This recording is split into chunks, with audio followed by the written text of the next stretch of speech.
Hello, this is a guy who likes fanfiction and is too lazy to read, so here is Not Sick in audio form. Check the description for the links to the author. Not Sick ch 10. 10 days. The darkness didn't disappear when Sasuke woke up. If anything, it only grew deeper. He couldn't see. The reality of his loss, his blindness, suddenly sunk in. He was completely helpless, disoriented, blind, and prone. He didn't panic. Uchiha never panicked. Nevertheless, he felt his blood pounding in his head for a moment, the clarity of his pulse astounding in the emptiness that he found himself stranded in. It took a moment for him to reassert control. My eyes shall become yours. Itachi. His brother. Shared eyes. Sasuke slumped, his whole body relaxing. If Itachi was telling the truth, this darkness was only temporary.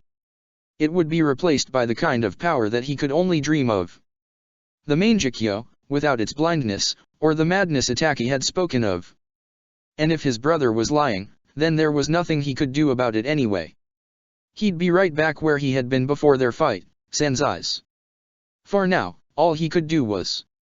There was a subdued noise, the sound of someone minutely shifting their stance. Sasuke's head snapped towards it.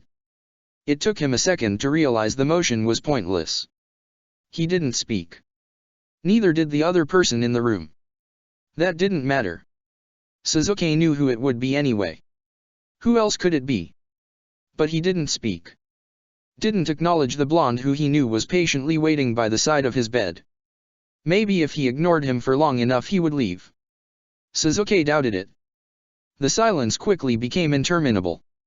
There was nothing in the world except the sound of his breathing, the rustling of cloth, and the flickering of a light overhead. Naruto, as always, broke it first. Sasuke's darkness remained, but now it seemed undeniably familiar as Naruto's voice echoed within it. Hey. He hadn't expected anything less.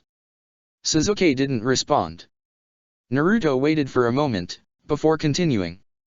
I know you're awake, Sasuke. The blind Uchiha still didn't bother to respond. What was there to say? He heard a snort. Fine. If you're going to be that way. There was a pause, and more rustling. Naruto was scratching something. Your brother was just here. Sasuke continued to do his best to will himself back into unconsciousness. He didn't want to talk to his former teammate right now. Or ever again, really, that bond was severed. Repairing it, even if it could be done, would be pointless. He said he was going to talk to you. Figures he'd use genjutsu to do it, though. Unconsciously, Sasuke found himself stiffening slightly. How had he known? Naruto sighed. I'm not stupid, Sasuke. He poked you, and then popped a couple minutes later. What else could he have been doing? Sasuke relaxed again. He heard something outside his room, a muffled groan. Oh, Naruto said, sounding unconcerned. Looks like the Umbu are finally waking up. He took a deep breath and let it out in an aborted chuckle. Your brother's really something, huh, Sasuke? To that, Sasuke finally deigned to respond. Playing dead clearly wasn't working. HN. The monosyllable managed to convey a small essay's worth of information on what Sasuke thought of his brother. He could feel Naruto's smile. Yeah. Thought so. Sasuke didn't think he'd ever hated his brother as much as he did his former teammate right at that moment. How did he manage to get under his skin so well? It had been less than a minute. You know, I came in here to talk to you, Naruto said, unconcerned with the outwardly calm Uchiha laid out in front of him. But it was almost easier when you were asleep. He pondered for a moment. Sasuke tried not to think about the fact that he knew what Naruto pondering sounded like. An audible gap in his speech, when he'd just been out of the academy, there'd been a hum accompanying it. Nah. It was easier when you were asleep, Naruto concluded. Sasuke didn't grace that with a response. But he did shift his head slightly against the pillow. It was too coarse. Not that he was picky when it came to what he slept on. It doesn't matter right now, I guess, the blonde said. I just came to say I was glad you were back anyway. And that I was leaving. Naruto remained silent after that. So I guess I'll see you later. When I get back dash. Why? Naruto paused. Sasuke couldn't tell what kind of silence it was, disbelieving, or contemplative. He didn't ask. After what seemed like an hour, Naruto spoke. Why what? He actually sounded curious. Why dash, are you glad I'm back, idiot? The last time I saw you I tried to kill you. Are you leaving? He heard Naruto shrug, arms brushing against the side of his jacket. You were unconscious for a lot of it. But after Itachi took you away, there was a pretty big fight. That's right. There had been someone, with a deep voice, standing above him. And then Itachi had taken him, somewhere. He hadn't been able to tell, blind and drugged as he was. Naruto continued talking. Everyone came out okay, but some of us got pretty messed up. The leader of the Akatsuki was there. He would have gotten me if it weren't for Itachi. And I need to get stronger. So that next time he comes for me, I can keep anyone from getting hurt. But not for revenge. So I'm leaving. For sage training. I don't know when I'll be back.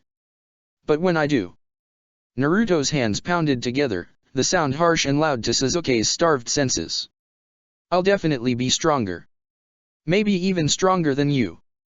3 years ago, Sasuke would have known exactly what to say to that. In your dreams, dope. But now, the words didn't come to him. Didn't spring automatically from his lips, as they would have. Should have. He was glad. Maybe he actually was free from Naruto after all. Sasuke froze.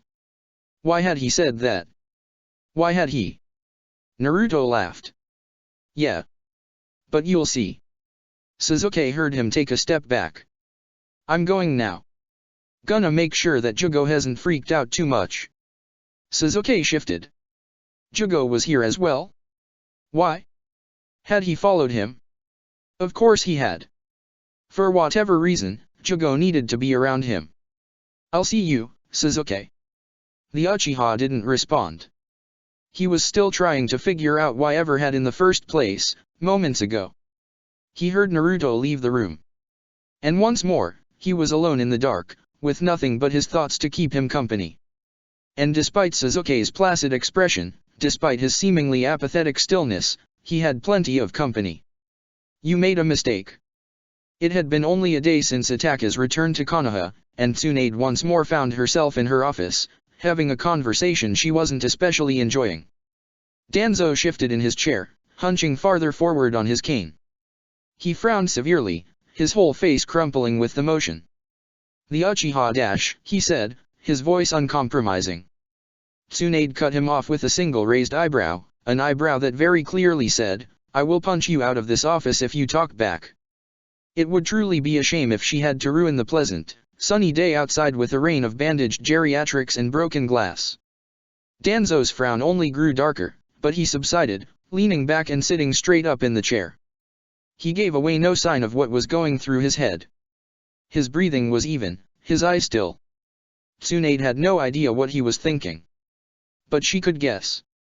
The Uchiha are another issue altogether, she continued, steepling her fingers.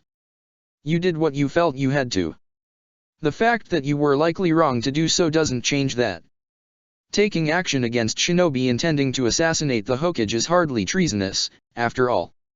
Danzo didn't even pretend to relax, which didn't stop Tsunade's expression from flattening out, or her from leveling a truly terrifying glare at the aging man. But, she growled, however much you thought it was justified, ordering the slaughter of the Uchiha wholesale was hardly rational. Why only keep Sasuke? Surely there were some Uchiha who were unaware of the coup. Danzo remained as still as a statue, his eye closed. Tsunade leaned back and crossed her arms, unimpressed. I think I know why. The Uchiha may have been planning a coup, it hardly matters now anyway. But it was a convenient excuse. Her eyes narrowed. I think you wanted the Sharingan, Danzo. The elder man finally responded. And you don't think that such a Jujutsu would be better kept in my hands than in the hands of unstable traders? Tsunade chuckled. That wouldn't be your decision to make. That would have been Sarutobi-sensei's. She bent forward with a glacial smile. You have always claimed that you live for the village, Danzo, that no matter how suspect your actions seem, you are trying to help Konoha. Whatever I do for the good of the leaf, Danzo rasped. Tsunade didn't chuckle. She laughed. And then, with a wide grin that revealed her shining teeth, she spoke. You see, she said, a predatory look worming its way into her eyes. Right on cue. The Hokage leaned back again. But now, I don't think you've been helping the leaf. I don't think you had the Uchiha killed with the good of Konoha in mind. Danzo stood up, trembling. How dare you, he hissed. Tsunade cocked her head. You, who abandoned the village in its hour of need.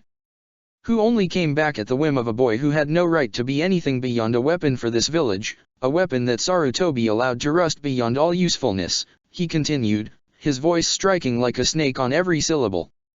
His hand tightened on his cane, the wood audibly creaking. How dare you make such accusations? I have been with Konoha since nearly the beginning. I fought along the Nidaime, I watched him ensure that the leaf would survive long enough for its next generation to bloom. I stayed in its shadow, content to be the roots of the mighty tree that Konoha has become, he spat, his visible eye wide. I have spent the last 50 years ensuring that that tree remains tall, remains healthy. If I must prune some of its branches to ensure that, who are you to say that you were selfish? Tsunade interrupted, and Danzo froze, staring down at her. She glared back up at him, unwilling to show anything but derision. Selfish, he said, with a mocking tone in his voice, before Tsunade cut him off once more, crushing his counterpoint like she would a brick wall with a finger. Yes. Selfish. The Hokage stood up. Internally, she had briefly debated doing so, staying seated would have made her look more in control of the situation. Unfortunately, the man in front of her was simply too infuriating for her to do so. Tsunade kicked her chair back, and began slowly walking around her desk. Danzo remained unmoved. You didn't want the Sharingan for the good of the village. You wanted it for yourself, she said, barely keeping her voice from transforming into a snarl. The village Danzo said, his tone patient. Patient? Tsunade snapped. No, she hissed.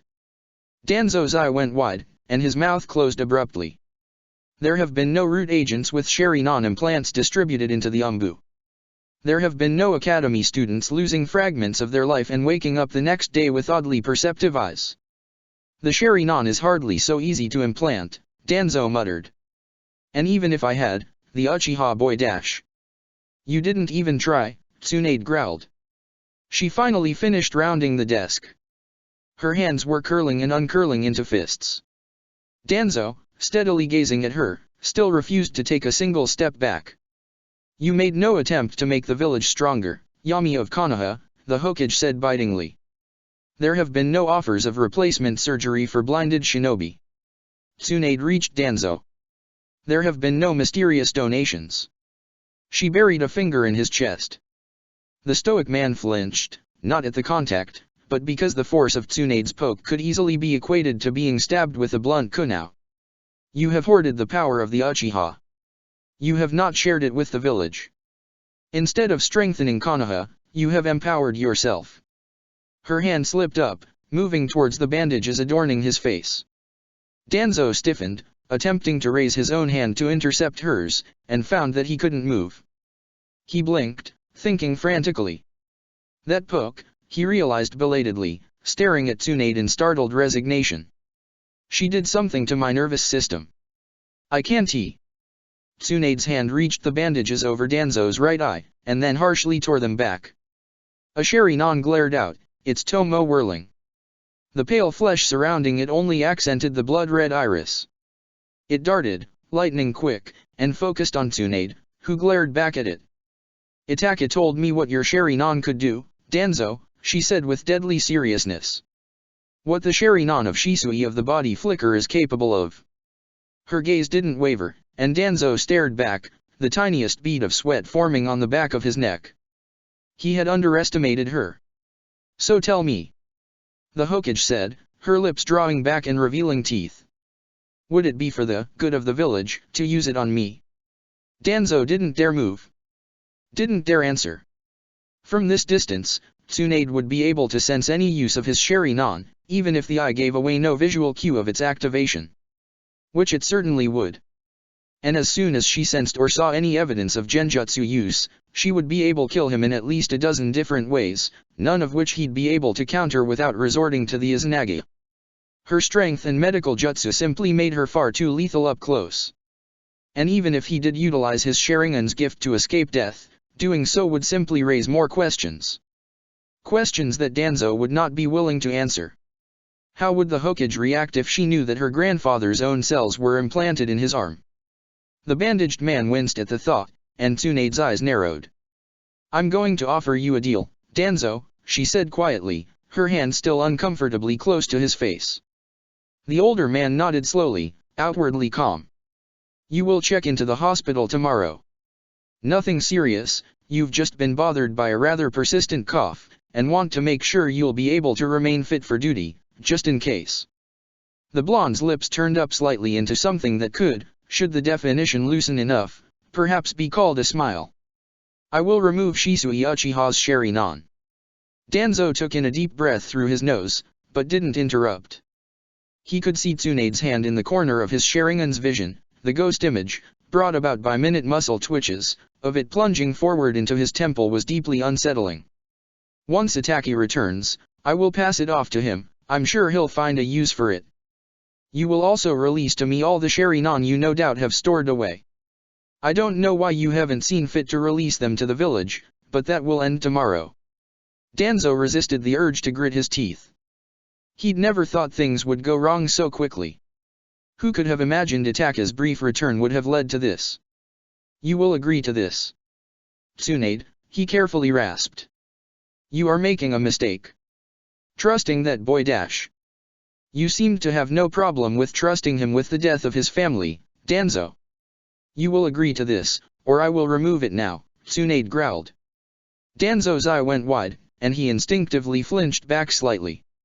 Tsunade's hand darted forward, forming a claw around his eye. There was a potent silence. Choose, Danzo, the Hokage said quietly. Anesthetics, or none. Prove yourself a true servant of the leaf, or expose yourself as a traitor. The Yami of Konoha stared at her, stock still. You really believe that the Sharingan will do more good for Konoha in the hands of Itaki? He asked. His voice wasn't incredulous, that would be an exaggeration. But he clearly found the idea ridiculous. Tsunade didn't back down. Her amber eyes were clear, and her hand was rock steady. I believe it will do more good in his hands than yours, yes. You're not even an active shinobi, Danzo. How long has it been since you left the village? 5 years? 6. As was his habit, Danzo didn't answer. He merely stared at her. This is not a matter of the Uchiha anymore, Danzo, Tsunade said. This is about the strength of the village. Strength, you have denied it. She shook her head slightly. No more games. Choose. If the silence a minute before had been potent, this one was cloying. Unusually, Danzo was the one to break it. I have never been. He said quietly, nor will I ever be, a traitor to Konoha. He sighed.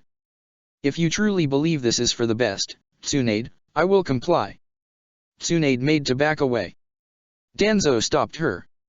However, her gaze snapped back to him, and he stared at her with flat eyes. Know that I will not forget this, Hokage-sama, he murmured venomously, and then turned and left the room without another word, readjusting his bandages as he did. Tsunade wordlessly watched him go, trying to ignore the sudden cold feeling in her gut. Did you hear about Sasuke? The boy in ice-earring green spandex relaxed slightly, lowering his raised right hand infinitesimally. I have heard he has returned to the village several days ago, he said formally. But I have not heard much else. His opponent, a teenage girl wearing red pants with far too many pockets, a plain white vest, and an oversized green scroll which strapped to her back, continued to circle him. Did you know that he came back blind? She asked, eyes darting over the boy's stance, looking for an opening. Rock Lee lowered his arm even farther, his impressive eyebrows rising. I did not. He said, shocked. How could Sasuke have lost his dash? Tenten moved. Her hands blurred out, and over a dozen shuriken whipped towards her teammate, 4 sets of 3, set at various heights and angles. Another pair went out as well, but these two were wrapped in steel wire, guided by the ring and middle finger of Tenten's left hand. They whirled forward, their flight path almost completely unpredictable. Lee's wide black eyes went even wider, and he darted out, striking 9 of the shuriken out of the air with lightning-fast punches. Another set of 3 buried themselves in his leg, stopping with a clang as they hit the weights there. He raised the limb high, carrying the embedded shuriken with it, and stomped down hard on the pair of guided stars, burying them deep in the ground. The steel string jerked forward, but Tenten didn't fight the momentum. Instead, she let herself fall forward, moving into a roll. There was a puff of smoke, and when she came to her feet about a meter in front of a shocked Lee, she brought an extra long tanto with her, swinging it in a diagonal upward strike. "Tenten!" Lee exclaimed, pulling his head back slightly. The blade whistled through his hair vertically. The appended bowl that masqueraded as a haircut didn't look any worse for it. "Trying to distract me?"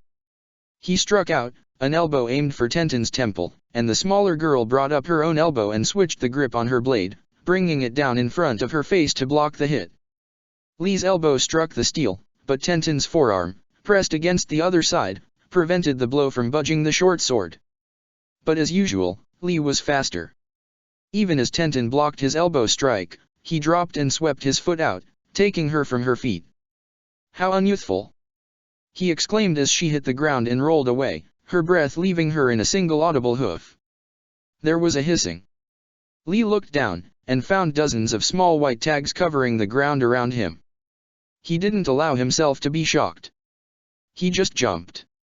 Lee's leap carried in an easy 40 feet into the air, far out of the range of the considerable explosion which engulfed the patch of grass he'd been standing on. But even 40 feet in the air, he could still easily hear the booming voice of his mentor. "Wrong, Lee!" Mato Guy yelled, striking a familiar pose and smiling at Tenten, who had rolled back to her feet and was spooling out more and more of her weapon scroll. Niji Hyuga, standing next to his teacher with his buttoned-up robe flowing slightly in the wind, just crossed his arms and lowered his head, sighing. "Tenten is merely making the best of her arsenal." Guy grinned, the sight blinding. "She knows that she is not able to move quickly enough to take you by surprise, and so, she distracted you beforehand, so that she could make the first move of the battle." The Hyuga began to slowly inch away, his feet imperceptibly shuffling towards the edge of the training field. The light emanating from Guy's teeth, though, considering that they could probably illuminate a small amphitheater, calling them teeth was looking more and more erroneous, intensified. He seized Niji in an incredibly enthusiastic combination of a hug and a headlock, his other hand audibly tightening into a solid fist. "She is acting as a true shinobi. Deception, subtlety. Such things are the heart of youth." Niji closed his eyes tightly as his air was cut off, murmuring something that Tenten could barely hear. She rolled her eyes. Tenten could feel Lee's tears falling on her, even as he descended from the sky, his leg raised for an earth-shattering axe kick. "Of course, Guy-sensei." He wept. His hands were occupied, they were busy writing his sensei's words down in a small green notebook. "How could I forget such truths?" Tenten looked up, considering. If she blocked Lee's kick, then he would be vulnerable for a moment in the air. Then again, Tenten doubted she had anything in her scroll that could block Lee's kick. Decision made, she jumped back, pulling out an oversized kunai with a long chain run through the handle and a large, dual-edged scythe. Lee hit the ground a moment later, and Tenten nearly lost her footing. Saying the field exploded would be a fair description of the havoc Lee's kick wreaked on it. For 10 feet around the boy with a terrible haircut, the earth cracked, dirt and grass thrown about in a youthful detonation. Tenten blinked. Lee emerged from the rubble, whirling like a top. The orange of his leg warmers seemed to form a continuous circle around him, a bright ring that promised concussions to anything that entered it. The weapon expert cast the oversized kunai out, the chain trailing behind it, and ducked. She spun the double-blade scythe over her head in a protective motion as she did. If she was going to lose this spar, it would be because one of Lee's kicks had connected. She had to do everything in her power to keep that from happening. The chain hit Lee's leg and wrapped around it, but the boy kept coming, and Tenten skipped back, one of her hands coming up with its index and middle finger extended. She concentrated, her forehead wrinkling, and her chakra surged. The chain cast about Lee's leg didn't outwardly change in any way. It didn't glow, or explode in a puff of smoke, or any of the other things that often signified the activity of chakra. Nevertheless, Lee's whirling kick suddenly came to a painful stop as he was thrown to the ground, hitting hard enough to leave a dent in the field and rolling, his motion not even close to being spent. Niji blinked, and subtly activated his Byakugan. He snorted. Guy, having released his stoic student after Lee had returned from his short flight, turned his head towards the Hyuga with a questioning look. It's a chakra weight, the Hyuga explained, his hard voice carrying an unmistakable note of amusement. Guy grinned and snapped his fingers. He turned back out towards the field, bringing his hands up to cup his mouth. Tenten. He boomed. You grow more and more resourceful every day. She shot a smile at her teacher and teammate, before refocusing on Lee, who was slowly rising, completely unable to lift his right leg. He made it to a knee, and then found himself unable to go any farther. Are you going to give up, Lee? She asked, striding forward. She heft the scythe in her hand, swinging it idly. Tenten. Lee yelled, incensed. I will never give up. Do not say such things. Tenten loomed over him, resting the scythe on her shoulder. She kept far enough away that he couldn't reach out and grab her, with his leg pinned to the ground, his range was severely constricted. Really? She asked. Even when you don't have a choice. Lee looked up at her, eyes wide. He said. Then his face brightened, before relaxing as he did his best to look casual. So, how did Sasuke lose his sight? Tenten stared down at him, her face rapidly shifting from perplexed into a wide smile. Lee, that's not how you distract people, she said, suppressing a giggle. What have I done wrong? He frowned. Now, Tenten couldn't help but giggle. You have to do it when your opponent doesn't expect dash, she began to explain. Lee hurled 3 shuriken at her shoulder, the ones he had pulled out of his leg weight. Tenten gasped and ducked, leaning back slightly. Her foot slid forward. Lee moved with inhuman speed, seizing her by the ankle. Tenten swore. Loudly. It was a particularly unyouthful phrase. Guy gasped. Niji shook his head ruefully. Lee looked scandalized, but that didn't stop him from yanking Tenten off her feet and rolling on top of her, pinning her under his own, heavier body. His right leg still refused to move, but now that was just as much an obstacle to Tenten as it was to him. Now, do you surrender? Lee grinned. He was practically sitting on top of his teammate, his elbow inches from her face. Tenten stared up at him, frustration plain on her face, before sighing. She rolled her eyes again, dropped her scythe, and nodded. Yosh. Lee sprang off of her, and immediately fell back to the ground, forgetting that his right leg still weighed many times the rest of his body over. Tenten winced at the sound of the impact. Niji tried to keep himself from smiling. His mouth twitched. Guy frowned thunderously at him, and the Hyuga took a quick breath and blinked, straightening up, his features were unreadable once more. The older Jonin snorted, and then looked back to his 2 former students. Well done, Tenten. You fought well. He said. She thanked him with a sunny smile, simultaneously bringing up her hand and releasing the weights on Lee's leg. The green boy jumped to his feet, and stared at his teacher with wide, eager eyes. Guy stared back, his face expressionless. His lip trembled, and he closed his eyes. A single tear escaping one of them. Then, he spoke. Lee. Guy bawled, not even bothering to wipe away the sudden flood of tears.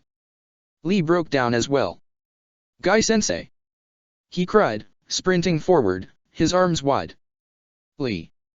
Guy went to meet him. Guy-sensei! Lee yelled, his head stinging. He turned and found Tenten tossing another pebble into the air, the one she had bounced off his head lay on the ground. She raised an eyebrow.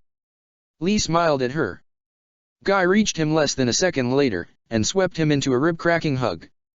My youthful student! He roared, unable to contain himself. You have learned the art of deception and subtlety. I have never been more proud of you. More tears came, both from Lee and Guy. Niji averted his eyes, staring up at a bird that flew by. Yes, Guy-sensei. Lee cried, shaking with enthusiasm. I will use this power for good. I promise. I will serve the leaf with all my subtlety. Lee. Guy-sensei. Lee. Guy-sensei. Niji shook his head and walked over to Tenten, who was sitting cross-legged on the ground, watching the display. He extended a hand to help her up. She just looked up at him, and then patted the ground next to her. He raised an eyebrow, then shrugged and eased down next to her. They spent the next few seconds in silence, watching their teacher and teammate make ever more extravagant promises of what Lee would accomplish with his newfound subtlety. That's not going to work, you know, the Hyuga said bluntly. Can't a girl dream? Tenten shot back, smiling. There are dreams, and then there are delusions. Conditioning Lee to cease that behavior falls into the latter category. Tenten shrugged and uncrossed her legs, leaning back and turning her head to watch her other teammate. She idly shifted her legs. Niji looked away as well, staring up at the sky. So? He gradually said, attempting to pick up the conversation once more. Tenten turned to him, reluctantly tearing herself away from the sight of Lee doing a series of one-handed handsprings around their sensei. Sasuke Uchiha's eyes were stolen, weren't they? Niji asked bluntly. Yeah, Tenten confided. Sakura told me. How'd you find out? Hinata-sama was surprised at the cruelty of his brother, Niji answered, frowning. You don't sound very worried, though. The frown intensified. You know more than me. Tenten shrugged, then looked around. Confident that no one else was present in the field besides Guy and Lee, who would probably foil any attempts at eavesdropping anyway, she leaned in. Not many people know this, she said quietly, but Itachi Uchiha came back to the village about a week ago. Niji's eyes widened, but he didn't interrupt, he'd speak once Tenten was done. He showed up blind as well, and then demanded that Tsunade-sama implant his eyes in Sasuke. He'd sent them back with the team that went after him. Niji leaned back, his brow furrowed. Tenten went on. So, Sasuke won't be blind for long. Tsunade-sama did the operation almost immediately after Itachi left. He's still recovering in the hospital, but Sakura dash. Ah. Niji finally interrupted. That's where you're getting all your information. Tenten nodded. Right. Sakura actually helped operate on Sasuke, she's been keeping him company ever since. Niji chuckled. Tenten smiled apologetically. Yeah. He's kinda moody, apparently. But someone has to do it. She trailed off. Niji turned to her, his silence a clear question. Tenten shook her head. It's nothing. She's just been quiet lately. I'm worried dash. She might be spending too much time with him. Niji asked. Maybe. Tenten shrugged, looking troubled. I don't know. Something is wrong. None of us know what, though. Niji grunted. I'll talk to Hinata-sama about it. Perhaps she'll be able to do something. She doesn't know much more than we do, Tenten warned. Then, she let out a small laugh. Speaking of Hinata. Niji huffed, his frown becoming the kind of expression that often scared the smaller children around the village. His teammate giggled. Thought so. It's very inappropriate, he disdainfully said. Maybe, Tenten said, barely restraining her laughter at Niji's obvious discomfort. But you have to admit, it could be pretty romantic. What? Niji's eyebrows shot up, and he slowly turned towards Tenten. She backed off slightly, laughing, raising her hands. Hey. Come on. Think about it. Quiet girl meets loud guy, princess meets orphan. She teased. Niji grew more and more still with each example. Hinata-sama is. He bit out, and then paused, searching for the rest of the sentence. He wasn't able to find it. Tenten watched him with unabashed amusement. Naruto's becoming a hell of a guy lately, you know, she said. Did you hear he's off learning some super secret technique from the Toad Sage himself right now? Neji wrinkled his nose. Knowing him, he's probably just goofing off. A day later, Naruto managed to prove Neji wrong. So, it's like swirl ice cream. Fukazaku shot Jiraiya a look that very plainly said, "Where did you find this kid?"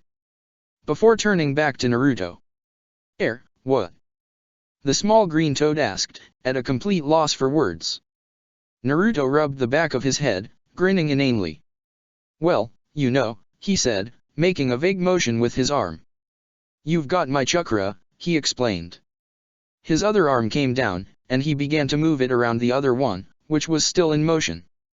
"And then you've got natural energy." He brought his arms closer together, moving them in a circular motion alongside one another. "And then I combine them, and they make a whole new type of chakra." Like how in a swirl ice cream, he drew his arms back, going through the whole example again as he continued speaking. "You've got vanilla ice cream, and then chocolate ice cream, and then you combine them together and get a new flavor." He finished, grinning widely. If Fukazaku had had a nose, he probably would have pinched it. Jiraiya just stared at his student, his remaining arm propped on his chin. "That," he slowly said, "is the dumbest accurate analogy I have ever heard." "Hey." The tiny green toad to Jiraiya's left admitted. "But it does work." "Well done, Naruto. Would you like to try it now?" "Hell yeah." Naruto crowed. He was excited, and with good reason. He'd spent the last week practicing how to sit still with Jiraiya. A week. Sitting still. Naruto was honestly surprised he hadn't snapped and murdered the old hermit, considering how bored he had been. It hadn't helped that Jiraiya had been doing his best to distract him by constantly reading aloud from his books, and occasionally substituting names and features with more familiar ones. Suffice to say, Naruto now knew more than he'd ever wanted to know about the etymology of the word quiver. The pervert had claimed it was so that Naruto would learn how to concentrate at all times, so that he could remain still and gather energy even in high-pressure situations. But Naruto suspected that, sometimes, his master just enjoyed screwing with him. However, now, he finally had a chance to actually put his boring training to use. "So, I just sit still and gather natural energy, right, Ero-sennin?" Naruto asked. Jiraiya nodded. Fukazaku shot him a questioning look. "Okay." Naruto cheered. He plopped down on the spot and closed his eyes. A moment later, and he became utterly still. It was as if a particularly lifelike statue had replaced him. Fukazaku hopped closer to Jiraiya, scurrying up his body and coming to rest on his broad shoulder. "Are you not going to use the oil, Jiraiya boy?" he asked quietly, doing his best not to disturb Naruto. Jiraiya chuckled. He spoke loudly, having no such compunction about his student being distracted. He knew that it would take nothing short a raging Byakuya to unsettle him now. He'd made sure of that. "Nah, Fukazaku-sama. No offense to your method, but I don't think the oil is best for Naruto," he explained. "Oh?" the small green toad asked, glancing at the silent boy. He could feel him probing at the natural energy around him. Naruto could sense it, Fukazaku could tell, but he wasn't sure how to take it in. "Myoboko oil may be good for helping to utilize natural energy," Jiraiya said, attempting to cross his arms before realizing that he would need two to be able to complete the motion, "but it's a shortcut, plain and simple. Do you remember how I treated it when I began my sage training?" Fukazaku chuckled. "I do. You practically bathed in the stuff." "And that was my mistake," Jiraiya said solemnly.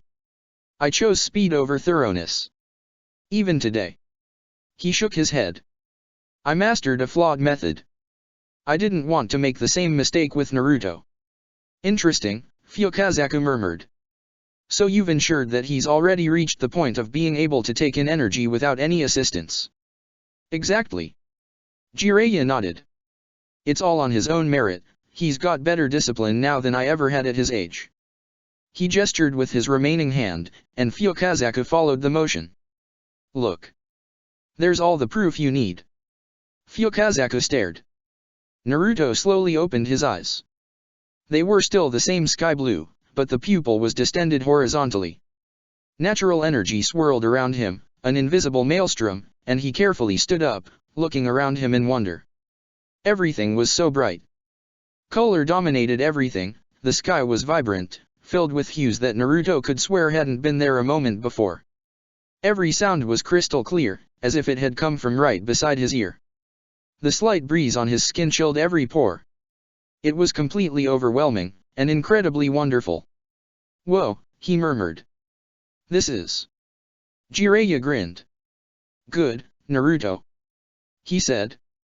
"You're getting there already." Naruto turned slightly, facing his teacher. "So, this isn't Dash?" Jiraiya shook his head. "Nah. You're close, though. Right now, you're in between being human and being a sage. I bet it's pretty confusing, huh?" Naruto looked around, amazement clear on his face. "I guess," he said. "Everything's so loud." "Thought so," Jiraiya said. "You've got the senses, but your body hasn't compensated yet." He struck a thoughtful pose. "Though, let's see if you're augmented yet." Huh? Naruto was having trouble concentrating. The world had instantly become thousands of times more distracting with his increased senses. "Here." Jiraiya tossed him a kunai. Naruto caught it, unable to look away from the play of light across the darkened steel. Normally, a kunai like this shouldn't have reflected any light, but he could see it anyway. Weird. He looked up at his teacher, a questioning look in his inhuman eyes. "Try to stab yourself," Jiraiya said with a wide smile. "What?"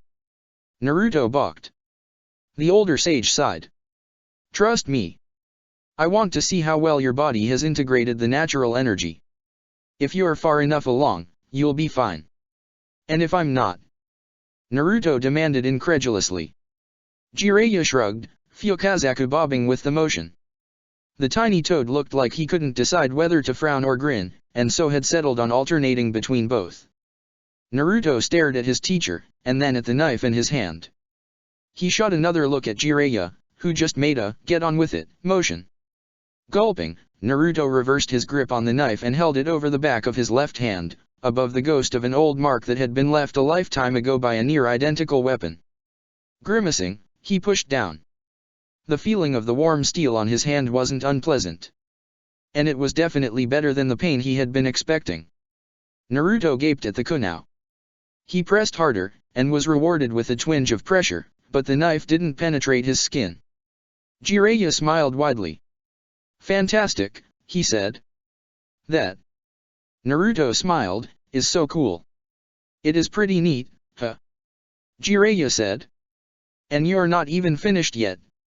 Naruto looked up at his teacher. The man was beaming. "How do I dash?" "Practice," Jiraiya interrupted. "At this point, all you can do is get better at integrating the natural energy into your system. Right now, you're doing it imperfectly. Sit back down, and try again. Once you've made a bit more progress." The older sage grinned savagely. "Then, we'll get into the real stuff." At around 2 in the afternoon the day after Naruto had failed to stab himself, Shino looked up from his project, casting his gaze around the compound. For a moment, he'd thought he was supposed to be somewhere. Apparently not. He shrugged, and bent back down. His insects were demanding his attention. "You've been way too serious lately, you know." Ino panted and twisted her head towards the indolent voice, one of her eyes sliding shut, threatening to be covered completely by the puffy bruise developing above it. Koji watched her, horrified by the small trail of blood running from her temple. Shikamaru just remained cross-legged on the cratered and burned ground, one hand on his chin and the other curiously poking at the slash along his elbow. He was staring at her, his dark eyes questioning. "What do you mean?" she asked, pulling herself back to her feet. Her leg ached, but it was still fully functional. There wasn't any blood getting into her eye, so her head injury was nothing to worry about. And she still had plenty of chakra. Though she was definitely out of explosive tags. "It's unusual," Shikamaru said, somehow managing to sound supremely unconcerned while telling her the exact opposite with his eyes. "You're not normally so." He stopped, and chuckled. Well, I was going to say pushy dot. Ino scowled. Shikamaru ignored it and continued. Not usually so driven, to borrow a term from my mother, he said, his face twisting slightly in amusement. What do you care? She said.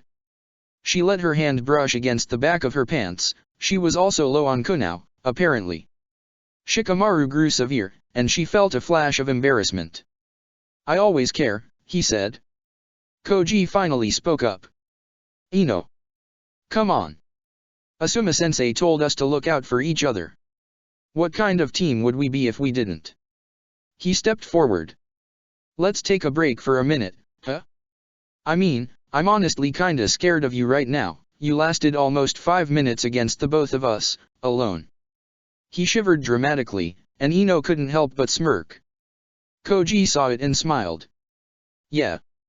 I say we take a break, maybe go get something to eat dash. You'd be paying, Shikamaru interrupted, and the larger boy deflated considerably. And anyway, he shot Ino another look, she hasn't answered my question yet.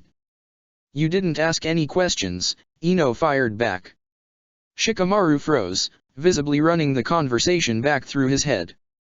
He winced, and Ino's smirk grew wider. Beating Shikamaru at any of his verbal games was always its own reward. The Nara recovered quickly, rolling his eyes. Fine, he said. What's gotten into you, huh? Oh come on. The Yamanaka began circling her two teammates. Koji gulped, following her movements, while Shikamaru remained on the ground, staring straight ahead. You already know what it is. Shikamaru shrugged. Fine. But I think you're being irrational. Ino glared at the back of his head, having circled all the way around behind him. Shikamaru didn't notice. What happened to Sakura is hardly what you can expect from a normal mission. It's not like the next time we get sent out dash. We'll run into the leader of the Akatsuki. Ino asked bitingly. Shikamaru paused. No, he said shortly.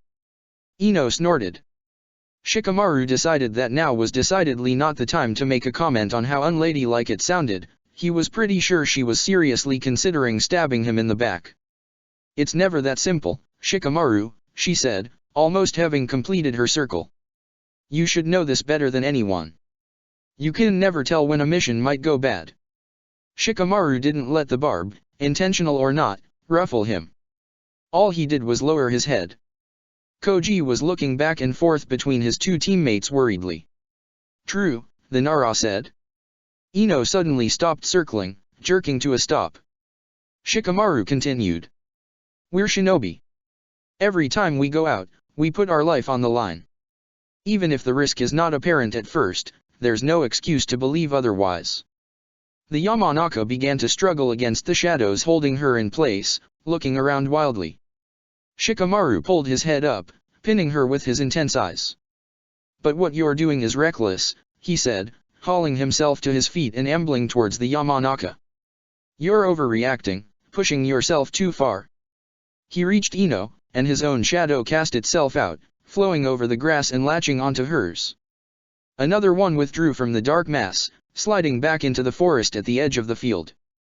You wanted to spar both of us at the same time, Ino, Shikamaru said, his hands in his pockets. The blonde glared at him, frozen in the same position. But we're a team. The Ino Shikacho formation. We fight together, not against each other. He bent forward, his hands remaining in his pockets, and Ino was compelled to do the same. Stop worrying, he said quietly, his face close to hers. Koji and I won't let anything happen to you. I swear it. Don't be such a jerk, Shikamaru. Ino said, trying to squirm. I don't need protecting. Just because I'm a girl dash. It's not cause you're a girl, Ino, Koji said, walking forward. Shikamaru released the cage mane, and the blonde jerked, suddenly back in control of her own body. It's cause you're our teammate. He smiled. We know you'd do the same for us. It's what makes us so good. We look out for each other. The Akimichi grew a bit more solemn. So you shouldn't worry so much about getting stronger. So long as we stick together, you don't have to worry about anything. Ino stared at him for a moment, before letting out a deep breath. She shot an accusing look at Shikamaru. That's the only reason you agreed to this, isn't it? To lecture me? She asked archly. The lazy boy cocked an eyebrow. Maybe, he admitted guilelessly. But I also wanted to try something out. Another Shikamaru strolled out of the forest, its posture identical to the one that had been talking to Ino. Ino and Koji stared at it. It stared back, clearly bored. Kage Bunshin? Ino asked, astonished. Creating shadow clones was rather chakra intensive, and Shikamaru had never been one to have enough to throw around freely enough. The Nara shrugged. It's not very practical, he said. They drain me like you wouldn't believe. I have no idea how Naruto uses them like he does. He smirked. But if I have time to set up, they definitely come in handy. The clone rolled its eyes, and Shikamaru's smirk became rueful. Course, actually making them do anything is about as troublesome as making them in the first place, he said, glaring at his double. The Bunshin shrugged. The motion, of course, looked exactly the same as Shikamaru's had. Don't blame me, it said wryly. Shikamaru just waved it off. Yeah. Get out of here, why don't you? The clone popped without further ceremony, and Ino was left staring at her teammate. There was a moment of silence. The grass rustled in a slight breeze. So? The Nara said. Hypocrite. Ino shrieked. Shikamaru stumbled back, eyes wide. What? He asked, doing his best to look innocent. He wasn't sure what Ino was angry with. The Yamanaka began ranting, uncaring of the increasingly terrified looks she was receiving from her teammates. Oh, look at me. I'm Shikamaru. I'm so cool and smart. I came here just to teach my teammate a lesson about how we should rely on each other and work as a team, and I freaking show up with a fancy new jutsu. She leveled a finger at Shikamaru as she slowly walked towards him. He trembled. Koji was slowly backing away, his friend was on his own this time. You, she seethed, will teach me that. Shikamaru blinked. Ino. I mean, does your Shintenshin even work with dash? That doesn't matter. Ino had reached Shikamaru, and she poked him harder and harder in the chest with each word. The Nara helplessly cast a glance at Koji, who just shook his head. He looked back at the blonde. Well, Ino, I mean, it won't really be helpful for you to dash. Shikamaru. She screeched. He yelped, and just like that the brief argument was over. So you finally talked to Naruto, huh? Hinata flushed bright red, hunching down and picking at her dango, fruitlessly trying to distract herself. Kiba just laughed. Loudly. Akamaru barked at him, and he quieted down slightly, but his snickering lasted several more seconds. Kiba. It's not funny. Hinata muttered, and the Inuzuka sobered almost instantly. Though he couldn't quite keep his face straight. Sorry, Hinata. He waved one of his hands. You're right. But I mean. He chuckled again. I just talk about it and you go so red. He leaned forward. How did you even manage it? Honestly. Hinata continued to play with her food. I don't know, she said quietly. I really don't. Kiba sat back, crossing his arm behind his head. His face softened. Spur of the moment, huh? He said, before smiling, exposing his elongated canines. I can appreciate that. Instinct, right? Hinata remained silent. Kiba cocked his head to the left. His smile slowly left both his eyes and his face. If you don't want to talk about it. He probed. Hinata just shrunk farther back. I would appreciate that, she said quietly. Kiba shrugged extravagantly. Okay, he said. Simple, to the point, and loyal, an Inuzuka through and through. What do we talk about then? He said, the grin returning, if a little smaller from its absence. Hinata stopped retreating from herself, returning to an upright pose. She finally managed to move one of the dango from her plate to her mouth. I don't, oh. She paused, smiling. How is your training with Kakashi-sensei going? She began to lightly nibble on the sweet while waiting for Kiba's answer. Terrible. Kiba dramatically raised his arms high and slammed both them and his head into the table, the picture of abject despair. The effect was somewhat ruined when he tipped over a bowl of soy sauce, which spilled all over his elbow. He shifted his head to look at the stain, and then shrugged. The jacket wasn't as expensive as it looked. Really? Hinata murmured, covering her mouth. He never shows up. Kiba said angrily, frowning in a manner he imagined was somewhat ferocious, but which truly only made him look constipated. No one had ever dared to tell him this, Hinata because she was too kind, Shino because he didn't really care, and his sisters and mothers because they found the sight of their little Kiba-kun trying to look dangerous too funny to put to words. Akamaru barked, and Kiba turned to glare at him, before amending his statement. Okay, so he sends his nindogs instead? He shook his head. But that's almost worst.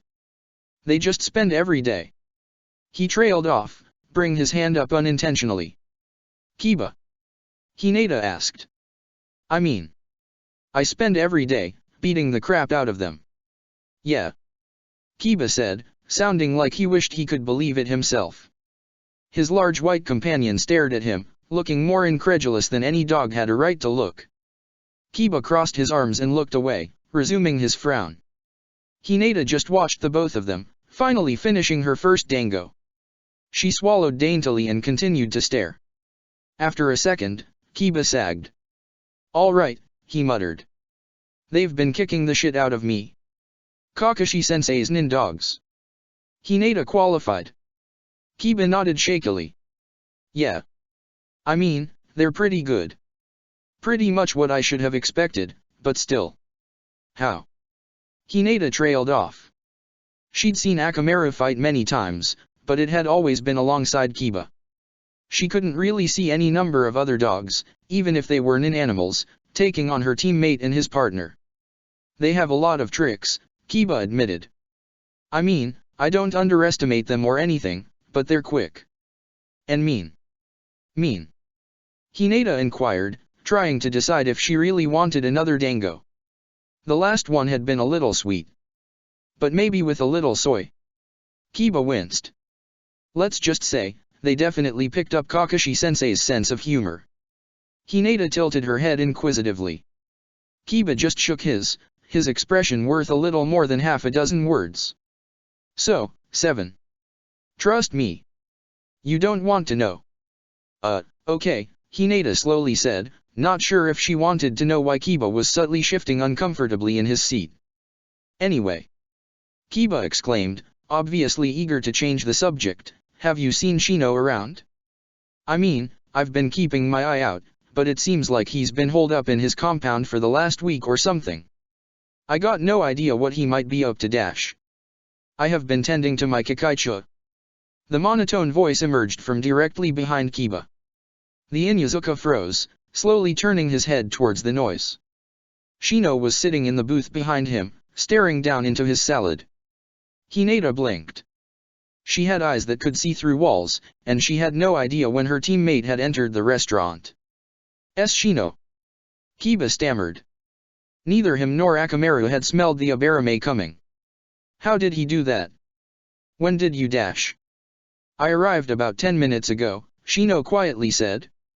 I waited another 7 for someone to come to take my order.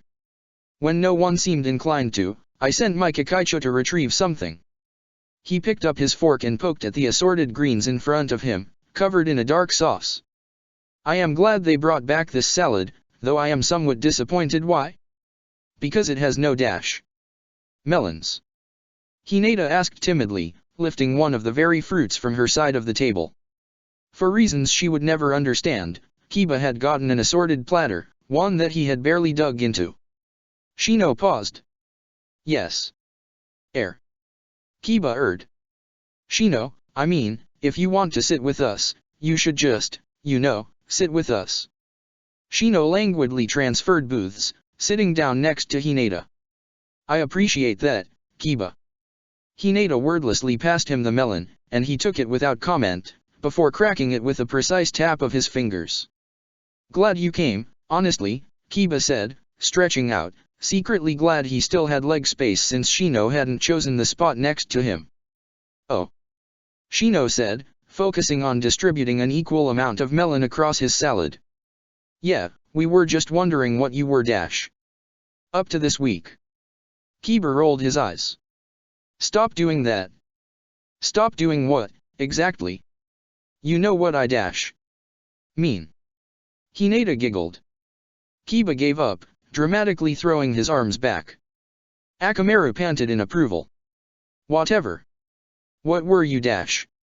"Well," Shino said, and both he and Hinata ignored Kiba's strangled cry of indignation. "As I said, I have been attending to my insects." "Why?" "Because our last mission made it clear that there were still flaws in my strategy."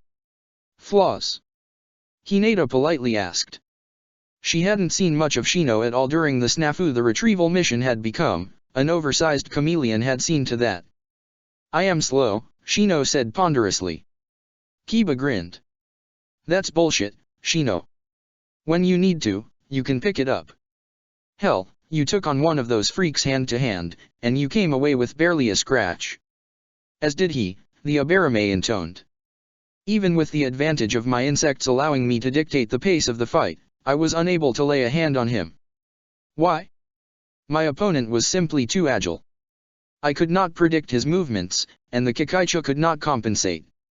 "So?" Kiba drawled. "You've been breeding faster insects?" Hinata quietly asked, having determined that adding more soy sauce to her dango had been a partial success. It was no longer too sweet, at least. But it had tasted less like dango, and more like soy sauce. Not the best compromise. Shino nodded. "Precisely. I predict that it will increase my efficiency significantly. Particularly in the event I need to utilize taijutsu." "Why?" "The Abarame live in harmony with our hives. Traits from our Kikaichu often dash." "Okay." Kiba spoke up, cutting Shino off. He'd never really been comfortable with Shino talking about the influence of insects. It wasn't a matter of disgust, but merely discomfort. The irony that his relationship with Akamaru was much the same had never occurred to him. "It looks like we've all been getting stronger," he said, ignoring Shino's glare and pounding a fist into his other hand. Akamaru barked enthusiastically. "The next time we see that purple-eyed bastard, he's in for a surprise." Then, in a distinctly un-Kiba moment, he stopped and thought about what he'd said. "Wait a minute, sorry Hinata. I forgot dash."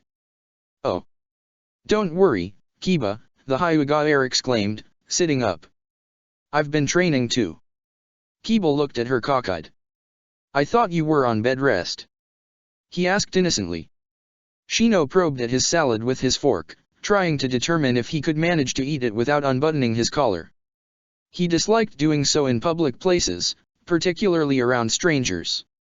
Hinata lightly blushed. "I was," she said. "But well." The stammer had returned. She gave up, frustrated. "I was bored." Kiba laughed. Akamaru joined in his own way. Shino just smiled beneath his collar. "So who did you wrangle into dash?" "Niji." Kiba blinked. "Really?" he asked, suppressing a faded memory of Hinata staring into a pitiless pale face and coughing up blood all over bandaged hands. He only partially succeeded. His hand tightened imperceptibly. Akamaru panted and nudged it, and he looked down at his fist. Shaking his head, he allowed it to relax. Hinata continued, not having noticed Kiba's brief reaction. "Yes. He's been helping me with my training for the past year or so. We've made real progress in the last week," she said, her face lighting up. "Oh?" Shino asked. He'd somehow managed to begin his salad without moving his collar. Kiba stared. How the hell did he do that? While Kiba stared at her teammate, Hinata elaborated. "I'm nearly able to complete the chitin," she beamed. "With just a little more time, I'm sure I'll be able to use it." Kiba stretched out, cracking his knuckles. He turned to Hinata. "You're still working on the chitin?" he asked. "Why? You've got that kick-ass Rokugyo Yansho thing, right?" Shino nodded, and Kiba's head snapped back to him. Yet more of his salad had disappeared. The Inuzuka's mouth dropped slightly open. Shino ignored him. I agree, he said quietly. Yours is certainly the superior jutsu. Hinata blushed intensely.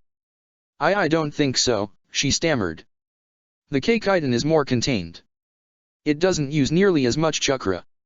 She fidgeted for a moment, before speaking again. Not to mention, the 8 trigrams can't be used non-lethally. It cuts everything in the area. The Kaidan is a much better defensive jutsu. I don't think those missiles thought that, Kiba chuckled. Hinata's blush grew even more pronounced, but she shook her head. That doesn't matter, she muttered. I'm main house. All the heirs have learned the Kaidan. It's tradition. Kiba yawned. That's fine, he said with a wolfish grin. When you take over the clan, you can make your jutsu the new tradition. Hinata made a sound that fell somewhere between meep and do. With that, the team fell quiet. Kiba watched Shino carefully, waiting for the quiet boy to begin to pick at his salad again. Hinata looked down at her lap, trying to banish her blush. Shino sat silently. Internally, he was laughing in a way that could only be described as maniacal. He wouldn't be picking up his fork until he was sure his louder friend was looking away. And even that would only be a feint, in case the Inuzuka took it upon himself to be more subtle than usual. Kiba would never discover the secret to Shino's eating habits. Unusually, he was the one who ended up breaking the silence. Have either of you seen Sasuke? Kiba, who had leaned back with his arms behind his head, shifted slightly. Nah, he said casually, belaying the sudden low-lying tension. No, he's still in the hospital, though. Hinata spoke up. Sakura's been keeping him company, she said slowly. Kiba shifted to look at her. Shino seized his chance. Oh. The Inuzuka asked carefully. Something about her tone had bothered him. Hinata nodded. She's been strange. She hesitated halfway through the sentence, as if afraid that the words would bite her once they were freed from her mouth. Quieter. The Hyuga shifted. I'm worried about her. Do you think Kiba started to ask, before Hinata shook her head. I don't know, she murmured. It has something to do with him. Hinata blinked. So did Kiba. They both turned to their teammate. He stared back guilelessly. Shino? Kiba asked, perplexed. Sasuke is dangerous, the Abarame carefully elaborated. What? Hinata asked quietly. Shino, what do you mean? He left the village, the usually silent boy continued. He is selfish. Impulsive. He spent the last 3 years in the company of Orochimaru. This makes him dangerous. Why? He shook his head slightly. I shouldn't have to tell you. Yeah, but... Kiba started to say. And then he trailed off, because the feral-looking boy really had no idea what to say next. What could he say? Everything Shino had said had been the truth. Sakura cares for him. He was her teammate, it is understandable. But Shino pushed his glasses up slightly. It does not make him any less dangerous. In fact, perhaps it makes him even more so, he finished. And then, he returned to his comfortable silence, while the rest of Team 8 fell into a distinctly uncomfortable one. Both Kiba and Hinata found themselves wondering what their distinctively pink classmate was doing at the moment. And if she was safe. There was a crow on the windowsill. It was staring at her with unblinking black eyes, the gloss of its feathers a stark contrast to the bright streets outside. Sakura stared back. She'd spent most of the last 10 days in this room. This was the first time she had seen the crow. She wondered why that was. Was she just inattentive, or had it been hidden that whole time? Or had it just arrived? Whenever it had gotten here, she knew what it meant. Itaka was still watching his brother. She found the concept disturbing, for obvious reasons. What did Itaka think, she wondered. What did he think when he watched Sasuke in this dim room, clean white bandages around his head, lying in bed day after day? Did he feel regret? Or cold satisfaction? Or nothing at all? Her master had told her some of the details of her meeting with the rogue Uchiha. The Sasuke's brother wanted to help him. That Itachi had done what he'd done for Sasuke's own good. That he would come back from this better than ever. Sakura found her hands clenching at the thought. She leaned farther back in her chair, set at the side of Sasuke's bed. Bullshit. If Itachi wanted to help Sasuke, he wouldn't have killed his family. He wouldn't have torn his eyes out and put him in a days-long coma. He wouldn't have slipped in here a little more than a week ago and knocked all of the guards unconscious so he could have a chat with his brother. Naruto had told her what the visit had been like. Had told her how focused Itachi had been, even blind. She didn't especially care. Jugo shifted on the other side of the room, moving slightly in the corner, and Sakura glanced at him before relaxing.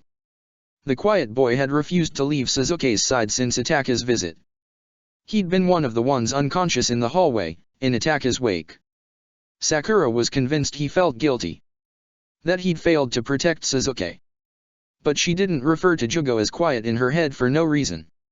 She wasn't sure, he rarely spoke. She wished that he would. The silence around Sasuke sometimes became crushing. 10 days. 10 days, and they'd barely exchanged a word. Sakura had started to think that Sasuke might truly have left them behind.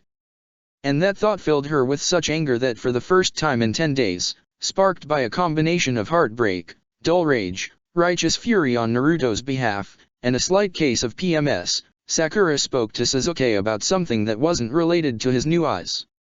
Are you really going to do this? Jugo shifted once more, but didn't say anything. Sasuke remained silent, staring up the ceiling. His breathing didn't change, his shoulders didn't stiffen. But even though it had been 3 years since they'd truly spent any time together, Sakura still knew Sasuke, and she could tell he was listening. You're really just going to ignore me? She asked again, not caring that Jugo was in the room. There were things that needed to be said. Sasuke, of course, didn't respond. Sakura laughed. It wasn't really a laugh. You talked to Naruto. He told me. Silence remained, opaque. But it was shifting. The light's dull buzz was being filled over by something cloying. What's the difference between us? We're all Team 7, you know. What's the difference between me and him? Sakura asked, her tone not really making it a question. It was a dull recital, a statement of fact. Naruto and Sasuke were different from her. They had connected on a level she didn't really understand. Except for on one night. Did he just catch you on a good day? She continued, not really listening to herself. Thank you. But thank you for what? Did you decide that that day was the annual Sasuke acknowledges his teammates' day? Am I going to have to wait another year to talk to you? Sakura felt bitterness, subtly jagged, biting at her. She didn't bother to resist. Perhaps she was entitled to a little bitterness. Sasuke. Answer me. Sakura didn't expect an answer. We're not. Sakura blinked when she got one. Sasuke hadn't moved. She couldn't even be sure he'd spoken. Until his mouth began to move, and she realized that yes, Sasuke was speaking to her. We're not Team 7. Not anymore. Sakura smiled. I don't think that's true. Sasuke didn't respond for a moment. I cut ties. We are done, he finally said. He didn't sound uncertain, it was too subtle for that. But the eternal confidence that had always infected his voice was ragged. Almost gone. Teams don't cut ties, Sakura said, staring out the window. It doesn't work like that. We're comrades. Friends. That's not something you can just throw away. And yet I have. He sounded so cold. How could he bear to think like that? Speak like that? She would have found it exhausting. Maybe. Sakura found herself shrugging, even though she knew Sasuke wouldn't notice. But I don't think so. I think that you'll come back.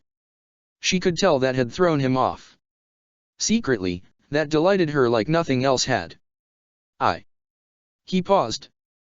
I'm already in the village. Sakura turned to him.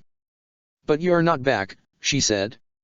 You're still convinced that you've left for good. That we're not your friends anymore, that you don't belong in the village.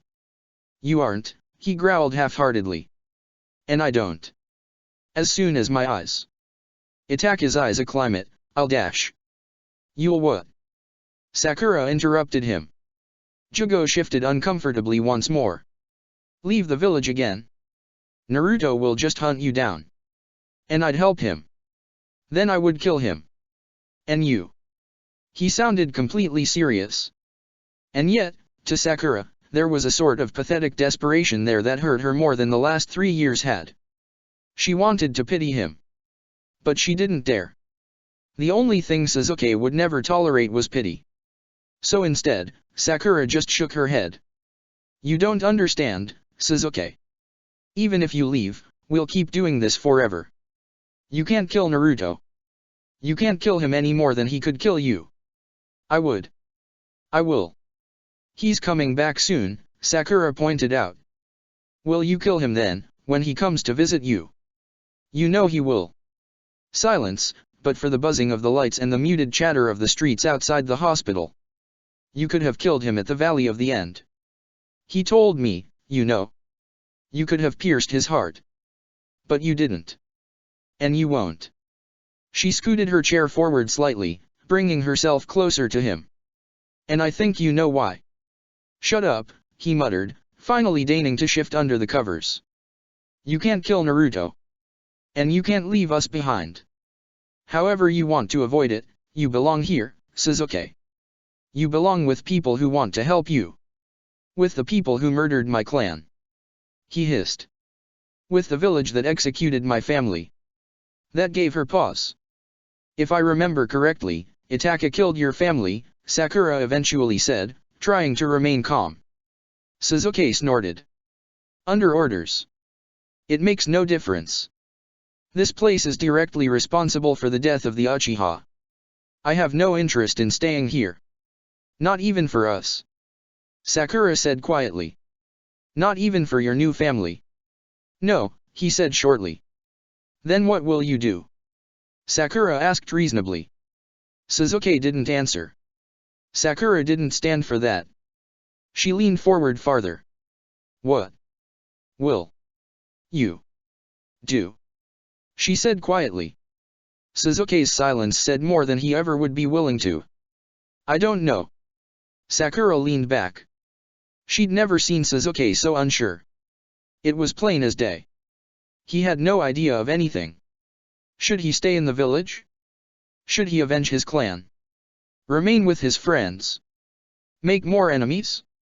Sasuke didn't know. And now, Sakura knew that he didn't know. She stood up, out of the chair. Jugo glanced at her. She moved to leave the room, stopping at the door. Sasuke, she said over her shoulder. The prone Uchiha stiffened slightly. Please. And then, she left, with only the creak of the door closing to mark her passing. Interlude 2. The rain stops. In the Omegakure, the village hidden in the rain almost never stops. The ceaseless downpour is a constant companion. It is the civilians' comfort, and the shinobi's shield. The rain almost never stops, but for 2 reasons. The first is if an enemy manages to fully infiltrate the village. This has happened rather recently. Many of the ninja still remember the shock they felt as the rain petered out, and the sun shined down on the metallic spires of the village for the first time in months. But while it had been a shock, the rain's cessation had also brought with it a sense of grim satisfaction. If the rain was stopping, then that meant that Pain had taken a personal interest in the infiltrator. And that meant that the infiltrator wouldn't be an infiltrator much longer, but instead, a statistic. Indeed, the downpour had started back up about an hour later, and the village had backed down from its state of alert, confident in the return of its god. But now, the rain is stopping again. Which means that either another doomed shinobi has entered the village, or that God wants to speak to the people he is protecting. Of course, Pain never addresses the ninja of Omegakure personally. Many of them are secretly grateful for this. The man who had saved the village hidden in the rain may have been their protector, but that doesn't make him any less frightening. After all, the presence of a god is far more terrifying than any man's can be. Which was why when thousands upon thousands of delicate origami cranes burst from the tallest tower of Omegakur, sharp in the newly revealed sunlight, the people of the village are neither surprised nor alarmed.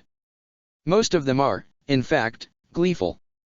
Even if it is only a fleeting contact, any sort of interaction with the angel of Omegakur is considered a blessing, certain to bring good luck in the dreary days to come.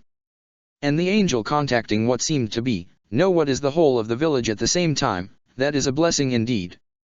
In the streets, on overhanging causeways, on balconies, in some canals, the people of Omegakur crowd together, ninja and civilian alike waiting in eager anticipation for the angel's message. The cranes descend on the village, each seeking out a single person.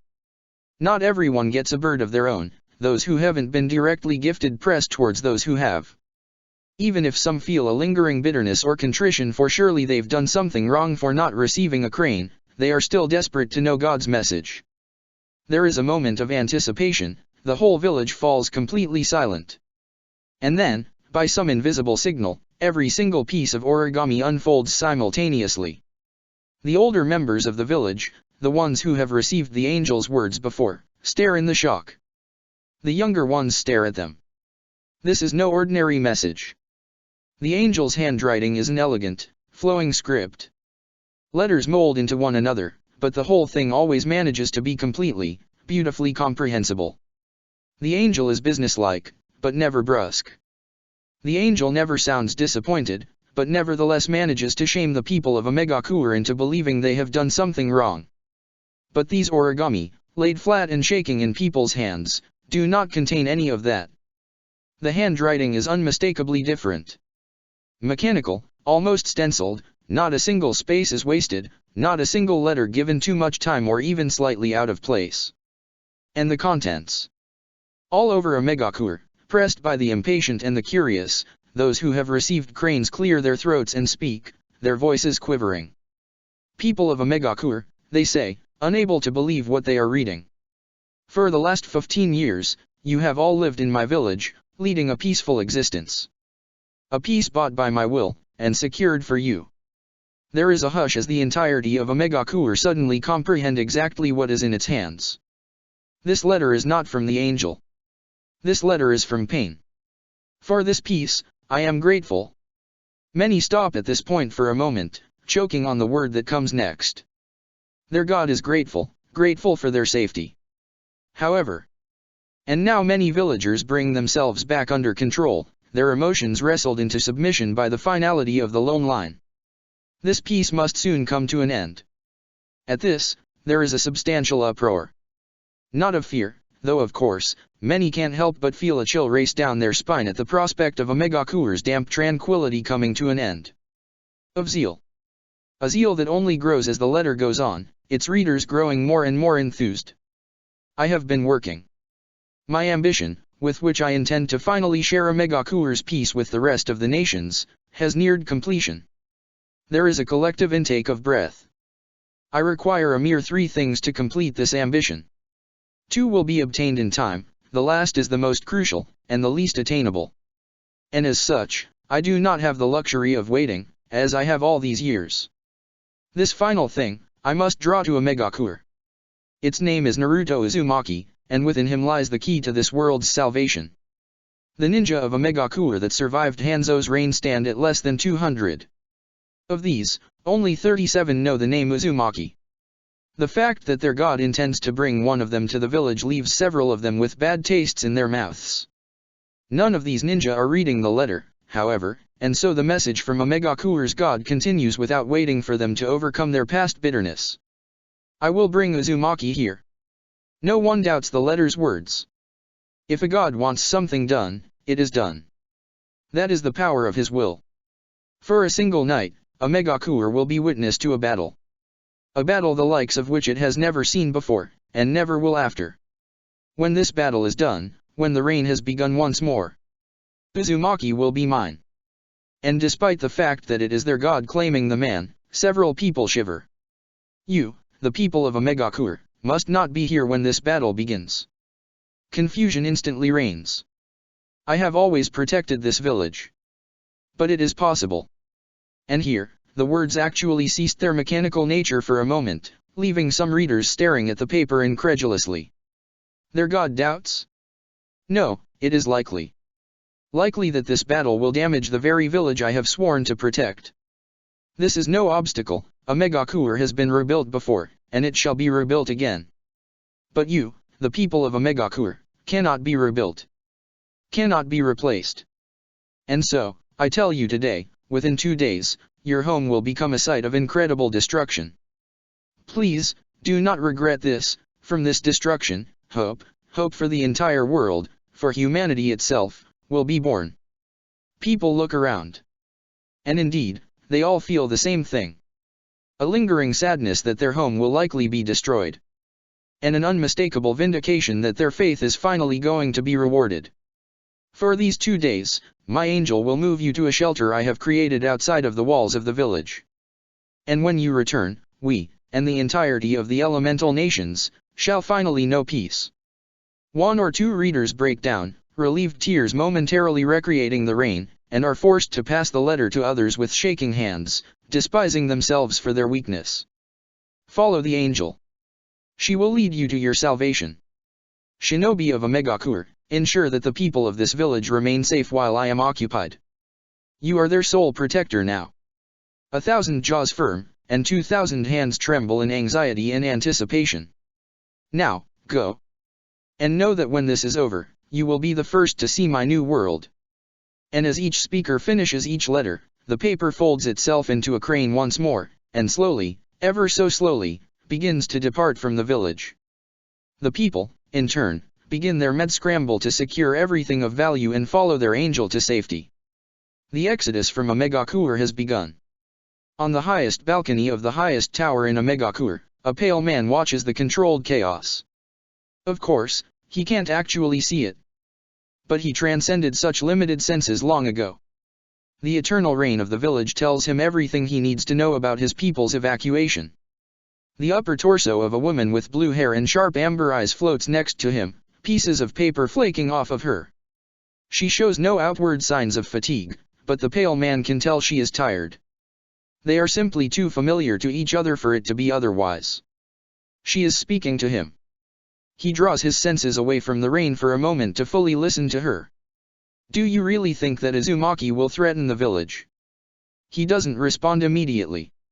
His thoughts have been devoted to this very question for the past week. When he finally does answer, he speaks with absolute confidence, tempered by undeniable wariness. Uzumaki alone may not be much a threat. I could neutralize him without incident. The woman sighs. But he won't be alone. The man nods. Precisely. No matter what Madara says, the boy will not be arriving alone. The bonds I saw were too strong for that. He pauses. And that does not account for the Kyuubi. You really think it may be that strong? It couldn't be anything but. Each Baijuya has been more powerful than the one before, it stands to reason that the Kyuubi will be truly formidable. The man doesn't draw himself up, he's already been standing perfectly, unnaturally straight. But his voice grows cold. I will defeat it. But I may have to push myself, and the village would suffer in the crossfire. This is the safest course of action. Nagato. Nagato Uzumaki shakes his head. Don't worry, Konan. Just rest, in 2 days, we will decide the future of the world. You must be ready. The woman bites her lip, but remains silent. The rain is the only sound in the world until the man speaks once more. It's all coming to a head, he mutters, turning away from the village that has elevated him to godhood. Soon, all this will end. Not 6ch11. Repetition. Another afternoon in the village hidden in the leaves. Which of course, meant another couple piles of the paperwork that the village inevitably generated. Tsunade sighed, leaning back in her somewhat beaten chair and massaging her forehead. She wished she knew where Shizune had hidden her sake this week. Her former apprentice was just too damn clever when it came to hiding places. It had been almost a month since Tsunade had seen a drop of the stuff. Though maybe that was for the best. The Hokage snorted, pressing herself back into the mass of minutiae.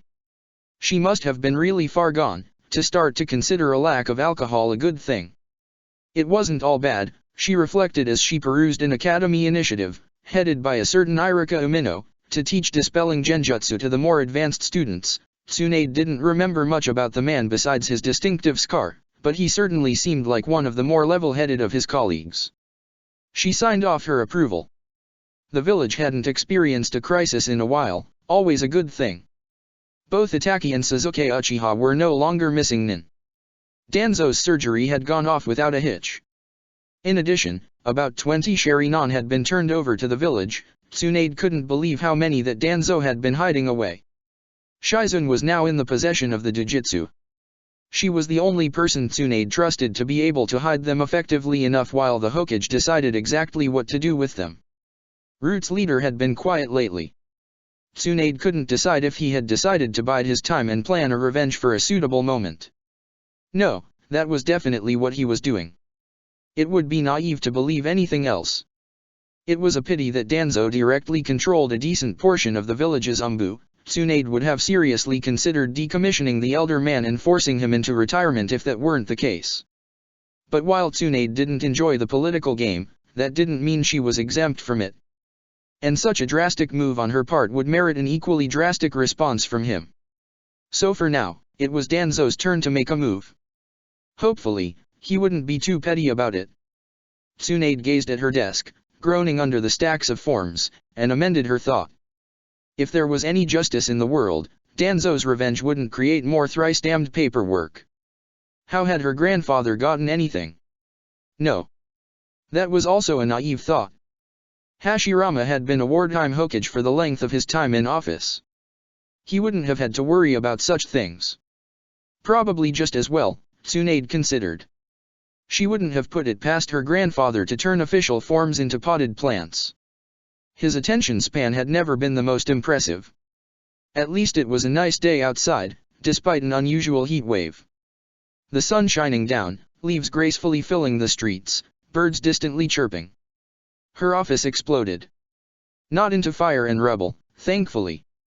There was a loud pop, and white smoke rapidly obscured everything as a mild wind swept through the small space. When the smoke drifted away, three things became clear. 1. That there were some new arrivals in the Hokage's office. 2. That the new arrivals were, respectively, a small green toad, a small purple toad, Jiraiya of the Sunin, and Naruto Uzumaki, who was wearing a rather bright red coat with a low-lying black flame decoration.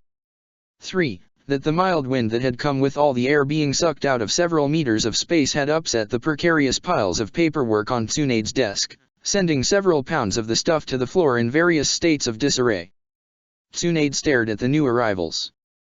Jiraiya and Naruto stared back, the first grinning proudly and the second almost smirking. Both realized that Tsunade wasn't exactly thrilled at about the same time, when a vein in her forehead began to pulse violently. Jiraiya, she muttered, burying her head in her hands, do you always have to have a dramatic entrance? The older sage shrugged. Comes with the territory, princess. Yes, yes it does, Tsunade muttered to herself, before looking up and meeting her teammate's gaze. Just like my paperwork. The man turned nearly as white as his hair. Ah, well, you see. The Hokage snorted. Doesn't matter. So, you really are back so soon. I thought you might have been kidding when I got that message yesterday. Hey. The youngest person in the room interjected. What's that supposed to mean? Tsunade turned to the younger man, her face turning from fierce to friendly. Nothing, Naruto. It's impressive. A sage in less than 2 weeks. Practically unheard of. You should be proud. Oh, trust me, he is, Jiraiya murmured. Ha. You're just jealous. Naruto declared. Jealous? Jiraiya shouted, acting grievously offended. Of what? Your manners, or your fashion sense? What? At least I dash.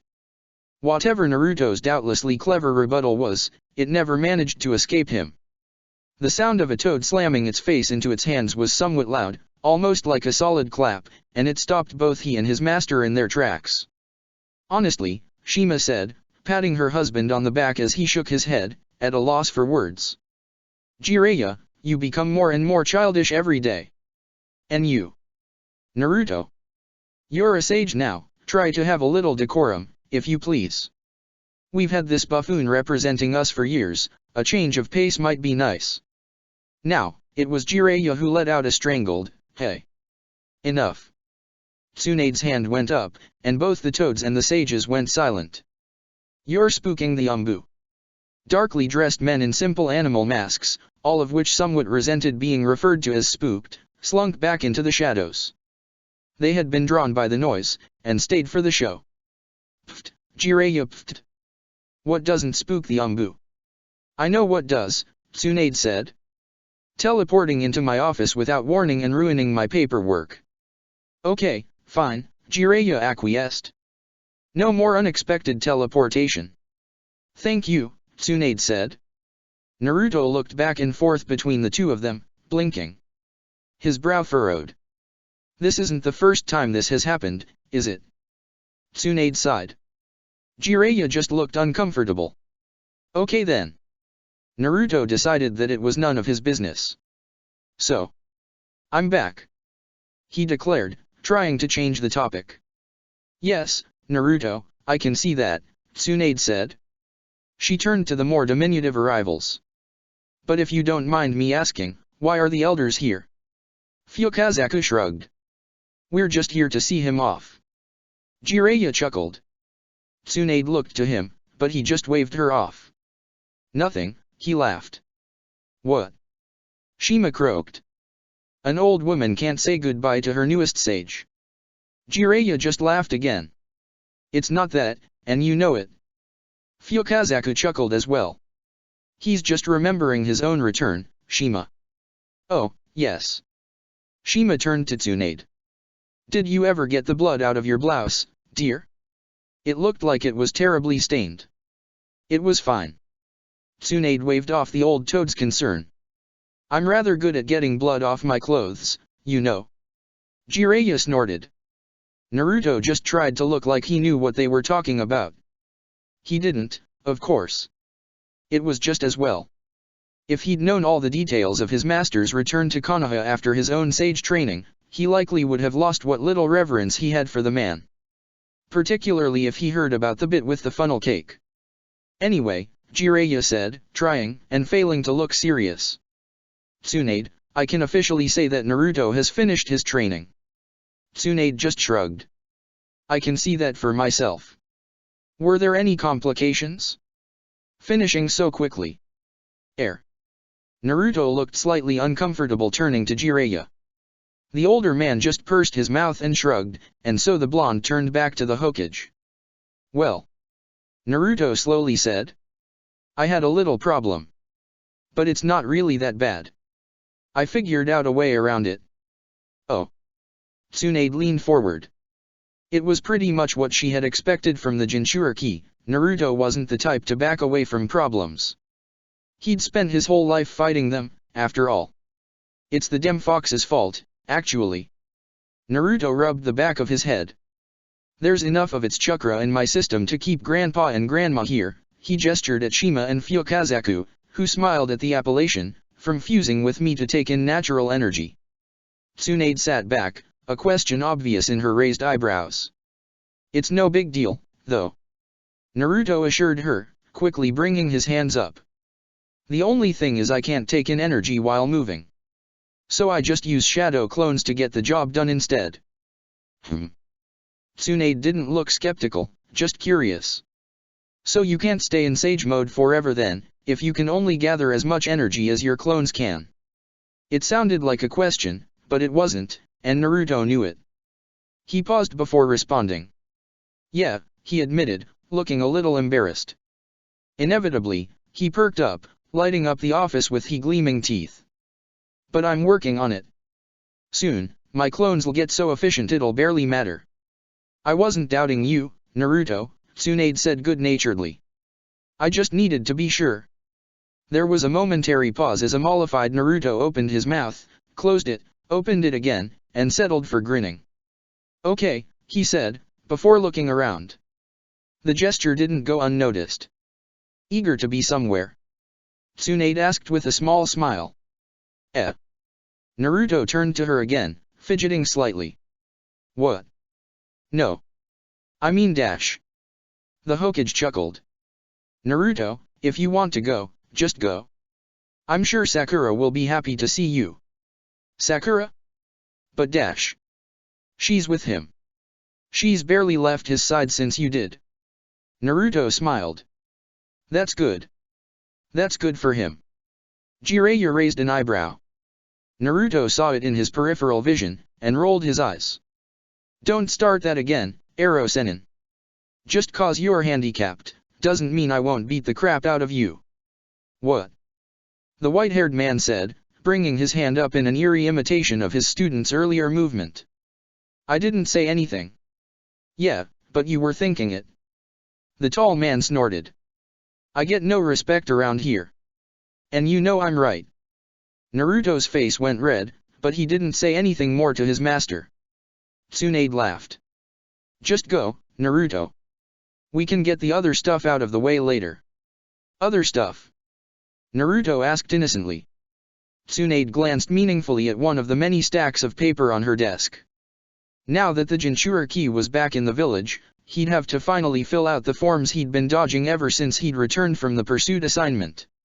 Naruto had never left a room as quickly as he did then. The window banged shut, the wind of his passage slamming it closed. The Hokage laughed again. Shima just chuckled. If that's everything, I think we'll get going too. Fukazaku bowed slightly to the Hokage, his diminutive frame shrinking even more, and then turned to his older student. Just remember, Jiraiya. Keep an eye on that kid. Jiraiya nodded respectfully, and the elder toads vanished from the office in a flash of smoke and another, smaller rush of wind. There was a moment of quiet as the two Chunin stared at each other.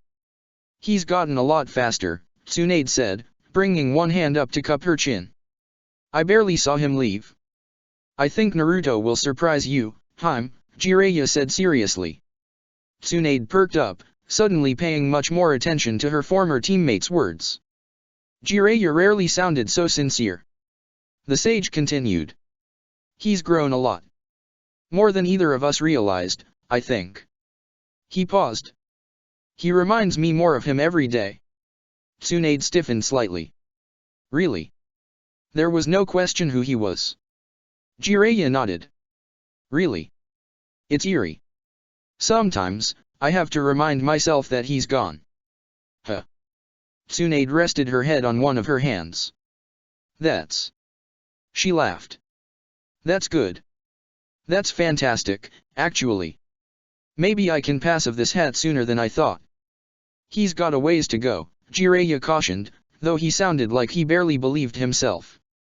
He's still missing something. Tsunade made a dismissive sound. How long do you think, then? Jiraiya blinked and shifted. Tsunade stared at him. Honestly, she repeated. How long do you think? A year. Probably 2, Jiraiya said slowly. Assuming that this business with Akatsuki gets sorted out before then. He'll be ready then. Tsunade grinned. Well, we'll just have to make sure it, then. Jiraiya smiled back. You sound so confident. I mean dash. Of course there's something we don't know, Tsunade interrupted. There always is. I just get the feeling. She frowned slightly, leaning back, and crossing her arms. I just get the feeling it won't matter this time. I wish I had your confidence, princess. Jiraiya sounded subdued. I'm surprised you don't. Tsunade stood up, walking around her desk. What's wrong, Jiraiya? I didn't want to say anything while Naruto was here, but you look. Wrong was on the tip of her tongue, but it was too strong for her to use, and so she waited for the other Chunin to fill in the gap himself. The large man didn't answer her question immediately, but when he did, it was in a quiet voice, completely unlike his usual boasting tone. I've been thinking a lot, he murmured. About? Tsunade pressed. She finished rounding her desk, and walked slowly towards Jiraiya. Nagato. A moment of hesitation, completely unlike him. Pain. It wasn't your fault. It wasn't supposed to be a comforting platitude, Tsunade spoke flatly, making it a crushing statement. How can you know? Jiraiya, however, didn't seem to care. He tilted his head up, looking away from her. Tsunade reached him, and grabbed hold of his remaining hand, gently holding it in both of hers. What could you possibly have done that caused him to become what he did? Jiraiya was silent, staring at the ceiling, unwilling to look at her. His hand was cold. I don't know. That's what worries me. He finally looked down at her, expressionless. I should have stayed with them. None of this would have happened. Nagato wouldn't be walking around in Yahiko's body, using him as some sort of puppet. Akatsuki probably wouldn't even exist. Maybe. Tsunade didn't sound anything but understanding. But you can't change the past. There's no point in agonizing over what you could have done. But don't you see? Jiraiya rebutted quietly. Nagato and Naruto, they're the same. He took a deep breath. I put all my hope in Nagato, thinking he would be the one to save this world. And now? I don't know what happened to him, but I don't think he'll ever be saving anything, no matter what he says. Another breath, this one shuddering. Tsunade just listened. I did the same with Minato. But it didn't matter. He died. He closed his eyes slowly, heavily. And now, with his son. Jiraiya. Tsunade's voice, strong and clear, sliced through Jiraiya like cold steel. He jerked his head down, meeting her hard amber eyes. You're being an idiot. Hey, he said weakly, trying to muster up some offense. Tsunade snorted. Don't hey me if it's true. She poked him in the chest, somewhat like she had Danzo a week earlier, but with a lot less nerve damage. With each word, she repeated the action. You are being dumb. Each poke was more violent than the last. Jiraiya winced at the last one. He couldn't tell if it was the words or the feeling of his ribs straining. Nagato was Nagato. Minato was Minato. And Naruto is Naruto, Tsunade said warmly. She smiled. Don't worry about him.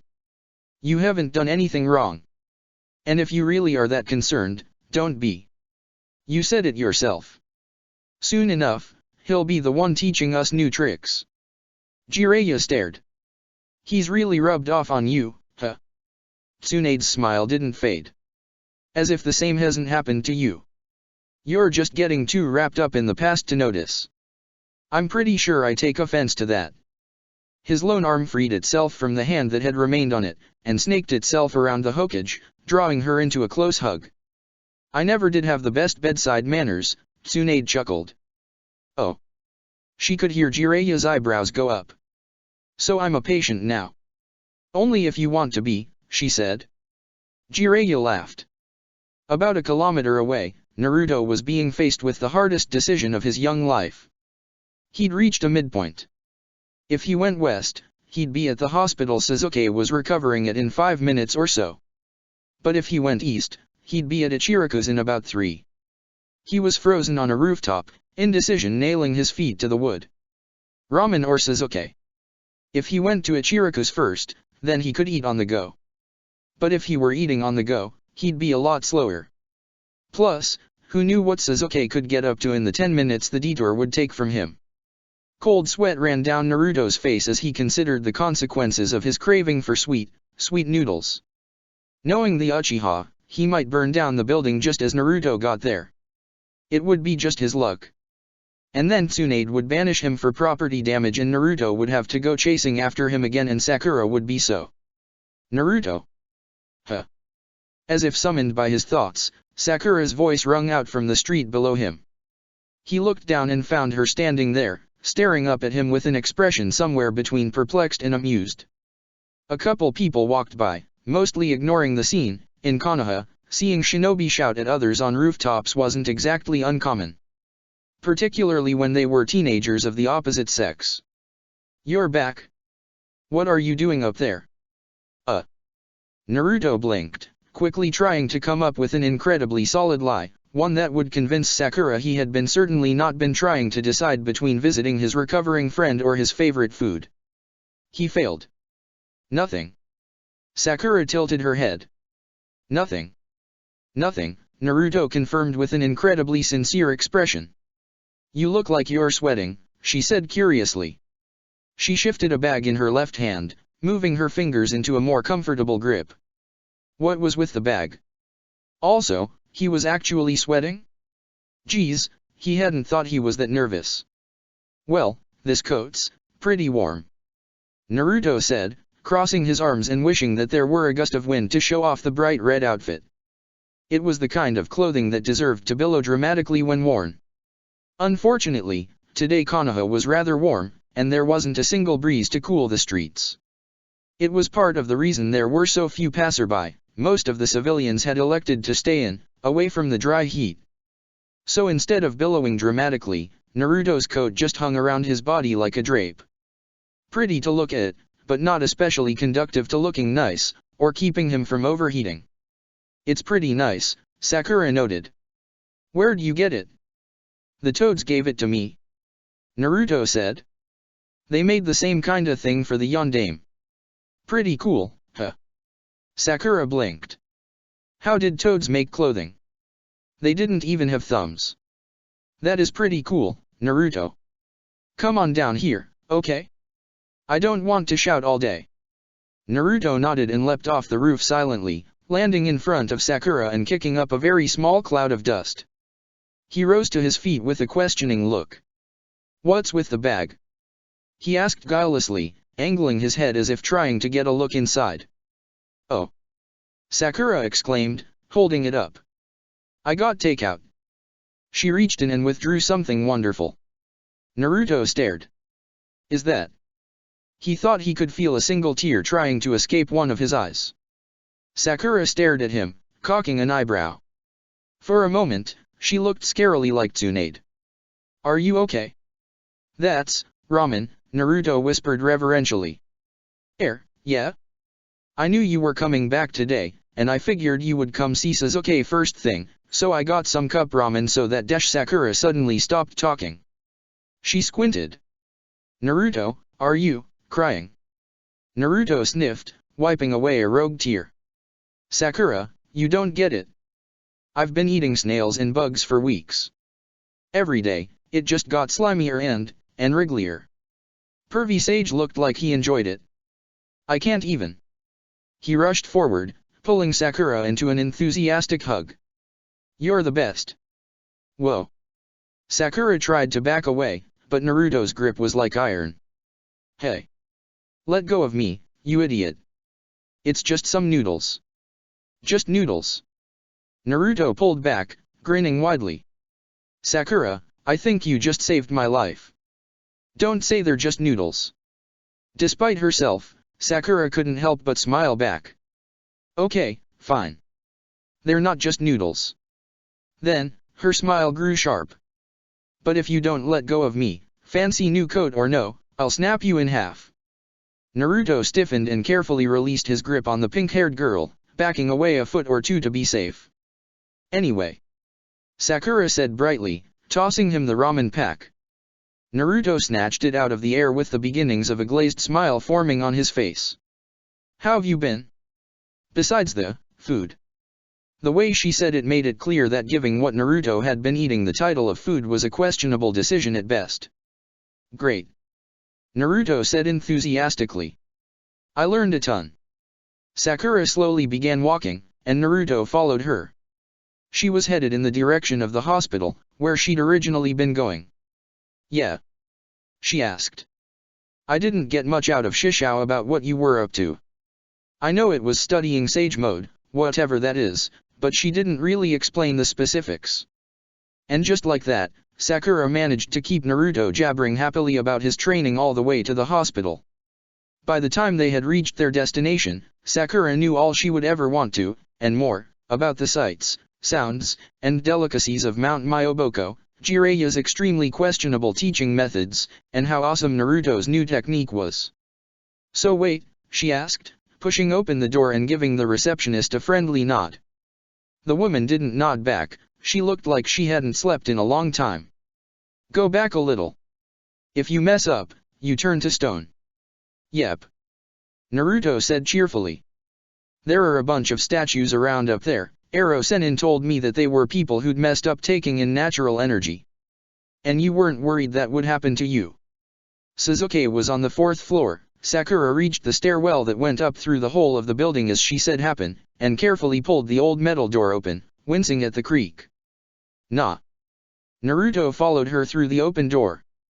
Ero Sennin thought of that, at least, he was super careful to make sure I was real good at concentrating before he let me take in energy or anything like that.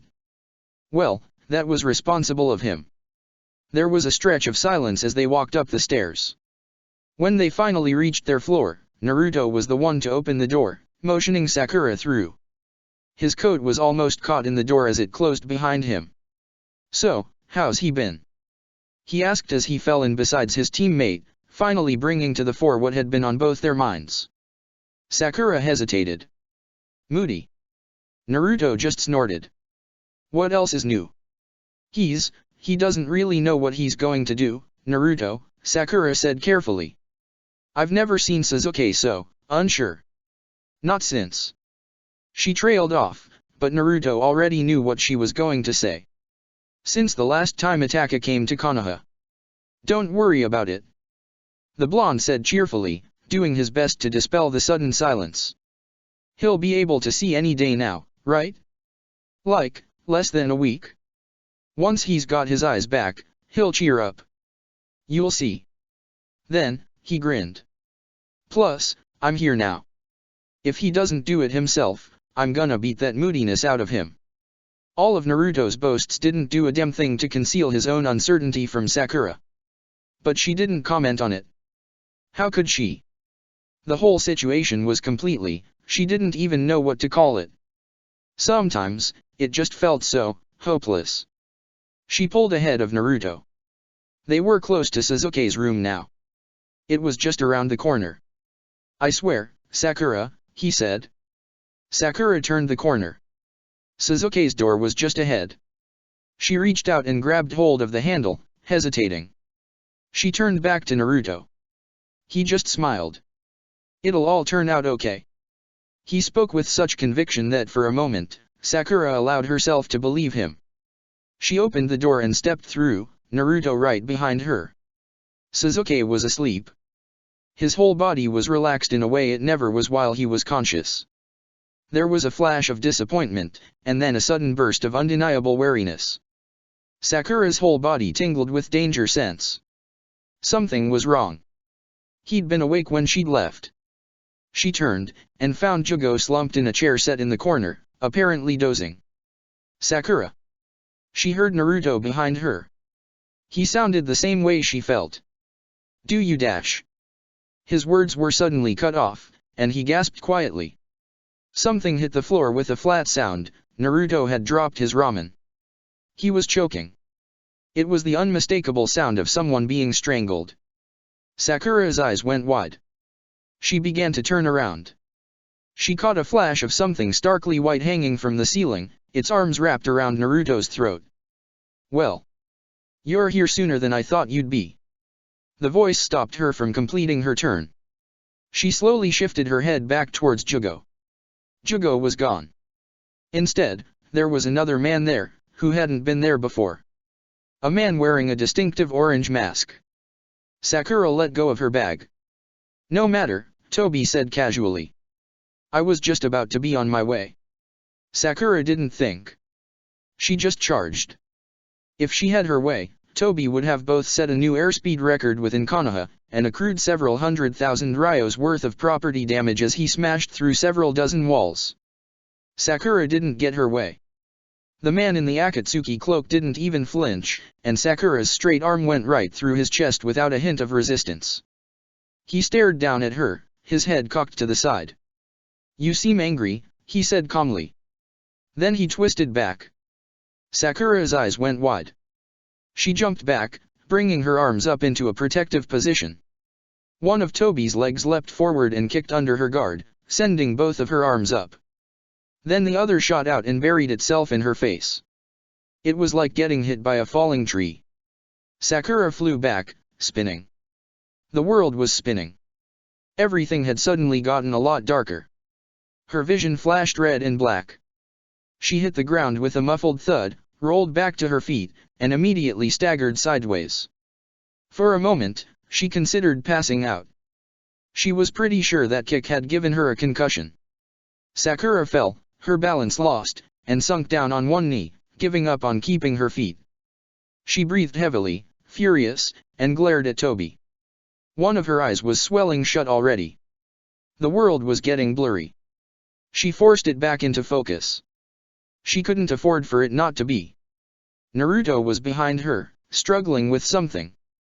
After a moment, he gave a roar of effort, and a pale thing bounced past Sakura, making a liquid-sounding thud as it hit the floor. It slid to a stop at Toby's feet, before slowly pulling itself up. It was the plant man, Zetsu. Unmistakably. But the flytrap was gone, and he was completely white. The black half had vanished. Ow. It whined. Geez. A little rough, don't you think? Naruto just wheezed, the heavy, uncertain breathing of a man whose windpipe had been recently constricted. Who are you calling, rough? He panted, sounding borderline enraged. You're lucky I didn't tear your head off. If it were possible, Zetsu grew paler. Toby made an unconcerned tisk noise, and slowly walked over to Sasuke. A kunai flipped out of his sleeve. He came to a stop next to the bed. There was a moment of heavy silence. Get away from him. Naruto was hissing. Sakura had never heard him sound so angry. Toby didn't visibly react. Sakura couldn't see past the mask, but she knew the man was wearing a mocking smile under it. Her head pulsed, a burning ache swelling through it, and she closed her eyes tightly for a moment. I don't believe I will. Sakura gritted her teeth, the sound unnaturally loud in her head. She could feel a pounding there, everything above the neck felt thick, hypersensitive. A monster of headache was forming. She couldn't tell if it was because worry, or rage, or because of that vicious kick. Behind her, Naruto took a step forward. Ah! Toby raised the kunai in his left hand, bringing it against Sasuke's neck. The Uchiha didn't react, completely unconscious. Don't be so hasty, the man said, almost merrily. Let's talk a little, shall we? Sakura slowly rose from the floor, pulling herself to her feet. She idly rubbed at the impressive yellow bruise on her cheek. It immediately began to fade. Her headache didn't. In fact, it just got worse. You won't hurt him, she snarled. Every word tasted like copper. Toby cocked his head. And who will stop me? Who do you think? Naruto took a step forward. The air in the room began feeling heavy. His urge to do violence was palatable. Sakura took a deep breath, steadying herself, and finished standing up, only to stagger as the world spun once more. Toby chuckled. So dramatic. He pressed the kunai forward, into Sasuke's throat. A drop of blood leaked over the shining steel point. Sakura blinked. Everything seemed to be moving so slowly. Don't worry. The man said carelessly, lifting his other hand high, even as the knife drew another drop of blood from Sasuke. I'm not here to hurt him. Naruto took another step forward. Sakura stayed rooted where she was. The world was still spinning. Just staying on her feet was an ordeal. Her head ached. She brought a palm up and pressed it against her temple, soothing green chakra playing over it. The side of her head was wet. Fighting was out of the question for now. Until she could heal herself, all she could do was watch. The masked man dropped his open palm, the one unoccupied by the knife, to Sasuke's forehead. He brushed the bandages there. I'm just here to take him. There was a pause. The sounds of the outside world faded away. Sakura sucked in a breath. The pounding grew more intense. It seemed to fill the world. Konoha resonated with her unsteady heartbeat. No. He can't leave again. Like hell dash. Naruto rushed forward, fist cocked back. Are you going to take him? His hand sailed straight through the orange mask. Toby cocked his head to the side. Naruto didn't care about the man's apparent intangibility. He just kept swinging. Punching away at nothing. And punching. And punching. Before there was a moment where he overextended, where his body fell just a little bit forward, and his fist cleared Toby's body. and the masked man rocketed forward and head-butted him in the face in a single violent motion, not moving either of his hands the entire time. There was a harsh grunt, and Naruto fell back, an ugly bruise already marring his forehead. Zetsu laughed. Useless. You're being useless. Do something. Sakura took a trembling step forward. The pounding grew worse. Toby looked away from the reeling Naruto, and towards her. She could see a single dark Sharingan staring out of his mask. It slowly spun, regarding her impassively, like she was a bug at the bottom of a jar. Oh. Its owner said curiously. You're still up? I thought you'd at least be taking a nap. Sakura's lip curled back into a snarl. She couldn't help it. This man. Why? She asked, spitting blood. Why? Toby aped back in a high-pitched voice. Sakura's snarl grew. Why are you taking him? She took another unsteady step forward. Are you stupid? Do you think we'll just let you? That you can just walk into Konoha and dash? The masked man laughed. You think Konoha will stop me? He laughed again, lower. He took a step forward, away from Sasuke. The knife stayed in his hand. You think Konoha will step in to help your poor little Sasuke? Naruto pulled himself back to his feet. Of course. Why wouldn't Bah dash? Oh. You're Hokage. The man chuckled, raising his hand and cupping the lower half of his mask. You think the decision would be hers to make? Of course. Then you are naive. The man's voice lost all trace of humor. He stood ramrod straight, glaring at Naruto. His Sharingan lazily rotated. Naruto froze. The pinwheel eye transfixed him. Sakura watched, her eyes boring into the sides of Zetsu's grinning head. He glanced at her out of the corner of his eye, and the smile shrunk slightly. If she could have seen herself in a mirror, Sakura likely would have terrified herself. Murder was too light a term for what she looked ready for. Burning down the continent would have better suited the expression on her face. This village killed the Uchiha. Slaughtered them down to the last man, woman, and child. I know, I helped them do it. The man laughed. Itachi was so brave, taking the sins of his family onto himself. Voluntarily accepting exile, even. But even he needed help, and that's why he came to me. Toby chuckled darkly. What a hypocrite. Hypocrite. Naruto couldn't look away. He says he will bear the Uchiha's burdens, and then he passes responsibility for them onto me? He says he will exterminate our clan, and then he leaves his brother behind. The masked man slowly shook his head. He was never willing to go all the way. That's why he will fail. Sakura shook her head, the pounding was getting louder and louder. Even if you think that. Her words weren't coming to her easily, the world seemed to be moving like it was underwater. He's Itachi. He won't just let you, he cares about Sasuke. She barely agreed with herself, but it was the truth. Itachi did care about Sasuke. Even if he didn't deserve to. The man chuckled. Oh, I know. I'm counting on it. He and I have unfinished business, after all. Sakura shook her head, the pounding was getting louder and louder. Sasuke was bait? That couldn't be it. Just for Itachi. But, that's got nothing to do with Dash. Naruto closed his eyes. Konoha not helping Sasuke. The darkly humorous tone was back. Toby slowly shook his head. You think this village won't leap at the chance to finally be rid of the Uchiha for good? He laughed lowly.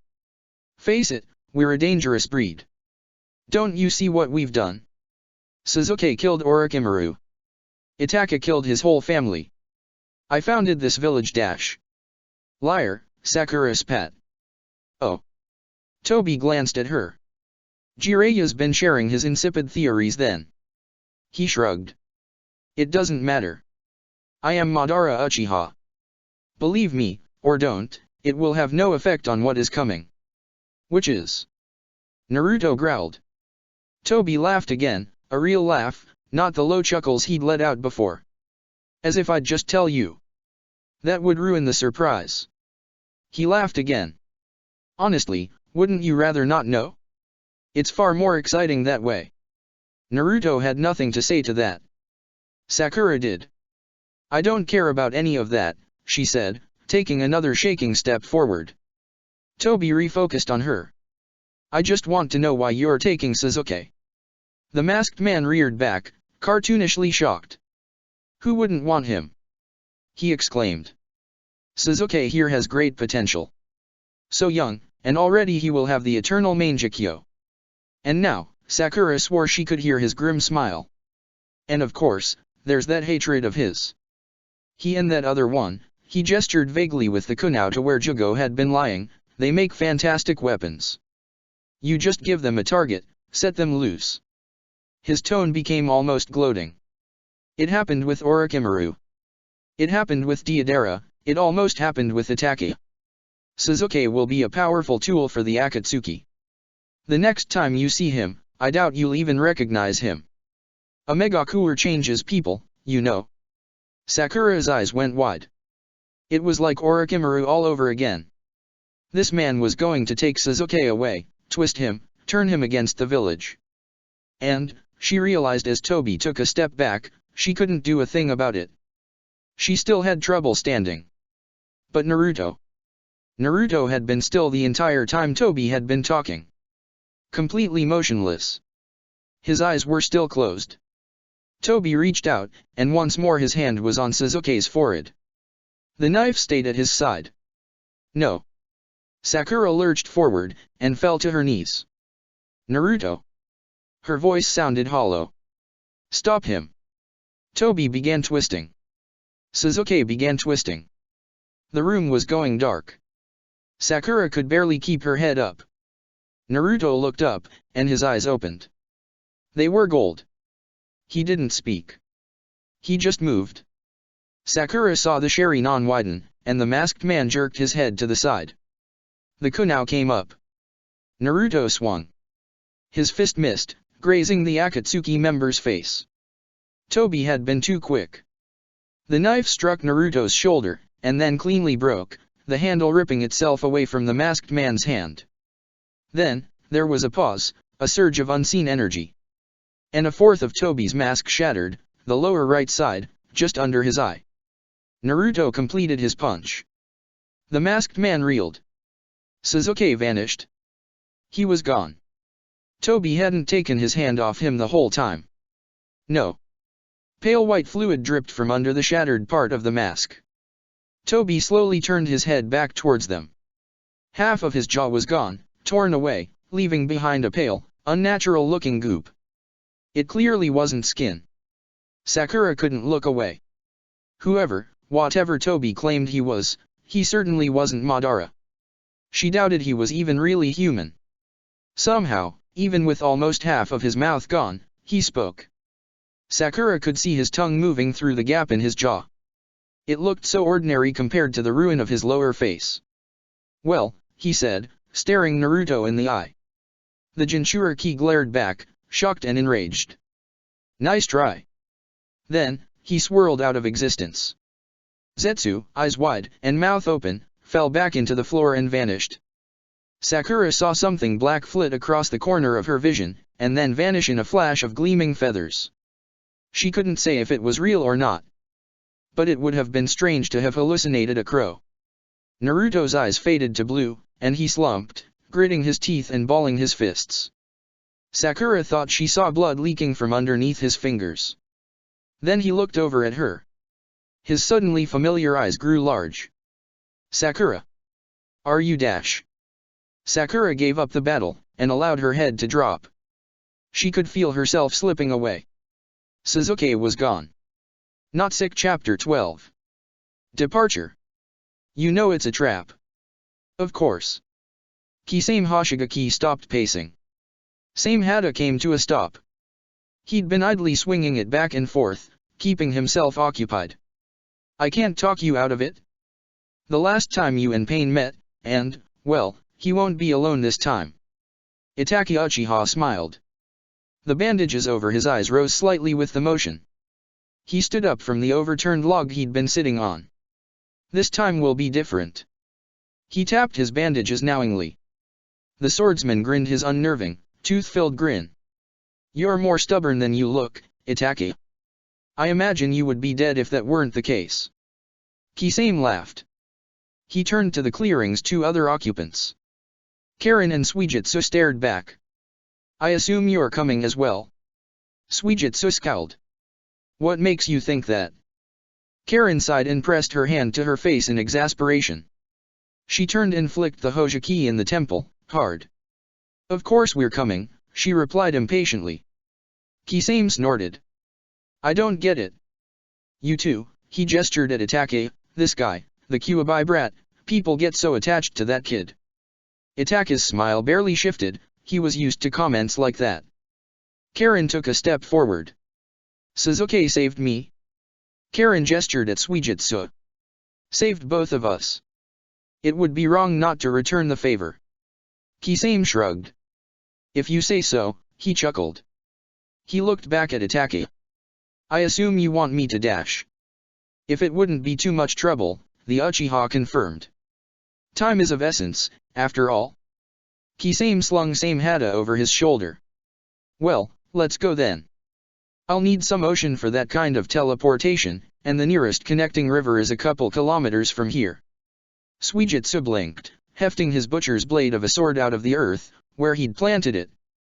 We're going to use the sharks? He asked, almost eagerly. Karen looked at him, cocking an eyebrow. Sharks. Suijitsu grinned. Oh yeah. You'll love 'em, I'm sure. They're moody, they're quiet, they got positively hypnotic eyes, it'll be like we already saved him. Kisame chuckled and Itake smiled again, but Karen grimaced. Still, she said slowly. It's just the four of us. 6 if we reach Suzuki and Jugo, and that's only if they're not. She blinked and suppressed a shiver. Impaired. How are we going to dash? It won't be just the four of us, Itake said calmly, slowly rising from the log he'd been seated on. Huh? Suijitsu's eyebrows asked all the questions that he didn't. Itake looked up at the steadily darkening sky. The sun was beginning to think about setting. He couldn't see any of it. If I know Naruto at all, he slowly said, we'll likely meet him there. Sakura. Sakura snapped awake. Oh God. She'd passed out. How long had she been unconscious? Naruto was kneeling next to her, his eyes huge, glass-like.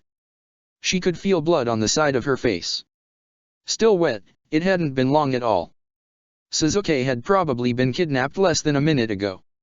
She shot up, and then winced at the pounding in her head. That was a concussion for sure. Tobi's kick had been brutal, she was lucky her head injury wasn't worse. Sakura. She turned to Naruto. He just stared at her, completely still, frozen in shock. He took Suzuki. I know, Naruto. He shook his head. Are you okay? He reached out, almost cupping her face. Your head. She pushed his hand away. I'll be fine. I just need a minute. I can fix this. It's nothing. You passed out. That's not nothing. I'm okay, Sakura ground out, slowly pulling herself to her feet. Naruto rose with her, holding her arm, supporting her. We need to. Her vision blurred momentarily, and she shook her head viciously, clearing it. We need to go to Tsunade. Quickly. Naruto looked pained. He let go of her arm. She won't let us. Sakura looked at him, bewildered. She must have been hit harder than she thought. Naruto. He wasn't looking at her.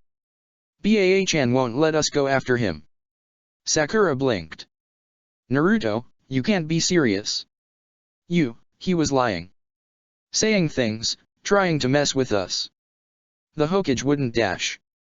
No. Naruto was standing stock still, his hands clenched at his sides. The right one had stopped bleeding, the nail punctures already healed. He was wrong, but he was right. He shook his head again, like someone trying to dislodge something. Baa-chan, she'd let us go after him. Eventually. But it would be too late by then. Suzuki'll be. He trailed off and looked up at her. His eyes were hard. I'm going now. That bastard told us where he was taking him, I'm going after him. Both of them. Now.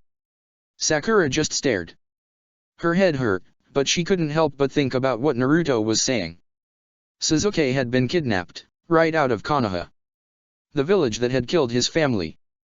The village that, if she was being completely honest with herself, he had every right to hate. She and Naruto. They were Sasuke's family, his new family. But he was so fragile right now. Sasuke had no idea where he was going, he didn't know what he wanted. She and Naruto just weren't enough. He could go either way. If he'd stayed, he probably would have rejoined the village. But if he was gone, if the only man with him while he was so fragile was Madara, he would grow to hate Konoha. He would try to destroy it. It was inevitable. And his only other bond to Konoha besides them was his brother. Itachi didn't want Konoha destroyed. And he didn't want Sasuke dead. He would probably go after his brother as well. He wanted him safe, just like Naruto did. But Sasuke probably still wanted Itachi dead. And even if he didn't, he had almost no reason to trust him. Itachi had killed his own family on the village's orders. He'd tortured his little brother into a coma with his genjutsu, he'd ripped out Sasuke's eyes. So if Sasuke weren't retrieved before he had a chance to decide, it would be too late. He would be gone. The Sasuke that they had been trying to save would be dead. How long would it take? A month? A week? A day? Would Tsunade let them go after him so quickly? Where had Sasuke been taken? What had the masked man said? A Megakure. He was in a Megakure. The base of Akatsuki, the village that had almost claimed one of the Sanin's life. No, she said out loud. Naruto kept eye contact with her. You. Naruto, you. Sakura bit her lip. She could feel herself trembling. Shishao. Tsunade wouldn't let us go after him. Not soon enough. But. Naruto frowned. But she'd be right. Sakura broke. She stopped caring about the aching in her head. Sasuke's gone. And by now, he's at Akatsuki's main stronghold. She froze. It's a trap. It was so obvious. How had she? What? It's a trap. Sakura took a deep, shuddering breath. It's a trap for you. Toby, he took Sasuke because he knew you'd go after him. She took another breath. The world seemed to made of paper, flat and lifeless, colors crudely drawn on. You can't go. She couldn't believe what she was saying. Neither, apparently, could Naruto. What? He said quietly. Then, he took a step closer to her. His voice grew even quieter. I have to go, Sakura. Sasuke's there. If I don't go, we'll never see him again. He'll come back like he did when he was with Orochimaru. His bright blue eyes narrowed, they were the only things in Sakura's world that looked alive. No. He'll be even worse. I can't let that happen. But. Naruto. Sakura brought her hand up to her head, and green chakra played around it. Her headache began to recede. He's not. Naruto, he's not. Naruto's face went flat. He's not worth it. He's not worth you. Sakura angrily blurted, the words choking her. You'll just be doing what they want. If you go. Her vision began blurring. It wasn't her concussion causing it. If you go, I'll never see you again. Naruto just stared at her, torn. He slowly closed his eyes, other than that small movement, he was completely still. Thank you, Sakura. Sakura, thank you. Sakura's eyes went wide. The past and the present overlapped a moment, and she was young and cold and shivering and alone once more. But I can't just let him go like that. If I can save him, I have to try. Naruto opened his eyes, they were gold again. And with this, I'll have a chance. I know Akatsuki's weaknesses. I can. He paused, his mouth moving soundlessly before closing again. Finally he spoke once more, his voice cracked. It doesn't matter if it's a trap. If there's a chance, I have to try. Naruto. Sakura stumbled forward. Naruto backed up, out of her reach. She reached out. She hadn't been able to stop Sasuke from leaving. He'd just walked away. And now. Naruto. Don't you dare. Don't you fucking dare dash. Her teammate's face twisted into a parody of his normally bright smile. This one looked like it had been painted on, and the paint had begun to flake away. I'll see you soon, he lied. And then he vanished, moving so fast Sakura could barely track him. The window pane shuddered with his passing. She was left alone in a silent room, her hand grasping at nothing. Sakura stared at the spot where Naruto had been a moment before. He was gone. Just like Sasuke. At that moment, all she wanted to do was demolish the hospital. Wall by wall, brick by brick. Then the village. Then the rest of the nations. And then kill her self-sacrificing idiot of a teammate, before the Akatsuki could. Sakura took a deep breath. She would not cry. Crying was the last thing she needed right now. Neither was doing her best to destroy Konoha building by building until the terrible weight in her chest vanished. Her head was clear. Her concussion was gone. She needed to think. No. Now wasn't the time to think. She needed to stop him. Naruto wasn't out of the village yet. He was fast, but he hadn't been holding still long enough for his Sage Mode to last long.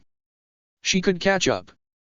But she had no idea where he was going, which direction he was headed, and unless she found out as quickly as possible, she would be too late. How could she? Sakura snapped her head up, and she moved, faster than she ever thought she would be able to. She knew how she could find Naruto. The window pane rattled again, and the hospital room was suddenly apparently empty, except for a spread of crimson droplets on the off-white floor. Apparently. The blood from Sakura's head wound slowly began to draw itself into the ground. Then, a face, simple and pale, looking like something a child would create with clay, began to pull itself from it. Slowly, its features became more defined. The forehead grew broader, the chin sharper. The mouth grew a bit shorter, and the nose more angular. A pale, stringy substance sprouted from the scalp, slowly bringing itself down the back of the white thing's head. It began to change color. Slowly, it went from a sickly white to a bright pink. An off-white Sakura Haruno pulled herself from the floor of the hospital like a weed sprouting from the earth, stretching as she rose, working muscles that hadn't existed a moment before. Her skin began to shift, spreading out and changing shade, until it looked just like her day wear. Not Sakura finished rising from the floor. She glanced around, taking in the empty chair in the corner in the room. She strode over, her walk exactly like the real Sakura's, and sat down in it, watching the rest of the room. Two more pale lumps pulled themselves up from the floor, rapidly changing in shape and color. Soon, it seemed like the hospital had sprouted a bizarre sunflower and a drooping, misshapen, dark blue duck. Not Sakura grinned. Sakura? Would you like to come in? Is that blood dash? No time. Sakura barked, breathing heavily. Sweat ran down her neck. She'd been running as hard as she could, rocketing across the rooftops. How far can you see? She asked harshly.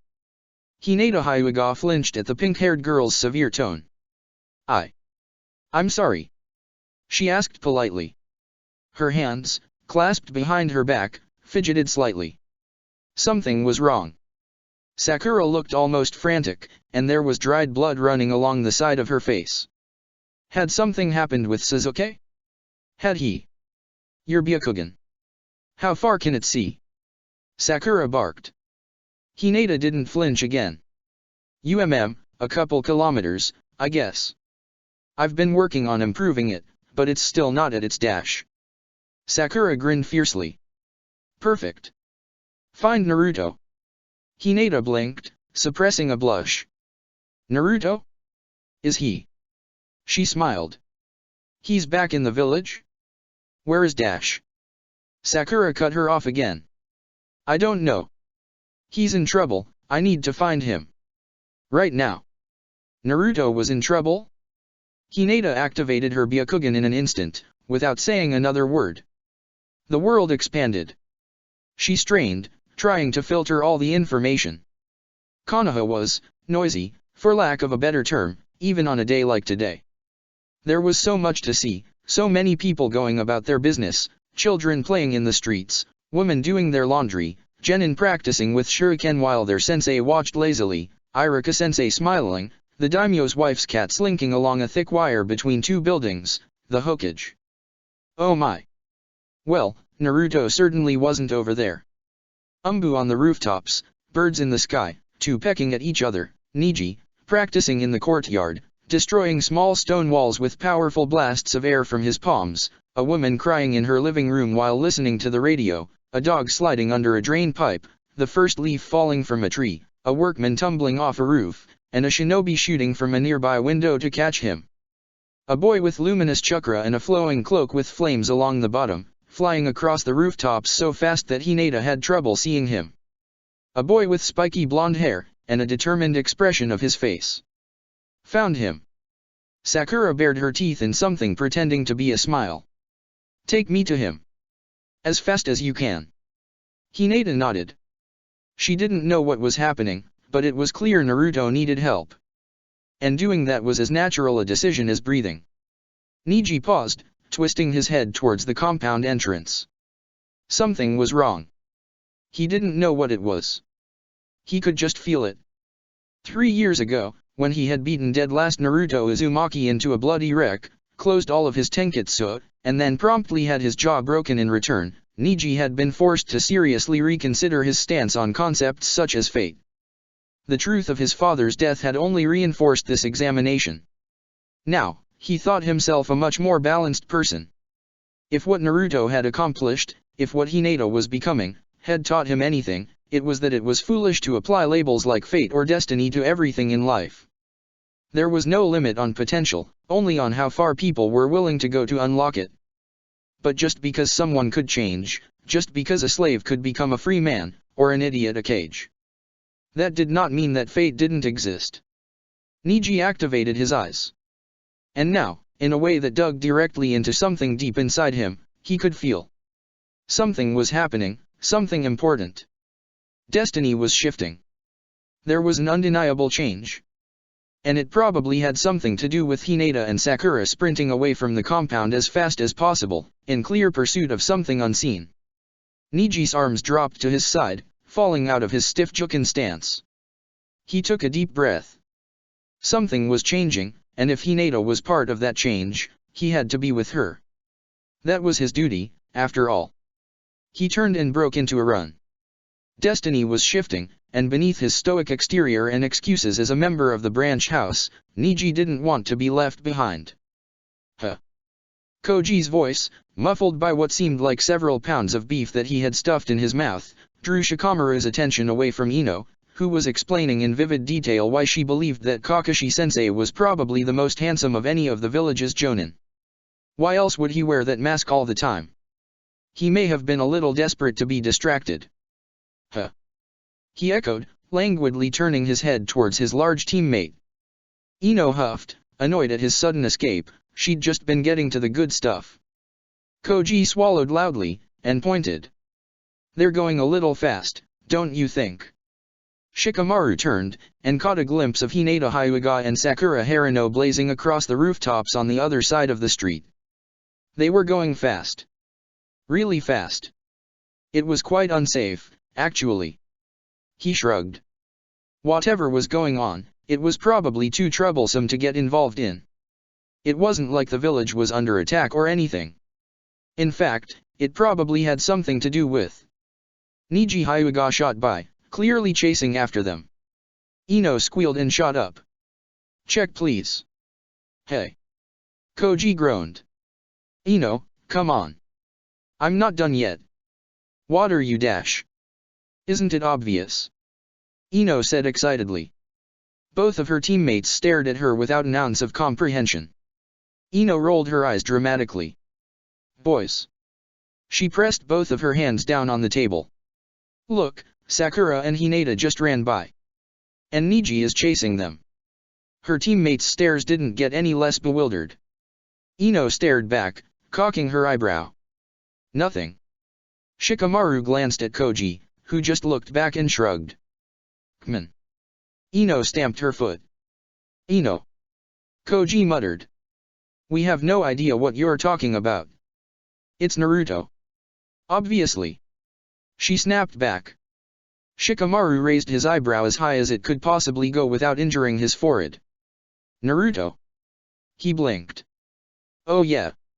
He should be back, around now. He blinked again, more quickly, and put his hands up. Wait a minute. You think dash. Sakura's taking Hinata to him. And Niji's trying to stop her. Ino sighed dramatically. We have to follow them. Koji looked at all the uneaten food on the table before him, and sighed. Fine. He grinned. But you're paying for my next meal. Done. Ino agreed impatiently. She turned to her other teammate, who still hadn't moved from his booth, bonelessly slouching. Shikamaru, make a shadow clone. He looked up at her. I think I'll sit this one out, myself. I'm not really dash. Ino bent down and seized his ear, looking him in the eye. Shikamaru. You're coming. No negotiation. Think of it as education, you need to see what real romance looks like. The Nara winced. I doubt Naruto will ever be a romantic kind of guy. Ino snorted. You'll see. Now, get up, and make a shadow clone, we've gotta tell Tenten. She's been waiting for this. Shikamaru slowly, very, very slowly, pulled himself out of the booth. Why don't you do it? 'Cause you're still better at it. Seriously, now. Shikamaru sighed, and ran his hands through several simple signs. There was a puff of smoke, and another Nara appeared. This one looked even more bored than the original. Where is she? He asked lazily. Training ground 12, with Lee. It's not that far. Go and tell her where we're headed, all right? And quick. The clone nodded and ambled out the door. Ino clicked her tongue, and it took off. Even Shikamaru's clones knew that sound was a bad sign. She turned back to her teammates. What are you waiting for? Let's go. And so with a giggle, a groan, and a sigh, Team 10 joined the chase. Akamaru, did I just see that? Kiba turned to his companion, who gave him the dog equivalent of a shrug. He'd seen the same thing. Sakura Haruno and Hinata Hyuga had leapt over the alley they were wandering through, followed closely behind by Niji. And then, less than 10 seconds later, the entirety of Team 10 had flown past as well. Something was up. Kiba blinked, almost audibly. He shook his head. I'll go after them. Could you get Shino? I have the feeling he's gonna want to see this. Akamaru barked. Kiba stared at him, and then slapped himself. Right. Dog. He grinned from under his hand. Okay. You follow them. I'll go get Shino. The large white dog huffed in amusement, and then sprinted up the walls of the alley, leaping onto the roof and out of sight. Kiba's grin widened and he took off in the other direction, towards the Abarame compound. He didn't know what was going on, but if so many of the rookies had already been dragged into it, it was probably gonna be good. Sai was rather perturbed. There was something strange going on in the village below. High upon Konoha's walls, he was the only one with the proper view to see what was happening down there. Someone was running. And being chased in kind. Someone wearing a bright red coat. Sai looked around. There were no patrols nearby, this part of the wall bordered the main road, and Umbu had jurisdiction down there. He was the only one able to see the chain of people going after whoever was down there. He glanced down at his sketch. It was only half finished. He shrugged. He could always complete it later. Right now, something odd was happening, and he felt curious. A moment later, there was a large ink eagle in Konoha's sky. He was being followed. Konoha seemed almost empty today. The streets were nearly deserted, the sun was bearing down relentlessly, soon to set, and most of the village had given up the day. He only saw the occasional shinobi as he blew across the rooftops. They never saw him. He made sure of it. But he must have messed up somehow. He must have made a mistake, because he was being followed. About a half-dozen chakras licked at his senses, behind him. They weren't catching up, but they weren't being left behind either. They were all familiar, particularly the one at the front. Sakura was after him, which meant he had to push himself even faster. He needed to get out of the village before she could catch him. Sage Mode chose that moment to run out. Naruto misjudged the next leap, his body no longer humming with natural energy, and nearly ended up planting himself face first in a brick wall. Only an impromptu handspring saved him, and then he was off again. If he'd been in the right state of mind, he would have made a shadow clone, or several dozen, either as decoys, or to stay behind and gather more energy. Naruto wasn't in the right state of mind. Sasuke had been kidnapped. He'd been so close. He'd been back in the village. Orochimaru was dead. Itachi wasn't trying to kill him. For once, everything had been going Naruto's way. And now he was gone. Stolen, right before they could become a real team again. So Naruto wasn't in the right state of mind. He was almost manic, driven by something he didn't fully understand. Even with Sage Mode gone, he still made his way towards the borders of the village with every ounce of his strength. It never occurred to him that he might have wanted to be caught. He had to preserve the first bond he'd ever made. His first real friendship. If he didn't. Naruto couldn't imagine what would happen if he didn't. But it was okay. That wouldn't happen. He'd save Sasuke. He would save him if it were the last thing he ever did. Sakura got within shouting distance of Naruto when he was forced to slow down as he scaled Konoha's great walls. She started screaming at him. She barely knew what she was saying. Pleading. Threats. Promises that she knew were impossible. Naruto ignored it all. He only stopped for a moment, right as he reached the top of the wall. He only stopped when Hinata asked, in something that was both a shout and whisper, "Naruto." Then, he looked back, for the briefest of seconds. Sakura couldn't see his face from the bottom of the wall.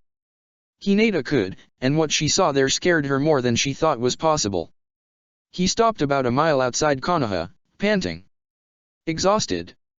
Naruto had run faster that day than he'd ever moved before. He still felt like it hadn't been fast enough. He didn't waste any time. Shaking from exertion, he brought a trembling hand up to his mouth and bit down hard on his thumb, before running through several signs. Cookie Yosjutsu, he wheezed, and slapped his hand down on the grass. There was an explosion of smoke, and a diminutive green toad appeared. It stared up at him expectantly. Naruto grinned unconvincingly, trying to mask his desperation and exhaustion. He bent down to the summon's level, dropping into a squat. "Hey. Gamatate, right?" The toad just cocked its head wordlessly, before nodding. Naruto's grin grew a bit more genuine, and he breathed out, straightening up. "Great. I need to get to Omegakure, right away. Can you take me there? Pervy Sage said you were the best toad teleporter, and he tends to be right about those kind of things." Gamatate blinked. Then, he spoke. "Omegakure." Naruto blinked back, shocked. The toad was about the size of his head, but its voice was incredibly deep and gravelly. It sounded like Gamabunta, if Gamabunta had been smoking real tobacco in his showy pipe. Yeah? It's kinda emergency." He drew himself fully up, his breathing evening out. "You're Naruto, right? The newest sage?" Gamatate asked ponderously. The brittle grin returned. "That's me." Naruto drove a thumb into his chest, doing his best to imitate himself. "Naruto Uzumaki, Konoha's #1 unpredictable ninja, and the new Toad Sage. So, could you dash? You know what happened to your master in Omegakure, right?" Naruto had the feeling that if the toad had eyebrows, he'd be cocking them. "He nearly met his death," the summon continued. "When I picked him up, he was missing an arm and going into shock. If his teammate weren't the best medicnin in the world, he almost certainly would have died." He inflated his throat for a moment, before bringing it back to normal, like a nervous tick. "Do you really think going there is the best idea?" Naruto looked down, his eyes blank in disbelief. Not for a single moment during his flight from the village had he imagined this might happen. His voice died. What was there to say? Because Naruto wasn't stupid. Going to Omegakure was a terrible idea. Sakura had said it was a trap. She was probably right. The timing of Toby kidnapping Sasuke was too perfect for it to be otherwise. If he hadn't wanted to bait Naruto, he would have done it before the Jinchuriki returned to the village, let alone walked into Sasuke's hospital room. Toby wanted him to come. Wanted him to be forced to face pain again, on his home turf. Could he do what his master couldn't? He knew Pain's secrets. He knew his techniques, his weaknesses, he even knew his true identity. But even if he got Sasuke, who was still blind, to help him, could he beat the man who'd almost killed his master? Probably not. Naruto held no illusions. Jiraiya was still a better shinobi than him in ways he couldn't even understand. But he had to try. It was his life versus Sasuke's soul, and he would trade it in a heartbeat. For the first time since Sasuke had been taken, impossible, it was only 10 minutes ago, Naruto allowed himself to laugh. No, he chuckled. It's an awful idea. But I have to go. My best friend's there. If I don't go, he'll die. He sobered. No, it'll be worse than that. He'll turn against Konoha. He'll lose himself. He looked down at Gomate, and his eyes were hard. I won't let that happen. The tiny toad stared up at him, before shrugging. All right then, it ground out. In that case dash. Naruto. The man in question spun around, and promptly had the life scared out of him. Seeing Sakura Haruno leap from the trees and head straight for you at something approaching the speed of sound was the kind of thing that took years away from someone. Naruto leapt to the side in a panic, and his teammate's flying tackle missed. She struck ground and rolled, barely missing Gomate, who croaked in alarm and jumped high into the air, alighting on a nearby branch. Naruto hit the ground at about the same time that Sakura got to her feet. He skidded along the slick grass, before turning over just in time to see his teammate stalking towards him. Naruto, I swear. I will break your back and then figure out how to fix it. Sakura's eyes were wide, the pupils dilated. She looked, for lack of a better word, fierce. The specificity of the threat made Naruto pause as he scrambled to his feet. You're not going to stop me?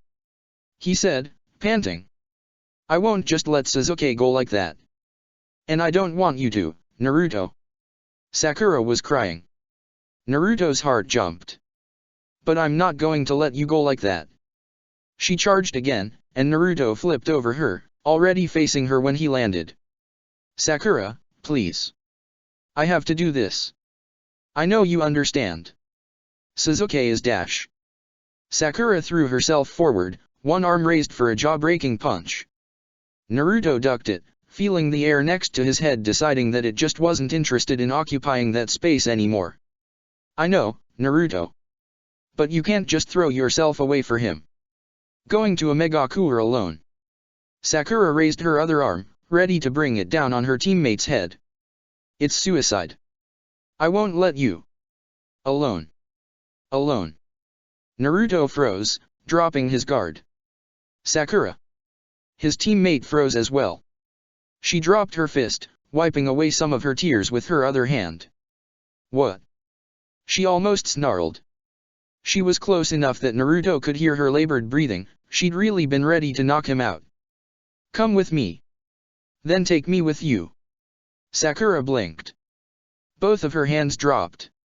She stepped back, almost tripping over her own feet. What? She quavered. Naruto stepped forward, back into her personal space. Come with me. If we both go, it's not a long shot anymore. We can save Sasuke together. We could do it. Sakura was still staring at him. Her tears hadn't dried yet.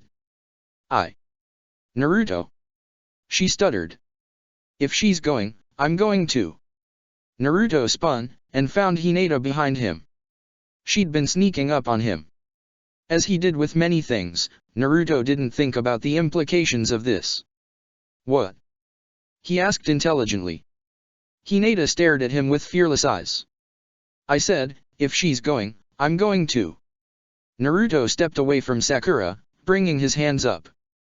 But. Hinata. It's gonna be. He stopped. What was he saying? It was going to be dangerous? Hinata was a ninja, just like him. What did danger matter? Why didn't he want her to go? It's a Team 7 thing, he finally decided.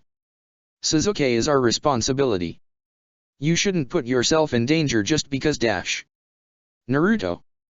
Hinata's voice was soft, but it still shut Naruto up like a slap across the face. She took a step closer to him. Don't you remember what I told you? Hinata had told Naruto a lot of things recently. But one stuck out in particular. She'd whispered it, staring up into his eyes, in a situation he couldn't help but find similar to this. You won't leave me behind, not ever again. That had been, what, 2 weeks ago? A lifetime ago. Naruto swallowed loudly. I remember. Hinata smiled. She stammered for a moment, before narrowing her eyes slightly. I love you, she said forcefully, as if the words had been sticking in her throat. And I have to protect the people I love. If you're going to go fight pain again, I won't let you go without me. Well spoken, I think. Sai dropped out the treetops, as if he'd been there the entire time. Naruto blinked. Sai. The pale boy ignored his startled reaction. I believe I'll come as well. His mouth stretched, and his eyes closed. After all, I can't let you just go off and get captured, can I? What? Naruto shook his head. No way. It's gonna be way too. He looked back at Hinata. I mean, you shouldn't just dash. I agree. Sakura spun around, startled. Niji Hyuga strode out of the woods behind her, wearing a truly frightening frown that was only exaggerated by his straining Byakugan. Going to a Megakure is foolish. You would be unlikely to succeed. How did you dash? Sakura asked. There was no way he'd been close enough to hear their conversation a moment ago. The Byakugan. I was reading your lips, the Jonin said flatly. As I was saying, I believe pursuing Sasuke Uchiha to be a poor decision. Naruto stepped forward, opening his mouth. Niji's hand came up, the fingers lightly extended. However, he said grimly. I know you, Naruto. And I know there is no way I'll be able to talk you out of it. And while I could simply disable you and drag you back to Konoha. Naruto crossed his arms and snorted, making it clear exactly how simple he thought that process would be. I do not believe Hinata-sama would approve of that, Niji continued. The lightly blushing Hyuga heir stared at her bodyguard, her mouth ever so slightly open. As such, it appears I have no choice but to accompany you as well, if only to keep her safe from your foolishness. Naruto stared at him for a moment, unraveling his words. You want to come to protect Hinata? Niji didn't nod. His glare just grew more intense. Naruto smiled.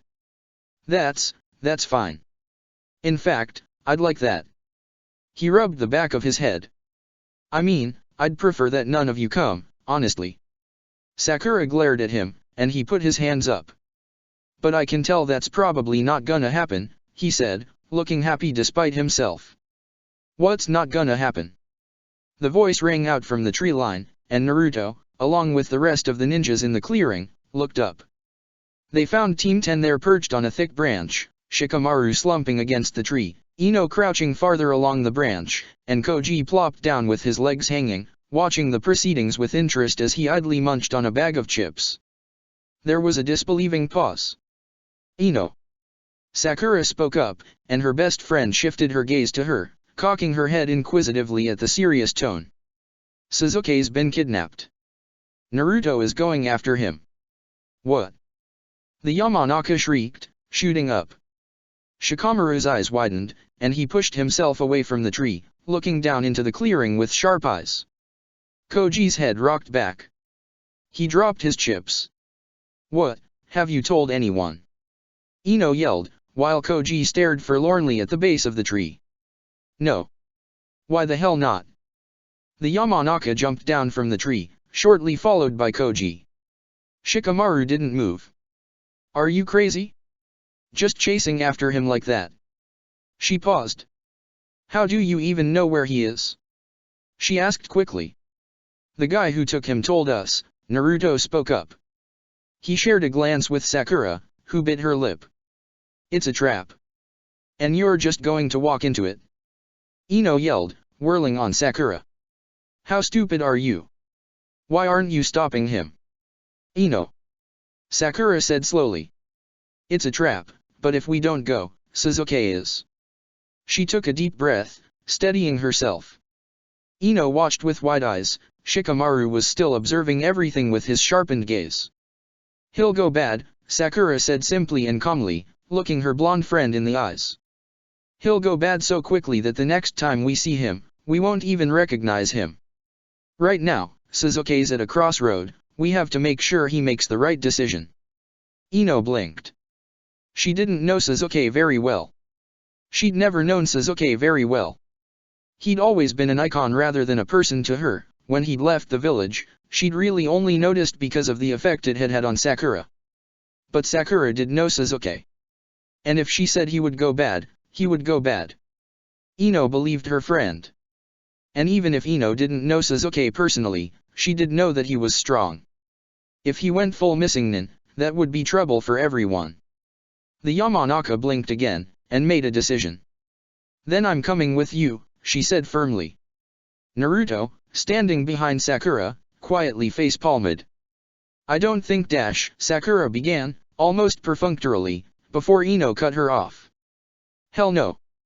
If you're going to do something so stupid, there's no way I'm going to let you do it without me. The blonde grinned. Plus, we've really been stepping up our training the last few weeks, she said, indicating her teammates with a broad wave of her hands. We're ready for The man who put us all in the hospital is going to be there, Sakura said quickly. It's going to be Ino's grin just got wider, she was beginning to look distinctly vicious. Perfect. Then I'll help you get some payback. Shikamaru, still in the tree, sighed loudly. This is troublesome. Ino shot up at him, still grinning. The Nara jumped down, landing in a crouch and slowly rising. No, he said, frowning. Dangerous. We'll have to be careful. We'll need a plan. He smirked. I guess it's a good thing I'm coming. Ino rolled her eyes dramatically. She glanced at Koji, who just nodded back seriously. Of course he was coming. Team 10 looked after its own, after all. There was a sudden sniffing noise. Sakura snapped her head to the side. No way. Yosh. Rock Lee blasted out of the undergrowth, a dazzling smile on his face. His bowl cut was full of twigs, but he didn't seem to care. He was, however, crying a steady stream of shining tears. Such youth. He leveled his thumb at Koji, who just blinked back, bemused. Putting yourself in harm's way to protect your comrades, throwing yourself into the jaws of a dangerous enemy. He sniffed again, his tears threatening to overwhelm him. I cannot let you do such a thing alone. I will come too. As Sakura tried to explain to Lee that no one was doing this alone, considering that there were already more than half a dozen people who had decided to follow Naruto to a Megakure, Ino shot Shikamaru a narrow glare.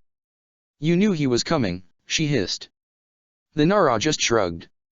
Ino stopped glaring, but she was barely mollified. If Lee's here, where's Tenten? Here. The voice came from right behind Ino, and she spun around, startled. Tenten giggled. Sorry. That never gets old. Neji stared at his teammate. He grunted. You have gotten faster. Did you think training with Lee was just for show? The weapons master playfully shot back. Naruto finally spoke up, having been watching the arrivals with wide eyes. Did everyone see me leave? He demanded incredulously. I did not. Shino strode out from behind a tree at the edge of the clearing. However, Akamaru followed right behind him, with a grinning Kiba seated on his back. Several did, Shino finished saying, adjusting his glasses. Naruto threw his hands up. And I bet you wanna come too. Shino wordlessly nodded. Kiba's grin just grew wider. Hell yes.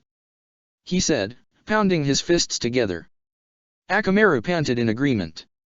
We've been training our asses off, he continued, patting his partner.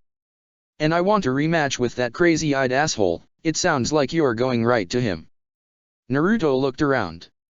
Every single one of the rookie 9, plus Team Guy and minus Sasuke, filled the clearing. They had all stopped talking to one another, and were staring at him with expectant eyes. He looked at Sakura, who just raised an eyebrow at him. Naruto hung his head.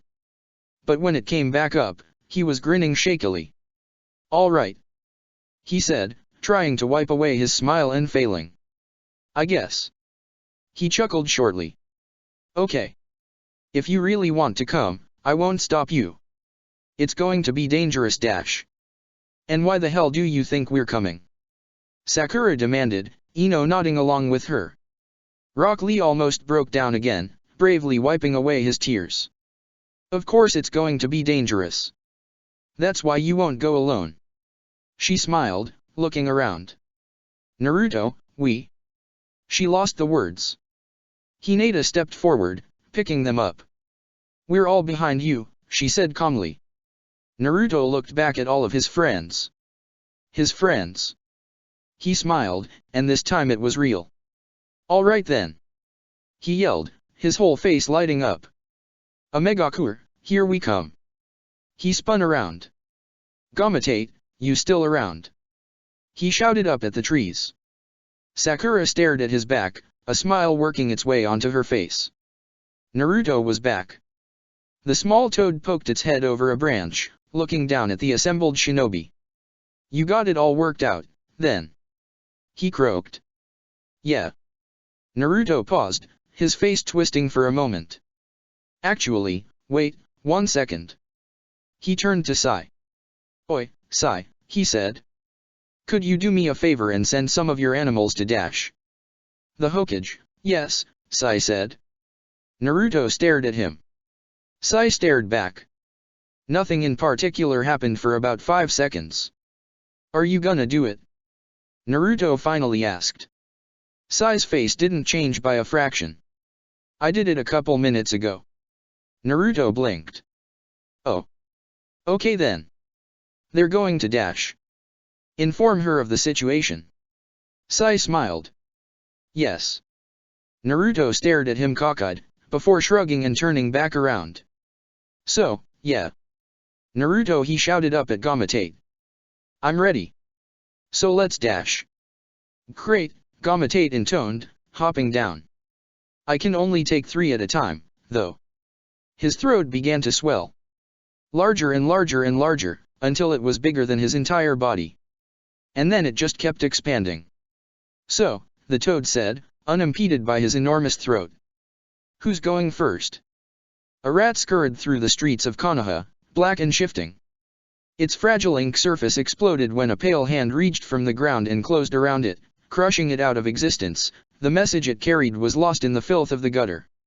A pitch-black hawk winged through the steadily darkening sky. It never saw the torn-away antenna that flew from a rooftop and speared it through the chest. The message it carried stained the laundry of an unfortunate woman who'd forgotten to take down her blouses.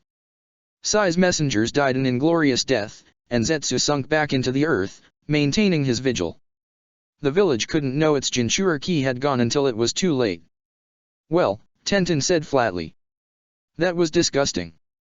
Gamotate just stared grumpily at her, and she quickly retracted her statement. "But it was definitely the best toad's mouth I've ever been in," she said slowly. The tiny amphibian just gave an unimpressed croak and then vanished in a flash of smoke, leaving the Konohanin alone on the muddy shore.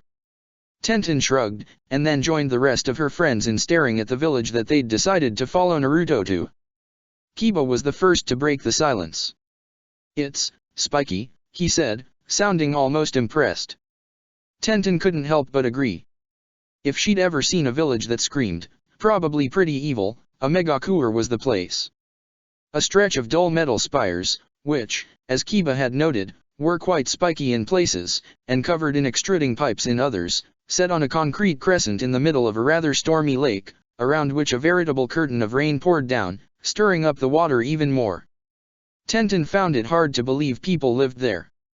To her left, Niji frowned and activated his Byakugan, at which point his frown only grew deeper. Tenten knew that look. That was the perplexed and more than a little bit annoyed frown.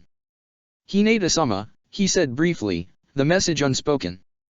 Hinata glanced at him, before activating her own Byakugan and staring at the village. She blinked, and her eyes narrowed. The rain. She said quietly. Indeed, Niji responded, his brow furrowing even more. What? What is it? Naruto asked, looking back and forth between the village and the Hyuga. Niji crossed his arms, maintaining his frown. The rain is imbued with chakra, very potent chakra. He cupped his chin. It's a smoke screen, even the Byakugan cannot pierce it. Shikamaru placed the tips of his fingers together. Troublesome, he muttered, sinking to his haunches. Ino nudged Koji, who just rolled his eyes. Finding Sasuke will be difficult, then. He glanced at Sakura. If he's even here. He's here, Sakura said with the kind of certainty that made Shikamaru's neck stiffen. I know it, Tobi was telling us the truth about that, at least. He wants Sasuke for more than just bait, after all. Shikamaru just HMMD again, but he didn't sound nearly as doubtful. If you say so, he said. He closed his eyes. All right. If we want to have the best chance at succeeding, we need to find Sasuke as quickly as possible, and then leave. Staying here wouldn't be worth the risk. Naruto nodded in agreement, while Tenten glanced at Lee, who was still staring unblinkingly at the village. Lee. She whispered. Is something dash?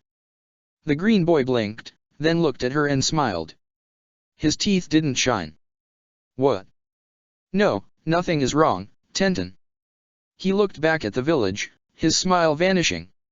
I just have a feeling. He shook his head. It's nothing. Tenten watched him worriedly, before turning back to Shikamaru.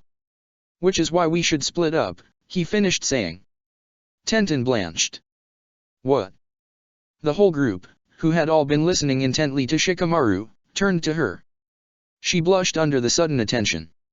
I mean. She said. Isn't that? She glanced back at the foreboding village.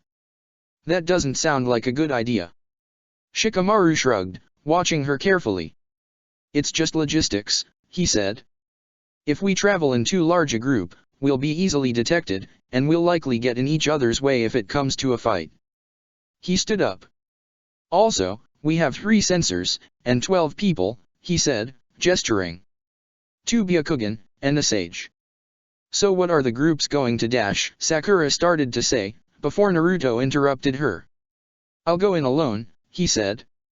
The pink-haired girl spun towards him, a furious scowl working its way onto her face, but she stopped when she spotted his placating grin and upraised hands.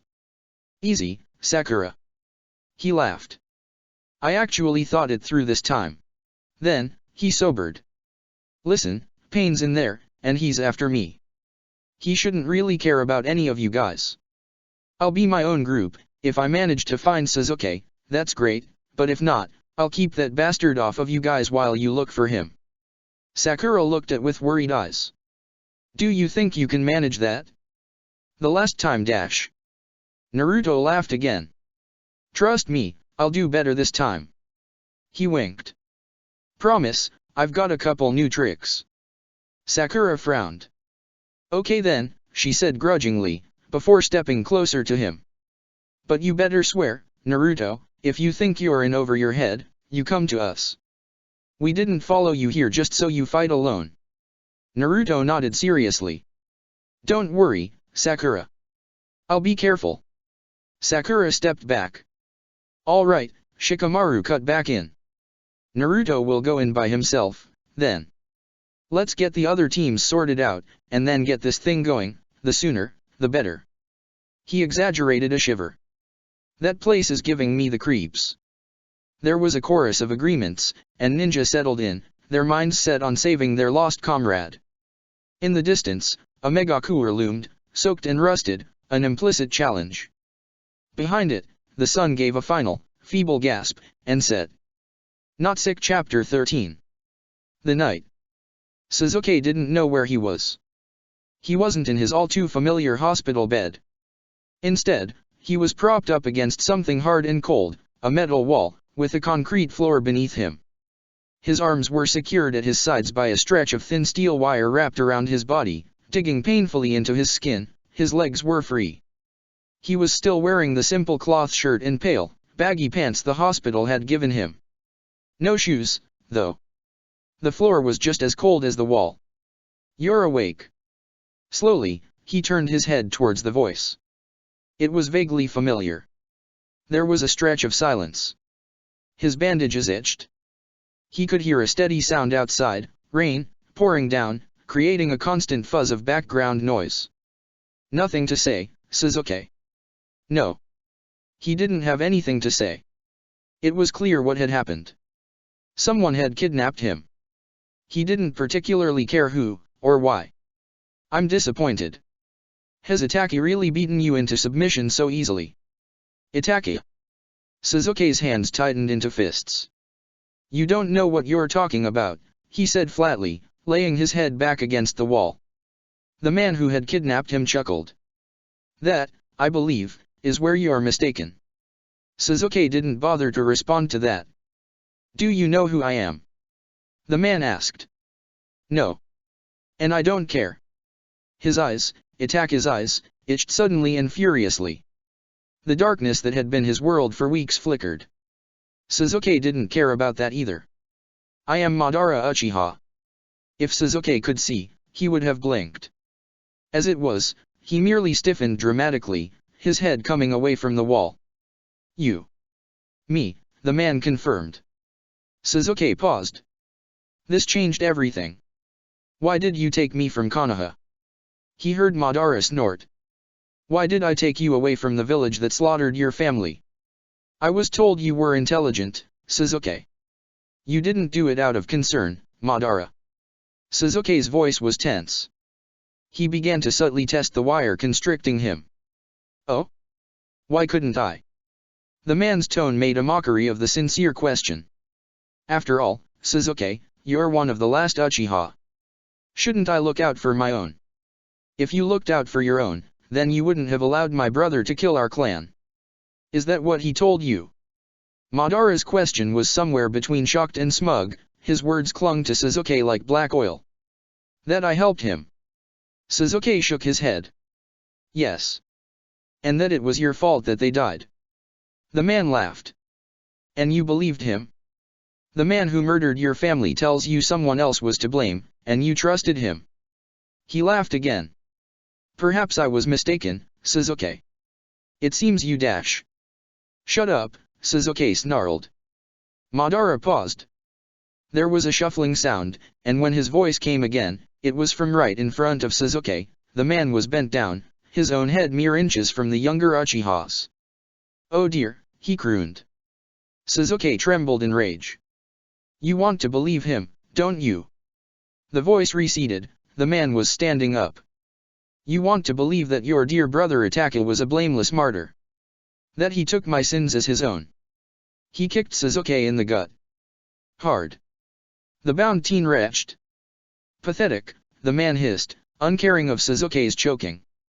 "How can someone so weak call himself an Uchiha?" Sasuke's head jerked up towards the man, his features twisting in hatred. "Who are you calling dash?" "The boy who stood by while his family died." The man shot back. He kicked Sasuke again, harder. "The boy whose brother has beaten him at every turn." Another kick. "The boy who is too," another kick, frightened, and another, to face the truth. Sasuke coughed, and a thin stream of blood ran from his mouth. He didn't look away from where he knew the man's face was. "Truth." He wheezed. "The truth," the man said. He took several steps back, his sandals shuffling against the concrete floor. "The truth that Sasuke Uchiha is alone. That his brother cares more about the village that murdered his family than him, that his brother tore out little Sasuke's eyes and gifted him his own dash." There was a rush of air, and the man was suddenly in front of Sasuke, at his level again, so fast that he was barely aware of the change before Madara began speaking again. In a transparent attempt to secure his loyalty, Madara's hand brushed against the bandages wrapped around Sasuke's head. "It's remarkable, you know," the man muttered.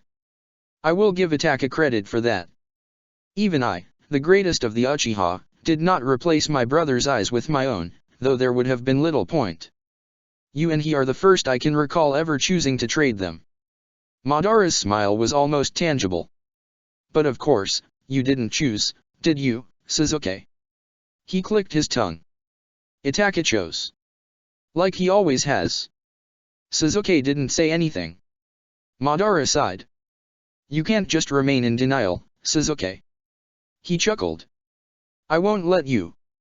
I'm not Dash. Sasuke shook his head, knocking Madara's hand away. Itachi's eyes were still itching. In denial, he snarled. Oh. Madara's voice drew back. If you think I don't hate Itachi for what he's done. Sasuke's voice choked. His jaw clenched, his nose curling into a sneer. Then you are a fool, he finally spat out. His whole body was tense with rage, the world was growing colder. There was a metallic taste in his mouth. I hate him more than I ever have. He's done nothing but. I will always love you. Sasuke trailed off. Done nothing but what? He began talking again, without even realizing it. His ancient ancestor, watching him from somewhere in the room, was forgotten. He killed my family. It was the only way to save you. He took my eyes. After I took your eyes, I took my own as well. He showed me. Over and over and over.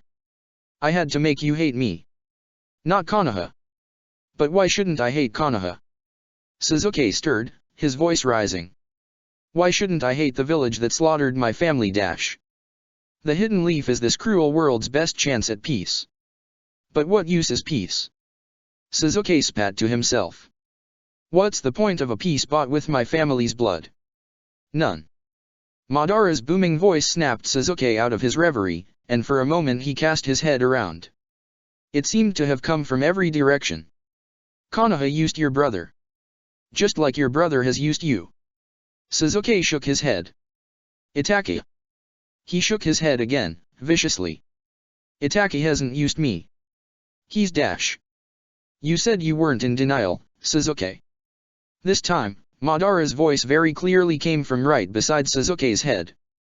And yet, here you are again, making excuses for your brother. The brother who has murdered your family and stolen your eyes. The ancient man sighed. Why would you defend such trash? Dash? Because he's my brother. Sasuke shouted. The room was silent for a moment. Sasuke breathed heavily, his chest straining against the wires holding his arms at his sides. His head thumped back against the cold concrete of the wall. Is he? Sasuke slowly raised his head. I'm trying to help you, Sasuke. Madara was crouched down in front of him, he could feel the man's eyes burrowing into his skull. I'm trying to make you understand. That man is not your brother. What? Of course Itachi was his brother. Sasuke had never doubted that. It was just a terrible truth, the man who had killed his family had been one of the most crucial parts of it. What are you? Dash? Sasuke muttered, before Madara cut him off. Brothers do not fill each other's lives with misery. Brothers watch out for each other, brothers empower each other. Brothers protect each other. Madara's voice dropped. Do you know what happened to my brother, Sasuke? Do you know about Izuna? Itachi. Itachi told me you stole his eyes. Sasuke shook. He showed me, before he stole mine. He told you I stole them. Madara didn't sound angry. Just somewhat saddened. I did not steal Izuna's eyes. I was offered them. He gifted them to me on his deathbed. Sasuke's eyes burned again, his head pounding with them. He ignored the feeling, shifted his whole body forward slightly. Why? He couldn't imagine what would drive someone to give away their own eyes. Just like Itachi has. To protect me. I was going blind, Sasuke.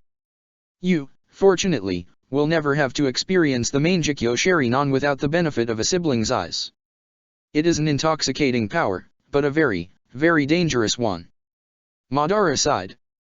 I fell prey to it. In my drive to save our clan, I used my eyes until they were on the brink of blindness. And Izuna Dash.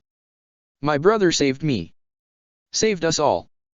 Without him, there would have been no future for the Uchiha. Without him, there would be no hidden villages today. The Senju would have held the world in an iron grip, had not our clan been there to keep them in check. The Senju, one of Konoha's founding clans. The Uchiha's old rival.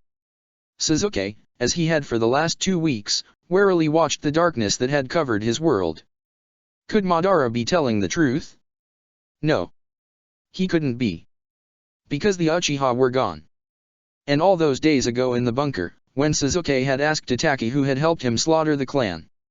His name is Madara Uchiha. Itachi was a liar. But would he have lied about that? Izuna is a true example of how the children of the Uchiha should treat each other, Madara continued. His sacrifice was wasted, Sasuke said venomously. Madara went silent in an instant. Oh. He said mildly. If Izuna sacrificed himself so you could save the clan, you've done a poor job of it. Madara laughed. I was defeated by Hashirama, Sasuke. I was lucky to be alive after that battle, hardly in any position to help the clan that turned its back on me for the Senju. And so you wasted Izuna's sacrifice, Sasuke said. Madara didn't respond to that. Not immediately. Sasuke took the opening. And today, the Uchiha are gone. All that's left of them is you, Itachi, and me. A relic, a murderer, and an avenger. The younger Uchiha laughed hollowly. You destroyed your own clan with your hypocrisy, Madara. You returned, and when they weren't to your liking. He gritted his teeth, the sound deafening in his head. When my family wasn't to your liking, you helped my brother murder them. And now, they're gone. The Uchiha are all but extinct, we will be the last. That is where you are wrong. Sasuke snorted. Really? I imagine you're a little old to be having children. And somehow, I doubt that either Itachi or myself will be reviving the clan anytime soon. Madara laughed deeply. Your thinking is so limited, Sasuke. Sasuke felt him lean in. I won't be making new Uchiha. I'll bring them back. Sasuke froze. The hair on the back of his neck rose. The itching in his eyes abruptly disappeared. That's impossible. The dead are supposed to stay that way. Is it? Madara laughed again, barely a chuckle. I have lived for nearly a century, Sasuke. That alone should tell you something. But consider this, my organization has been gathering the Byakuya, one by one. A greater collection of power than the world has ever seen, or ever will again. Do you think it's been done without a purpose? You're crazy, Sasuke whispered. He remembered the Kyuubi. That wasn't a force that could bring back the dead, that could create or recreate life. The fox burned with a familiar hatred. It bleached everything around it red with its rage. Something like that couldn't possibly be turned towards an impossibility like a resurrection, no matter how much chakra it possessed. Oh, I assure you, I am very much sane. Madara tapped something that made a dull thunk sound. In fact, I occasionally find myself thinking that everyone else must be insane, to continue living in this hopeless world. What dash? Sasuke murmured. But that's besides the point, Madara finished. The fact of the matter is, Sasuke dash. He was interrupted by a terrible creaking noise. A door, long rusted, swinging open on ruined hinges. Ah, Konan. Madara's tone immediately shifted, his voice dropped, and there was an undeniable sense of authority suddenly permeating the room. That means dash. He's here. Konan's voice was like flint. Sasuke had never heard a woman sound so cold. Already? Madara murmured. Even for him, that's faster than I expected. I don't suppose he's alone. Sasuke didn't hear anything except for the subtle sound of hair brushing against fabric. Konan was shaking her head. That's a shame, Madara said flatly. But still, hardly shocking. How many? At least 5, plus the Jinchuriki, Konan said lowly. But I would not be surprised if there are more, the rain can't cover everything. Sasuke frowned. A Jinchuriki had come to a Megakure. That could only mean one person. No matter. The village is ours, we'll isolate them while Pain deals with the Kyuubi, Madara said, confirming Sasuke's suspicions. Naruto had come after him.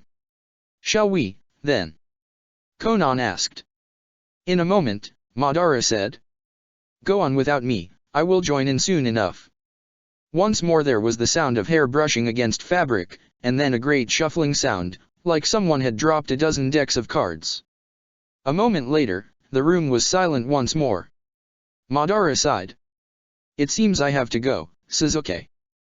But please, just remember. The ancient Uchiha's voice sounded nothing but truthful. I can bring your family back. There was a twisting sound, like water running over pebbles, or an ancient generator heating up. Then, Madara chuckled. I almost forgot. Something hit the floor with a dull thud, and Sasuke flinched towards the noise. A moment later, something else also struck the ground. Instead of a dull thud, it crumbled, the sound unmistakably rock-shattering. Your friend really is remarkable, if rather subdued at the moment.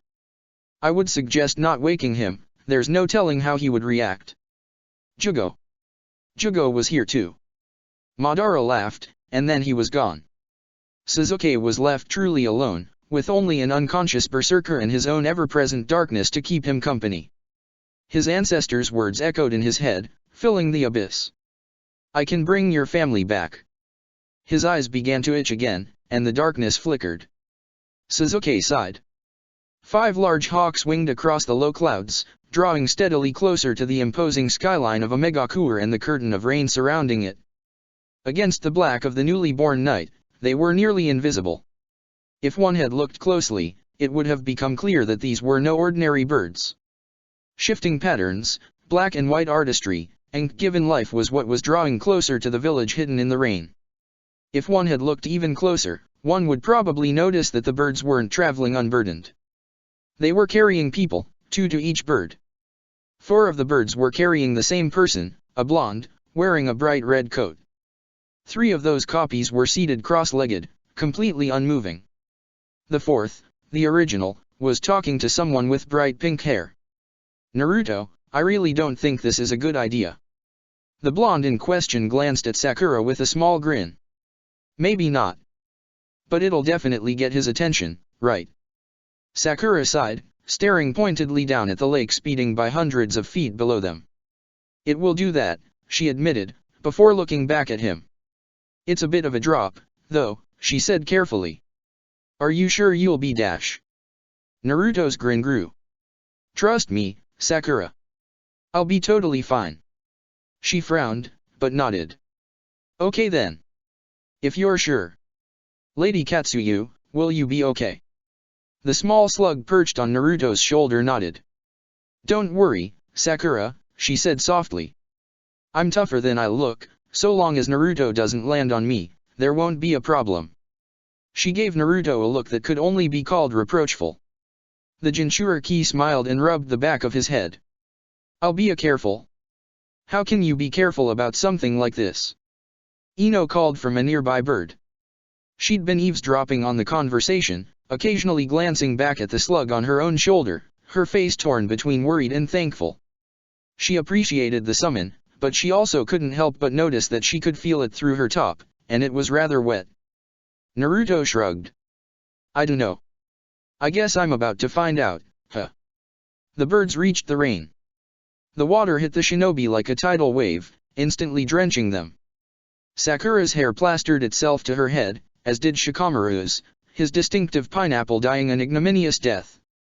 Ino's frown deepened, her hand unconsciously going to her ponytail. The slug on her shoulder was instantly forgotten, a little slime hardly mattered anymore. Koji just shrugged. Hinata looked up infinitesimally for a moment, before setting her straining eyes on Omegakuer again. The village proper was less than 100 feet away.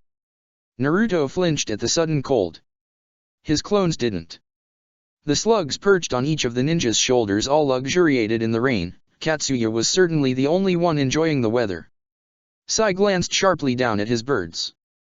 The eagles had immediately begun to run, the swirling ink that gave them shape slipping and sliding. They're breaking down, Sai called from the front of the pack. Naruto, you must go now. Got it. Naruto shouted back. The clone traveling with Sai exploded in a puff of smoke, and the Uzumaki took a shuddering breath and closed his eyes.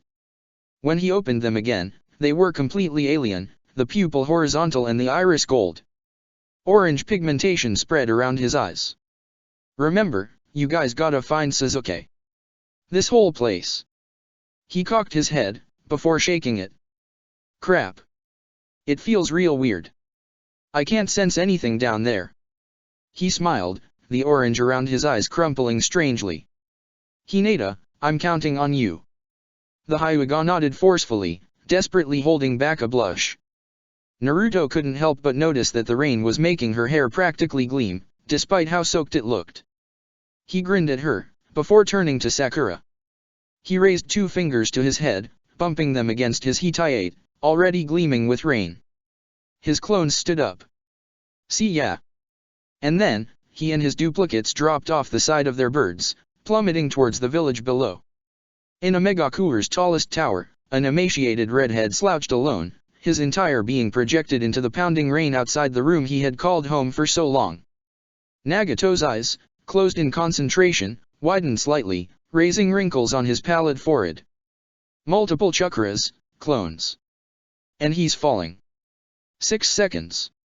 That's about how long it took Naruto and his clones to cover the 500 or so feet between Sizebirds and the ground. A lot can happen in 6 seconds. In the first, Naruto's careless smile vanished, replaced with a grim line cut across his face.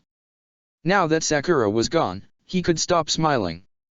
In the second, a mass of white paper cranes gathered on a pipe protruding from one of the taller towers. In the third, one of the cranes flattened out, and an amber eye peered out of its surface. In the fourth, the air next to the crane distorted, and a man in an off-white mask covered in chaotic swirls appeared next to the gathering of origami, gazing out into the darkened sky with a whirling red eye.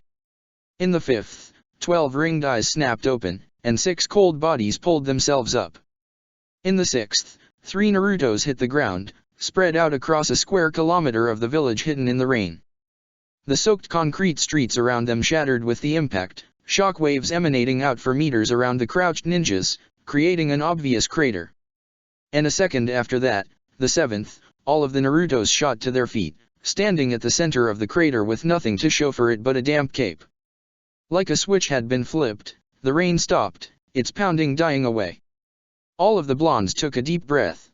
And shouted, their voices echoing across the dripping streets, rebounding through moist alleys, seemingly filling the whole village with its blatant challenge. Nagato. In Omegakure's tallest tower, an Uzumaki twitched. He jumped. Madara spoke without an ounce of inflection, leaning back against the soaked iron of the tower. He looked distinctly unimpressed. Fell, more like it, Konan said coldly, looking out over the village. Her eyes tracked 5 dark shapes moving across the sky, closing on the center of the village. You see them? She asked rhetorically. TCH. Madara pushed himself away from the wall. That can't be all of them. They wouldn't commit their entire force to an attack from the sky. They may be counting on the Kyuubi as a distraction, Konan pointed out, scanning the streets of Omegakure for the free faller. She couldn't see him. There had been 3 blondes. Now, they could be just about anywhere in the village. The rain had stopped, though. Nagato must have been confident in their location. Perhaps, Madara noted. Still, it won't do to ignore the possibility. He cupped the spot on his mask where his chin would have been. I'll leave these to you. If Pain couldn't see another group, they must have infiltrated the village from below. You're leaving them to me? Konan asked, cocking an eyebrow. Do you think they may be too much? Madara said sardonically, staring at her with a single rotating eye. Hardly. She looked back at the airborne ninja. I'll take care of them. Madara didn't nod. Good. I'll be going hunting, then. He began to swirl out of existence, his mask, as always, the last to go. The last sign of his departure was a mocking, drawn-out, good luck. Konan stared at the empty space for a moment, before turning back towards the oncoming Konohinin. She sighed. Her face peeled away, revealing plain white paper beneath. Naruto looked around, taking in the street he'd ruined. Once, it had clearly been a marketplace. Awnings extended rusting carts, balconies hung with soaked, abandoned laundry. There was a railing to his left, and past it, a canal, filled with hollowed-out boats sloshing with rainwater. There was a wooden entryway leading into a darkened building festooned with flyers and menus to his other side. Not too long ago, this whole place had been bustling with life. And now, it was completely and utterly empty. Or at least, that was what his eyes and ears told him. He extended his other senses, and immediately rocked back, blinking. It was just like it had been on Size Birds, but 1,000 times more obvious. The whole village was humming with chakra. Not natural chakra either, the kind that everything generated, filling the world with comfortable contours. A megacooler felt wrong. Every surface, every inlet, even the air itself, was completely saturated with an unbearably thick, completely alien, chakra. It made breathing difficult if Naruto focused on it. If he looked hard enough, the world began to seem murky, as if he were watching it through a warped glass. He'd felt this chakra before. In his stomach, and throughout the rest of his body, when he'd been stabbed by a cold, unforgiving metal rod. This was Pain's chakra. And now, more than ever, it was clear to Naruto that Megakure was Pain's village, in a way that he couldn't even begin to comprehend. The man had covered his entire home in his own freezing chakra. Pounded his essence into it, painted it on every surface, soaked the bones of his village with his bitter life energy. It was terrifying, like suddenly waking up and realizing you were trapped inside an iceberg. An iceberg that was closing in around you. But at the same time, Naruto couldn't help but be amazed. The kind of dedication, will, and persistence it must have taken to create something like this was unbelievable. Now, if only all that dedication had been turned to something that didn't make it impossible for him to find Sasuke quickly. Pain's chakra rendered any attempt at sensing deeper into the village impossible. Naruto's sixth sense only went out about 50 feet before the thick, soupy chakra rendered it so much white noise, it was almost deafening. It was definitely annoying. The silence in the wake of the rain was almost as overwhelming as the water itself had been. And Naruto, of course, hated silence. "Anyone there?" he shouted, looking around. No one answered. Was the whole village like this? Empty and cold? Naruto shivered, and shrugged. He took a step forward. Standing around wouldn't get him any closer to Sasuke. Hopefully Hinata and Neji would have more luck. He cast a glance up, but between the looming buildings on all sides and the dark clouds filling the sky, he couldn't catch a glimpse of the birds that had dropped him off. If it weren't for Sage Mode, he probably would have been lucky to even see that. The whole village was pitch black. "Katsuyu?" he asked. The slug peeked out from under his collar, watching him innocently with her eye stalks. "Yes," she murmured. "You'll tell me if anything is going on up there, right?" "Of course." The slug paused, and then blinked. "Oh dear. You have terrible timing." "What?" Naruto stopped. "What is it? Are they dash?" Katsuyu's voice was very, very quiet. "Don't worry about them, Naruto. Worry about yourself. Sakura can handle it." Naruto turned, and found a lone figure standing in the street in front of him, staring at him with unblinking eyes. His throat dried slightly. "Ah. Gotcha." Katsuya retreated back beneath his collar, while Naruto stared at the solitary figure warily. He didn't recognize her. She was short, barely 5 feet tall. Her hair was a short, messy orange, and fell around her head with little regard for how it looked, with the exception of hasty-looking top knot. Her features were extremely delicate, small mouth, small nose, and a small jaw. In another life, Naruto might have considered her cute, but a couple things ruined the image. Primarily her papery pale skin, the multitude of black rods buried in her face like metal teardrops down her cheeks, and the billowing black cloak she wore loosely, a red cloud proudly emblazoned on the front. And most importantly, the ringed eyes, dull purple in a Megakure's night, shining with an eerie inner glow. She didn't take those eyes off of him as she slowly bent down and tapped a finger on the soaked street. Ink spread out in a spiraling circle. Naruto didn't try to stop her. This was why he was here, after all. He made the best bait. There was a puff of smoke, and suddenly the street was much more populated. 5 more cloaked figures had appeared, drawn by the summoning. 4 more men, and another woman. They all wore the same cloaks. They all had the same pale, corpse-colored skin. They all wore a Hittite, with a Megakuur's symbol scratched out. They were all studded with pitch-black rods that seemed to absorb what little light there was.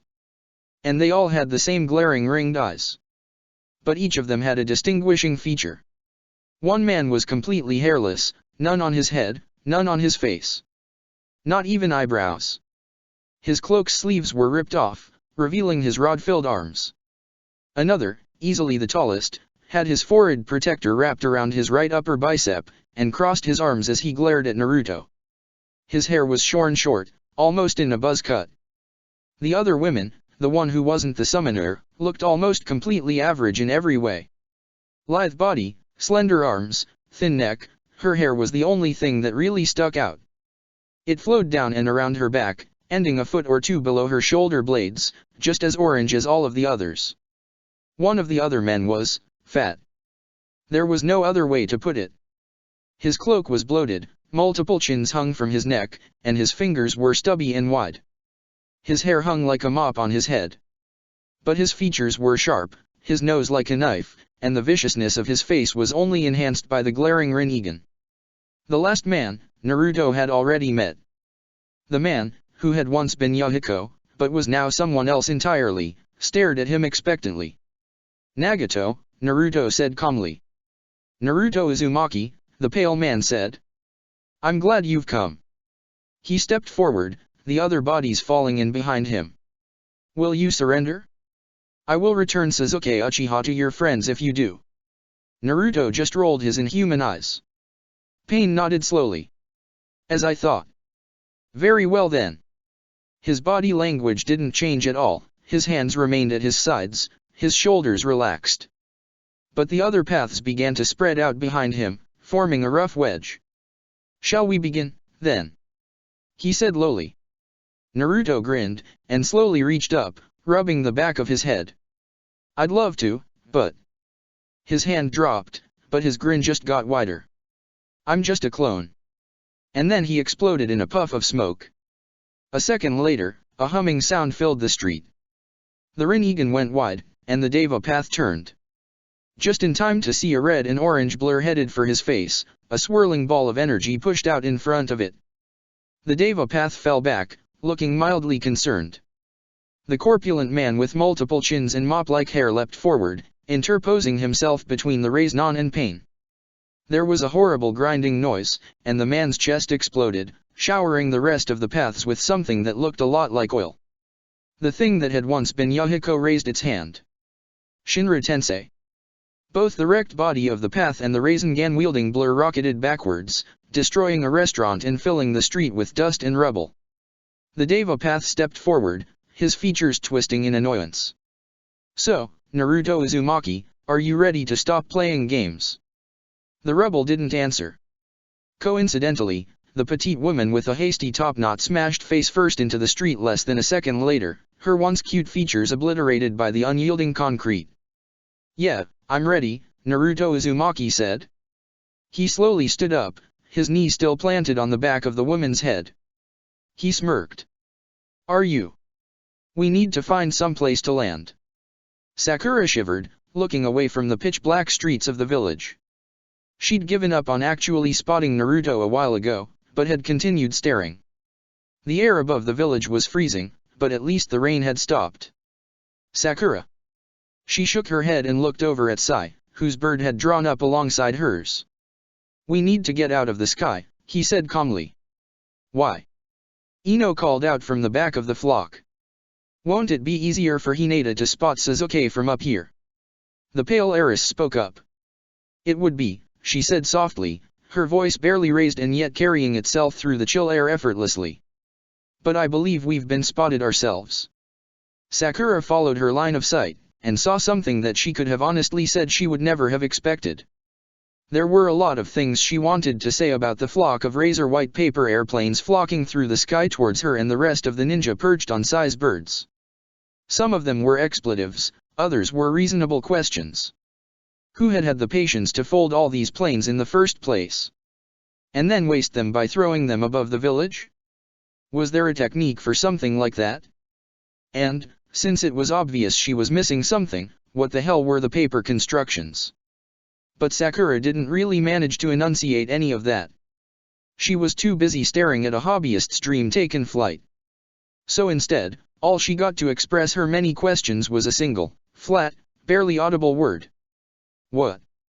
Hinata. Shikamaru didn't sound in the least bit ruffled.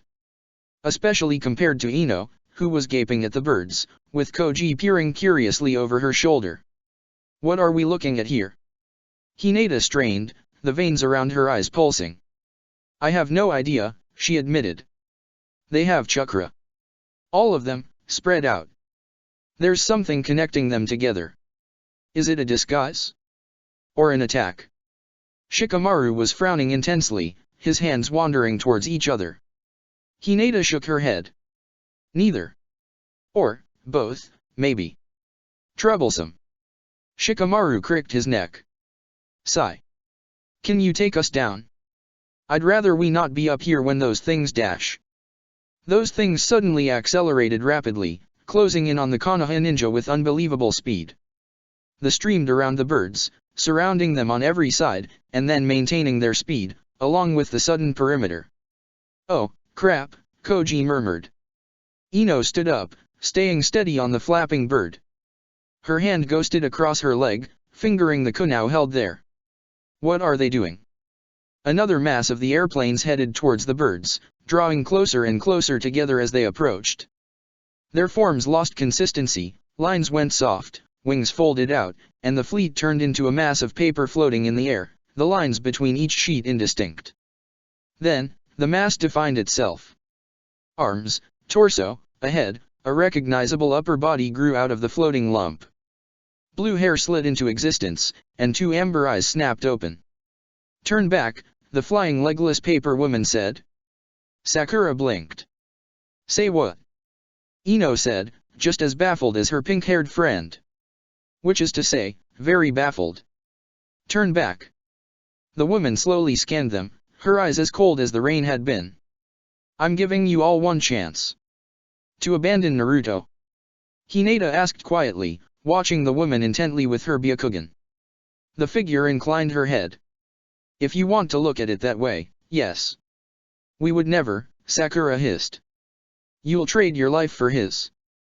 The woman watched her with piercing eyes. Her flawless brow creased. Or do you think that you can come to a place like this without consequence? That you can enter Pain's domain and leave with your friend without paying a price? No one is being left behind, Sakura said firmly. We're just here for Sasuke. We get him, and then we leave. It's that simple. The woman laughed, high and clear, but her eyes remained cold. Refreshing. Her mouth turned down into a perpetual frown. Ashamed to prove you wrong. She sighed, extending her arms. Flaps of paper floated off of them, swirling around her like a miniature storm. My name is Konan. Remember it, because I will be the last person you ever meet. And then, she shattered into 1,000 fluttering cranes, and the paper airplanes all swept inward at once, dull in the darkness of the low clouds. Shikamaru shouted a very rude word. Sai frowned thunderously, and all of his birds shot in separate directions, the Nara's forward and up, his own down, Sakura's straight at Konan, Hinata's backwards and at the same upwards angle as Shikamaru, and Ino, and Koji's straight down at a 90-degree angle, the Yamanaka shrieking in surprise and anger the whole way. Hinata's bird was tagged first, the paper planes were simply too fast, shooting upward as quickly as the hawk rose. They were also deceptively sharp. The planes tore through the ink construct's wing, and it fell to the side lamely, flapping desperately with its remaining limb. Hinata clung to its back, a chakra grip keeping her from plummeting off into the village far below. Shikamaru's bird escaped the enclosure of airplanes entirely, as did Ino and Koji's. The Nara shouted Hinata's name, watching her bird fall steadily lower, towards the village. Sai's bird completely avoided the fleet of suicidal razor planes. He himself was not so lucky. Crouched low on the bird, the pale boy was nevertheless struck by several of the constructs. One buried itself an inch into his left shoulder, and another sliced by his right arm, opening up the world's worst paper cut along the length of it. He winced, but didn't allow the stinging cut to break his concentration, his hand came up, a brush clenched in it, and with a flourish he unleashed another hawk, which immediately made its way towards Hinata. Sakura had the hardest time of it. Her bird sent her straight at Konan, who remained floating, watching impassively. She was barely touched by the razor planes, twisting around them and crushing one in her hand as it sent itself straight at her face. But her hawk was utterly torn apart by the constructs. It made it less than 10 feet before it was sliced to strains of ink, falling through the black sky. Sakura didn't fall with what remained of the bird. She jumped high, even as the animal fell apart below her, and cocked her fist back. Konan didn't even try to dodge. Sakura's fist buried itself in the paper woman's chest, and she rocked back in the air. And nothing else. Konan didn't scream, or go pale, or do any of the other things people were supposed to do when someone put an arm through their chest. She just slowly tilted her head down, staring at Sakura, who hung hundreds of feet in the air by her arm, stuck in Konan's body. Sakura stared back up, and it slowly occurred to her that this had not, perhaps, been her best plan. "It'll take more than that," Konan said flatly. Then, she began to hiss. Ink swirls slowly whirled into existence across her body, before lighting with an internal flame. Sakura's eyes went wide, and she bared her teeth. The woman's entire body was made up of explosives. And she'd just punched through it. Definitely not my best idea. Sorry, Sakura. Sakura and Konan both looked up at the booming yell, just in time to see an equally monstrous hand sweep down and slap Sakura sideways, tearing her arm out of Konan's body. The pink-haired girl tumbled through the air, barely aware of what was happening around her. Her head was ringing, and her arm was covered in a simply horrific number of small, nearly invisible cuts. Paper cuts. She'd gotten paper cuts from Konan's paper body. Sakura laughed. Sai caught her at about the same time, his bird swooping below her, and he stared at Sakura as she fell into his arms laughing like a loon. Paper cuts. She wheezed. Sai just watched her with a single cocked eye. It occurred to Sakura he might have been wondering if Koji's slap had done more than knock her loose from Konan. He shrugged, and put her down. Apparently, possible concussions didn't matter at the moment. Sakura looked up. Shikamaru's bird was circling, harangued by a few scattered planes. The Nara was plucking them out of the sky with a kunao whenever they came close, unable to bring his shadows into play due to the height. Ino and Koji were both safe, away from the flock of birds. The Yamanaka was staring down at her with an incredulous look. Her larger companion's arm was extended, the hand grown to enormous size. It was still right next to Konan, who had remained where she was, staring at Sakura. The woman exploded. Koji hissed loudly, drawing his hand away. The back of it was burned and bleeding, but it didn't look like anything Sakura wouldn't be able to fix. Hinata pulled up next to them, secure on her new hawk. "We have to go," she said, clinging just perhaps a bit too tightly to the bird's back. "There's no way we can fight her up here."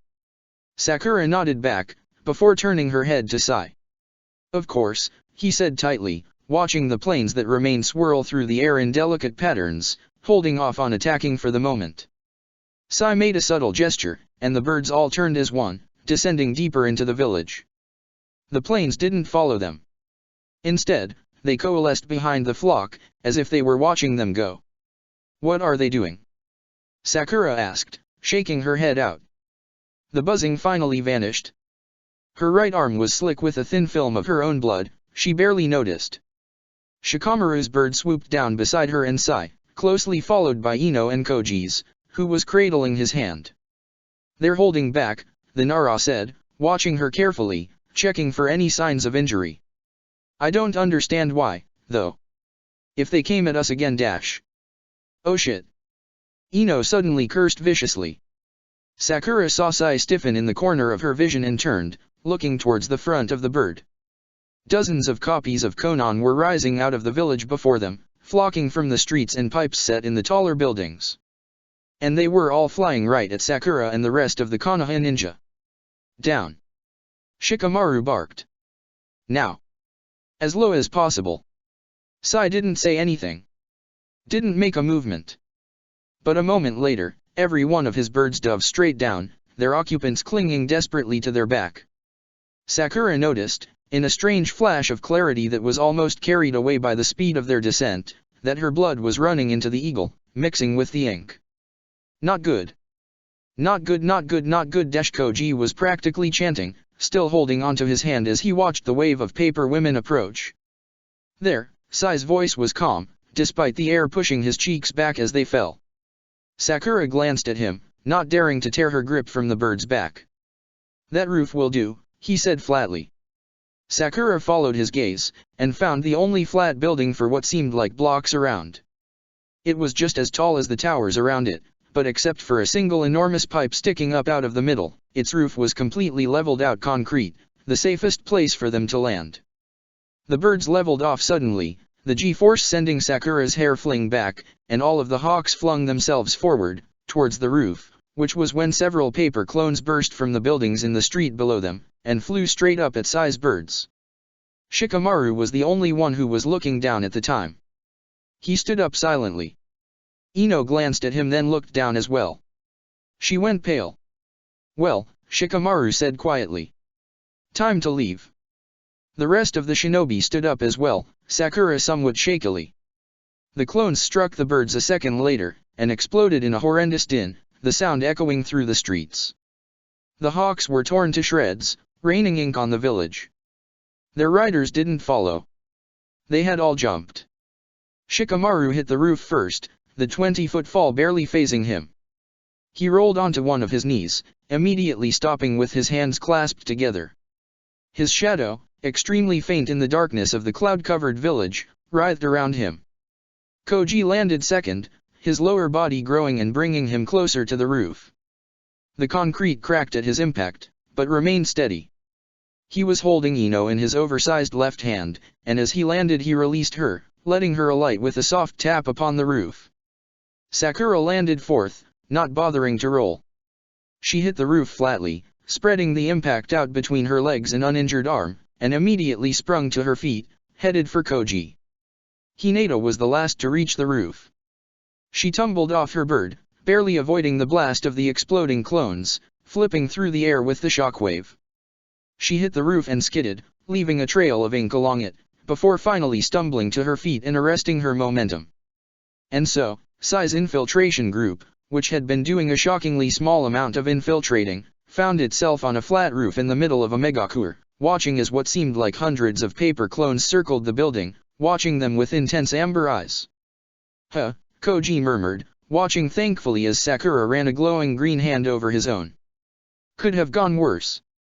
Hinata rubbed her back, wincing. There was a rather nasty scrape running the length of it. We're not done yet, Shikamaru murmured. The other ninja fell into a rough pentagon, each facing a different direction, with him at the center. Conan's clones were flying around the building, like a shoal of sharks circling a wounded whale. They might take out the base of the building, the Nara warned.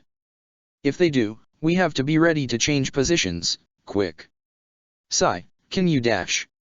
I don't think she will, Sakura cut in, watching the clones warily. The remaining paper airplanes had joined them, and a megacour's night sky was slowly vanishing, replaced by a whirlwind of paper, blue hair, and piercing eyes. Oh.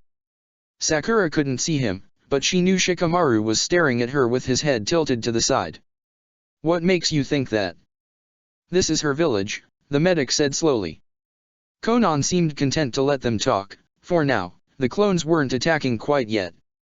The sound of thousands of sheets of paper brushing against each other was nearly deafening as they continued to surround the building. I doubt she wants to destroy it, Sakura finished. Correct. All of the clones stopped and spoke at once, and Sakura flinched. The sound was amazingly loud. But I am willing to do what must be done, even if it denies my people their homes. And with that declaration, the circle tightened, and clones began rushing in. The first dozen to charge forward were impaled by shadows springing up across the roof, running the clones through and ripping them to shreds as they expanded. Koji growled, his hands growing, and he swatted several out of the sky, smashing them to pieces on the roof and flinging the remains off to detonate harmlessly over the village. Ino began lobbing kunao, hissing tags affixed to their handles. Wherever they struck the circle, the clones dispersed, scattering like spooked insects and circling around to approach from another angle. Hinata took a deep breath, her eyes focusing intensely. She barely moved an inch, flowing around the clones who came at her. But wherever she touched them, they reverted to ordinary paper, falling into disorganized piles across the roof. Sai sent out more hawks, much smaller this time, and unsheathed his tanto. The ink animals harassed any of the clones who approached the side of the roof he faced, and any who made it past them were promptly decapitated or stabbed in the vitals. One attempted to fly beneath his guard, its arm slimming down into the unmistakable shape of a paper sword. Sai kicked up, knocking the blade clean past his shoulder, and sliced it and the clone's head off in a single motion. His other hand darted out and seized the sword before it could revert to simple paper, and flung it into the circle of clones, slicing two in half and taking another's leg with its preternatural sharpness. Sakura wasn't nearly as fancy as Sai. She just demolished any clone that got close to her. As soon as they got within reach, they were transformed from women into scattered sheets of paper in less time than it took to draw a breath. It was crude, but very, very efficient. Shikamaru covered all of his comrades' backs. Any clones which slipped through their defenses were instantly skewered without mercy, any which began to hiss were seized and thrown back into the mass, taking out some of their own. And yet, it was all barely enough. Less than 20 seconds later, the Konoha shinobi were already on the edge of being overwhelmed. Crap! Shikamaru hissed as a paper shuriken schemed his shoulder, not penetrating his vest but filling his ear with its whistling. We can't keep this up. Sakura grunted, seizing a paper clone by the arm and flinging it into three of its compatriots, reducing them all to loose sheets. What are we supposed to do? She pounded another into the cement, the explosive tags that comprised its core sputtering and tearing, emitting smoke and little else. There's too many. Koji! Get us a little space. Shikamaru shouted, throwing a kunai with a little too much force. His shadow, trailing along below it, split into dozens of tendrils and tore apart every clone the knife passed, leaving a momentary hole in the circling wall. Got it! The Akimichi shouted, standing up to his full height out of the crouch he had dropped into to make up for his oversized arms. He brought his hands together, frowning intensely. Then, he roared with effort, and shot up, his entire body hugely expanding until he towered almost 30 feet in the air. Sakura imagined she could hear the building creaking. Get away! Koji shouted, the sound almost deafening, and then he swept his hand before him, wiping a swathe of clones out of the circle. Several exploded against his hand, but besides a wince, the monstrous Akimichi barely reacted. He just gritted his teeth, shouted again, and swung once more, scattering even more clones. The circle broke, the Konons retreating in a flurry. Ino threw one last exploding kunai, then turned to her normal-sized teammate as Sakura panted. Sai shook out his hand, Hinata took another deep breath and lowered her hands, and Koji heaved above them all, growling at the swarm of clones which continued to surround the building from a safe distance. They'll come again, the Hyuga said, frowning mildly. The real one hasn't participated yet, she's hanging back. Ino shot a look at Hinata, and her face lit up. Hinata! She said quickly. You can see which one isn't a clone. The heiress jumped a little at the suddenness of the question, before focusing on Ino. Of course. She said. She's very distinctive, the Byakugan dash. Never mind that. Ino waved her off, turning back to her teammate. Shikamaru. Do you think dash? It's too risky, he interrupted, shooting her a look. If you miss. Then I miss. Ino shot back. But if it works, we find Sasuke. What dash Sakura said, before realizing exactly what her friend was talking about. Konan was a member of Akatsuki. Konan had been waiting in this village. Konan probably knew where Sasuke was. Nevertheless. Ino, can you make that shot? Your Shintenshin dash is a lot faster now. The blonde interrupted again. I've been practicing. There was a moment of silence.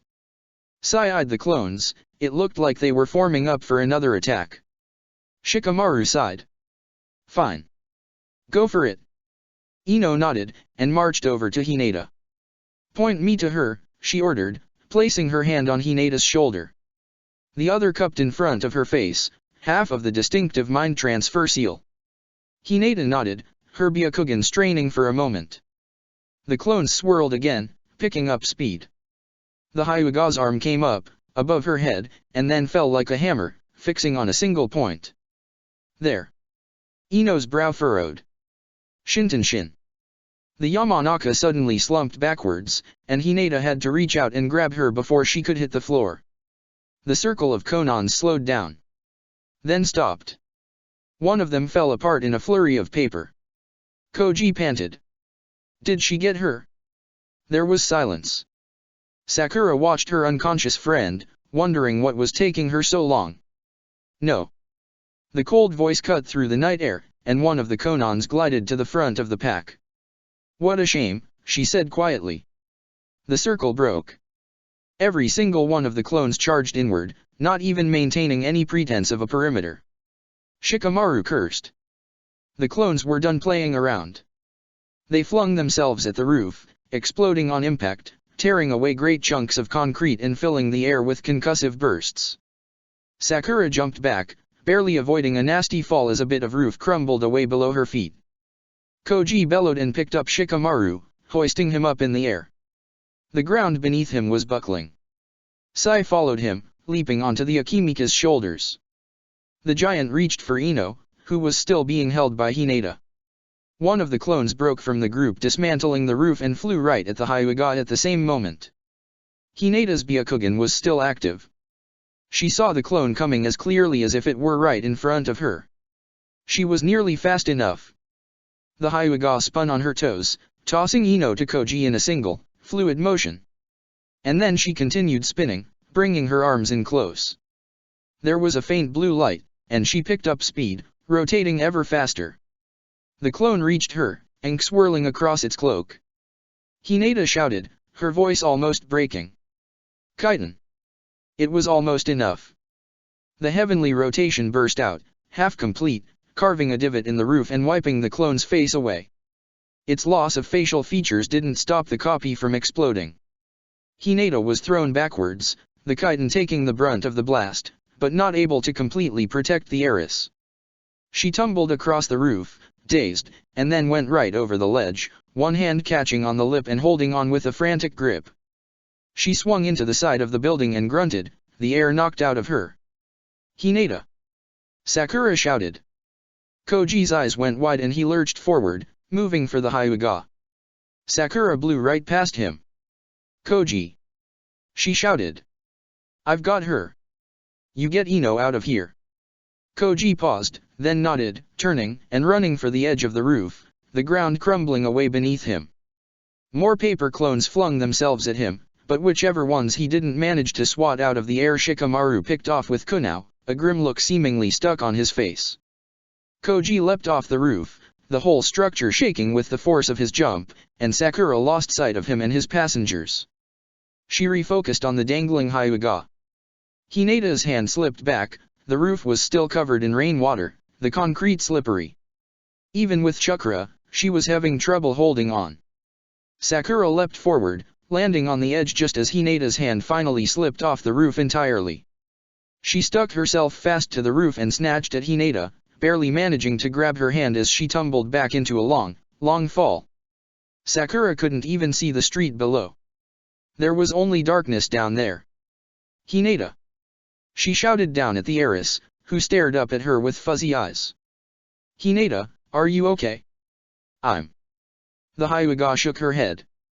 Blood was matting her hair, darkening it further. I can't. She started to slip out of Sakura's grip. The medic's hand was still covered in her own blood, it was making holding on to Hinata even more difficult. Hinata! Sakura screamed. Snap out of it! Hinata's head jerked towards her, suddenly alert. Her grip tightened. I'm okay. She panted, on the verge of hyperventilating. I'm okay. Sakura smiled. You're okay. The heiress shook her head again. I'm fine. Pull me up dash. The Byakugan went wide. Sakura jerked her head up, just in time to see another paper clone headed straight for them. Time slowed to a crawl. There was no way she could dodge it. If she tried to pull Hinata up, it would blow up the both of them. If they both went to the side, the blast would still reach them. But if she dropped her and jumped back, Hinata was still stunned. There was no way she'd be able to stick to the side of the building, and even if she did, she'd be a sitting duck for the other clones Sakura could hear behind her. Left, right, up, nowhere to go. Only one choice. Down. Oh, this is such a bad idea. Sakura screamed in frustration and kicked down and forward, front flipping off the edge of the building. Hinata screamed with her as Sakura's momentum carried the both of them off the lip, out into the black night. As she flipped downwards, Sakura caught sight of the clone hitting the side of the building and exploding, sending more rubble tumbling down towards the streets of Omegakure after her and Hinata. And then, everything became rushing wind and impenetrable darkness as they fell into the void. Katsuyu, Sakura murmured, holding Hinata tightly and placing her own body between the Hyuga and the oncoming ground. The girl had evidently given up on staying conscious. The exploding clone had done more damage than had been apparent. Yes. The slug on Sakura's collarbone murmured back, clinging fearlessly to her. Do what you can. Of course. Their 100-and-some-foot tumble was going to come to an end sooner rather than later. Sakura hit something, a balcony, an arch, or an overhang. She didn't know what it was in the dark. All she knew was that it was hard, and that hitting it while traveling at about half her terminal velocity hurt like nothing else had in her life. She smashed right through it, and then hit something else even harder, crashing through the air, coming ever closer to the street. The world was going black and red. One final obstacle. It was made of wood, a cart, or something like it, placed by the side of the street. The Harino reduced it to matchsticks, landing with a thunderous boom and an explosion of splinters. There was a moment of silence, heavier than the darkness that cloaked the rain-soaked streets. But silences were made to be broken. Ow! Sakura pulled herself up slowly, gently setting Hinata to the side. Very, very slowly, she put one hand to her head to combat the horrendous headache. Goddamn.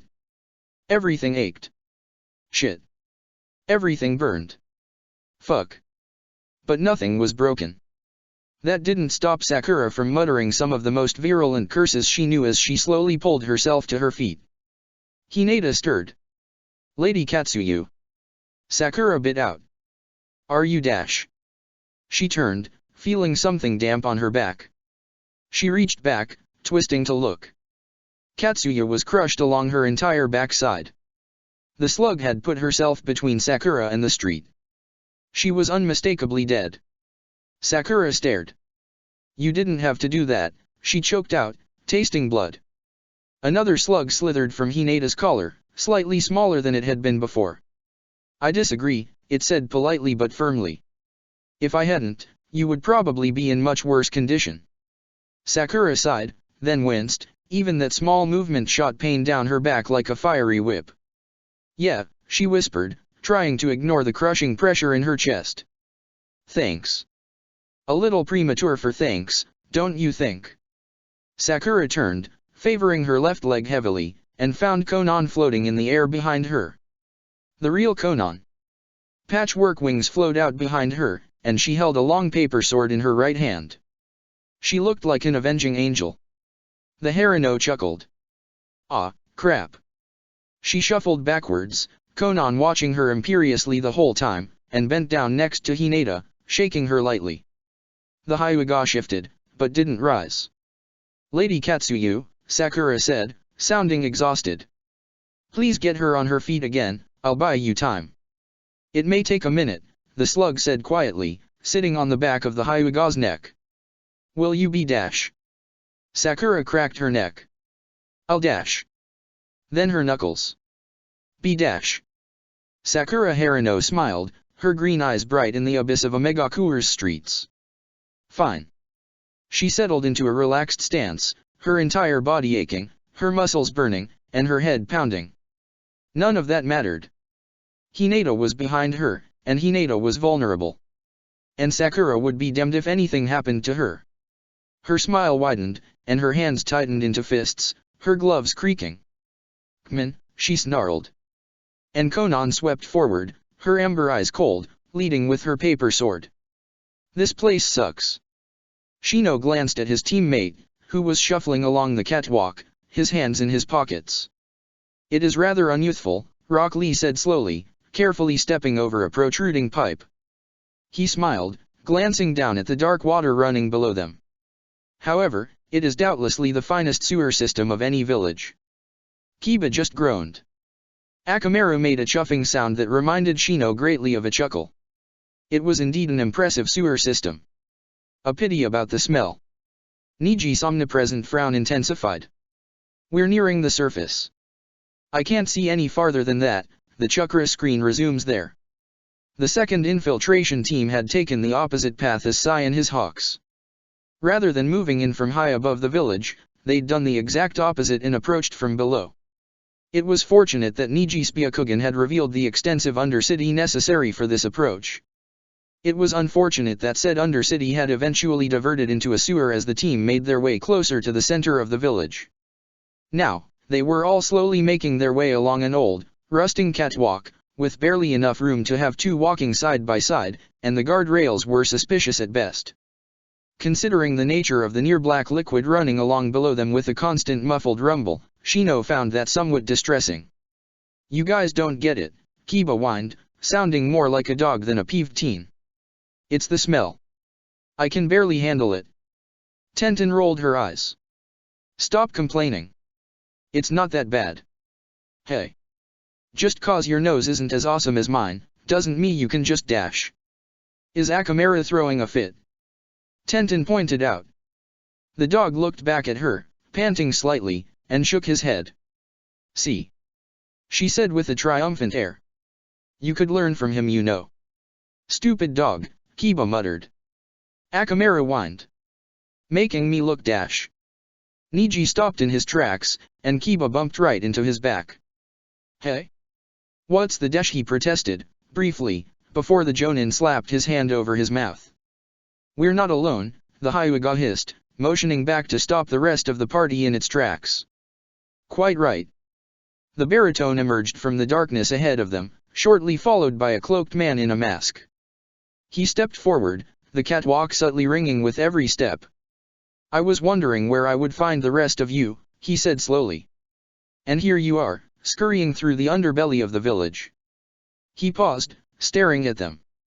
Niji could see his single visible eye, slowly rotating. The rest of his face was hidden behind a white mask, splattered with seemingly random black markings. The Byakugan couldn't see through it. The whole thing just registered as a solid clump of chakra, stuck over the man's face, masking his features. Niji wondered how he'd done it. Like rats, the man finished, taking another step forward. Niji raised his hands, beside him, Lee did the same. Tenten and Shino, at the back of the group, leapt straight up and stuck themselves to the ceiling, Shino's coat falling down around him. Kiba and Akamaru jumped left and right respectively, sticking themselves to the sides of the sewer.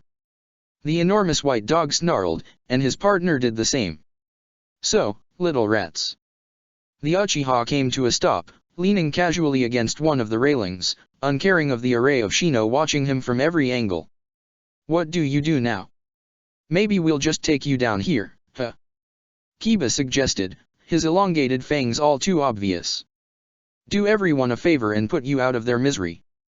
Akamaru barked, his eyes slits. The man chuckled. The only one being put down today is you, Inyazuka. He pushed himself off of the railing. And your mutt. Kiba didn't respond. He just charged, along with Akamaru. Gachuga. Niji slowly closed his eyes. Idiot. The masked man shifted as slightly as possible to the left, and Akamaru blew right by him. Kiba readjusted, setting himself straight for the man's chest, and Toby spun, lifting his leg high, and stomped the Inyazuka straight through the catwalk with the horrific sound of tearing metal, spiking him down into the sewage below. Niji fired a blast of air from his palm, tearing away the railing as it sped along the catwalk. Tenten unleashed a hail of shuriken, trailed by Shino's insects, which flowed along the walls of the tunnel, darkening them further. It was an impressive showing, but none of it touched the masked man. Though the walls and catwalk behind him were completely torn apart, he simply phased through every single thing thrown at him. Niji blinked. Despite how it looked, parts of the man's body simply vanished wherever an attack made contact, chunks of his chakra system disappeared, transforming him into a patchwork figure. How could he survive something like that? The impossible man muttered. Is that really all you can do? Lee stepped in front of Niji, his arm stiff. If that is what you think, perhaps you would like to try me?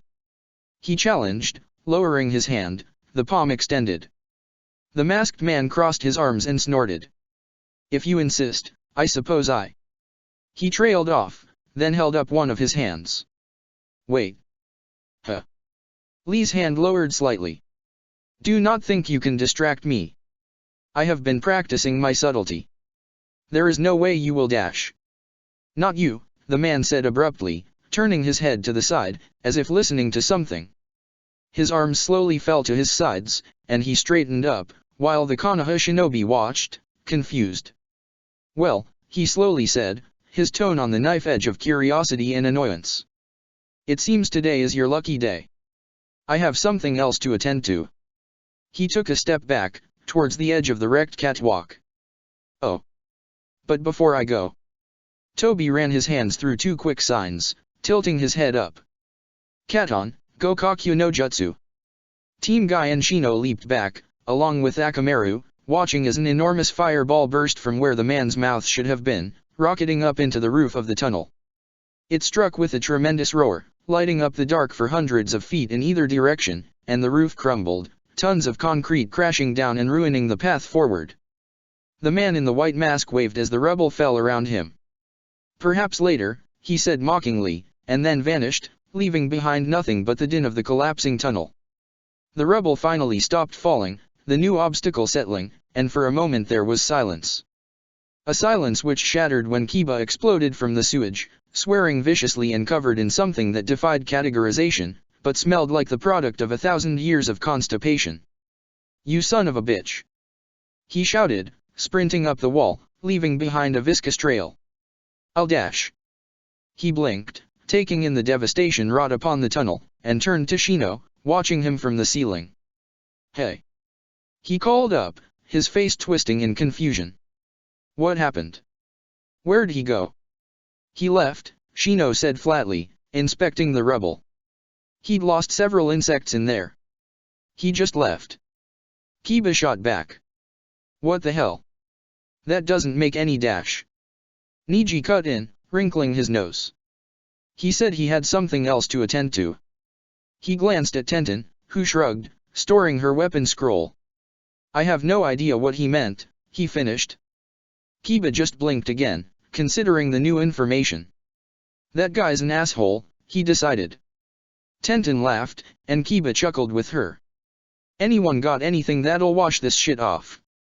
He asked, gesturing to himself. Kiba.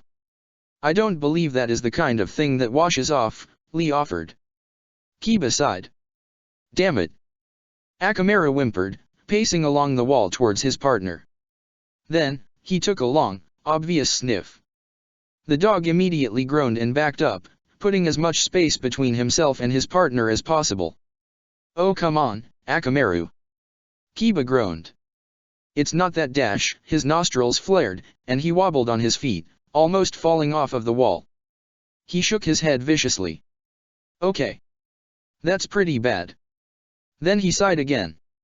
Let's just get the fuck out of here. Maybe the rain will clean it off. Agreed, Niji said. There's a path around the rubble, over there. He gestured vaguely to the left. Let's get going. At that moment, a small slug slithered from his collar, alighting on his shoulder. He looked over at it, blinking. Lady Katsuyu. You need to hurry. The slug insisted. The other team. Sakura is in terrible danger. What? Lee practically shouted, his voice rebounding off the walls. We must go now. He seized the slug, bringing it in close to his face. Lady Katsuyu. Show us the way. Of course. The slug murmured. Though if you would mind not squeezing so tightly dash. Oh. Lee loosened his grip. My apologies. But please. We must hurry. Just continue down the path, the slug said, much more calmly. I will direct you once you're closer.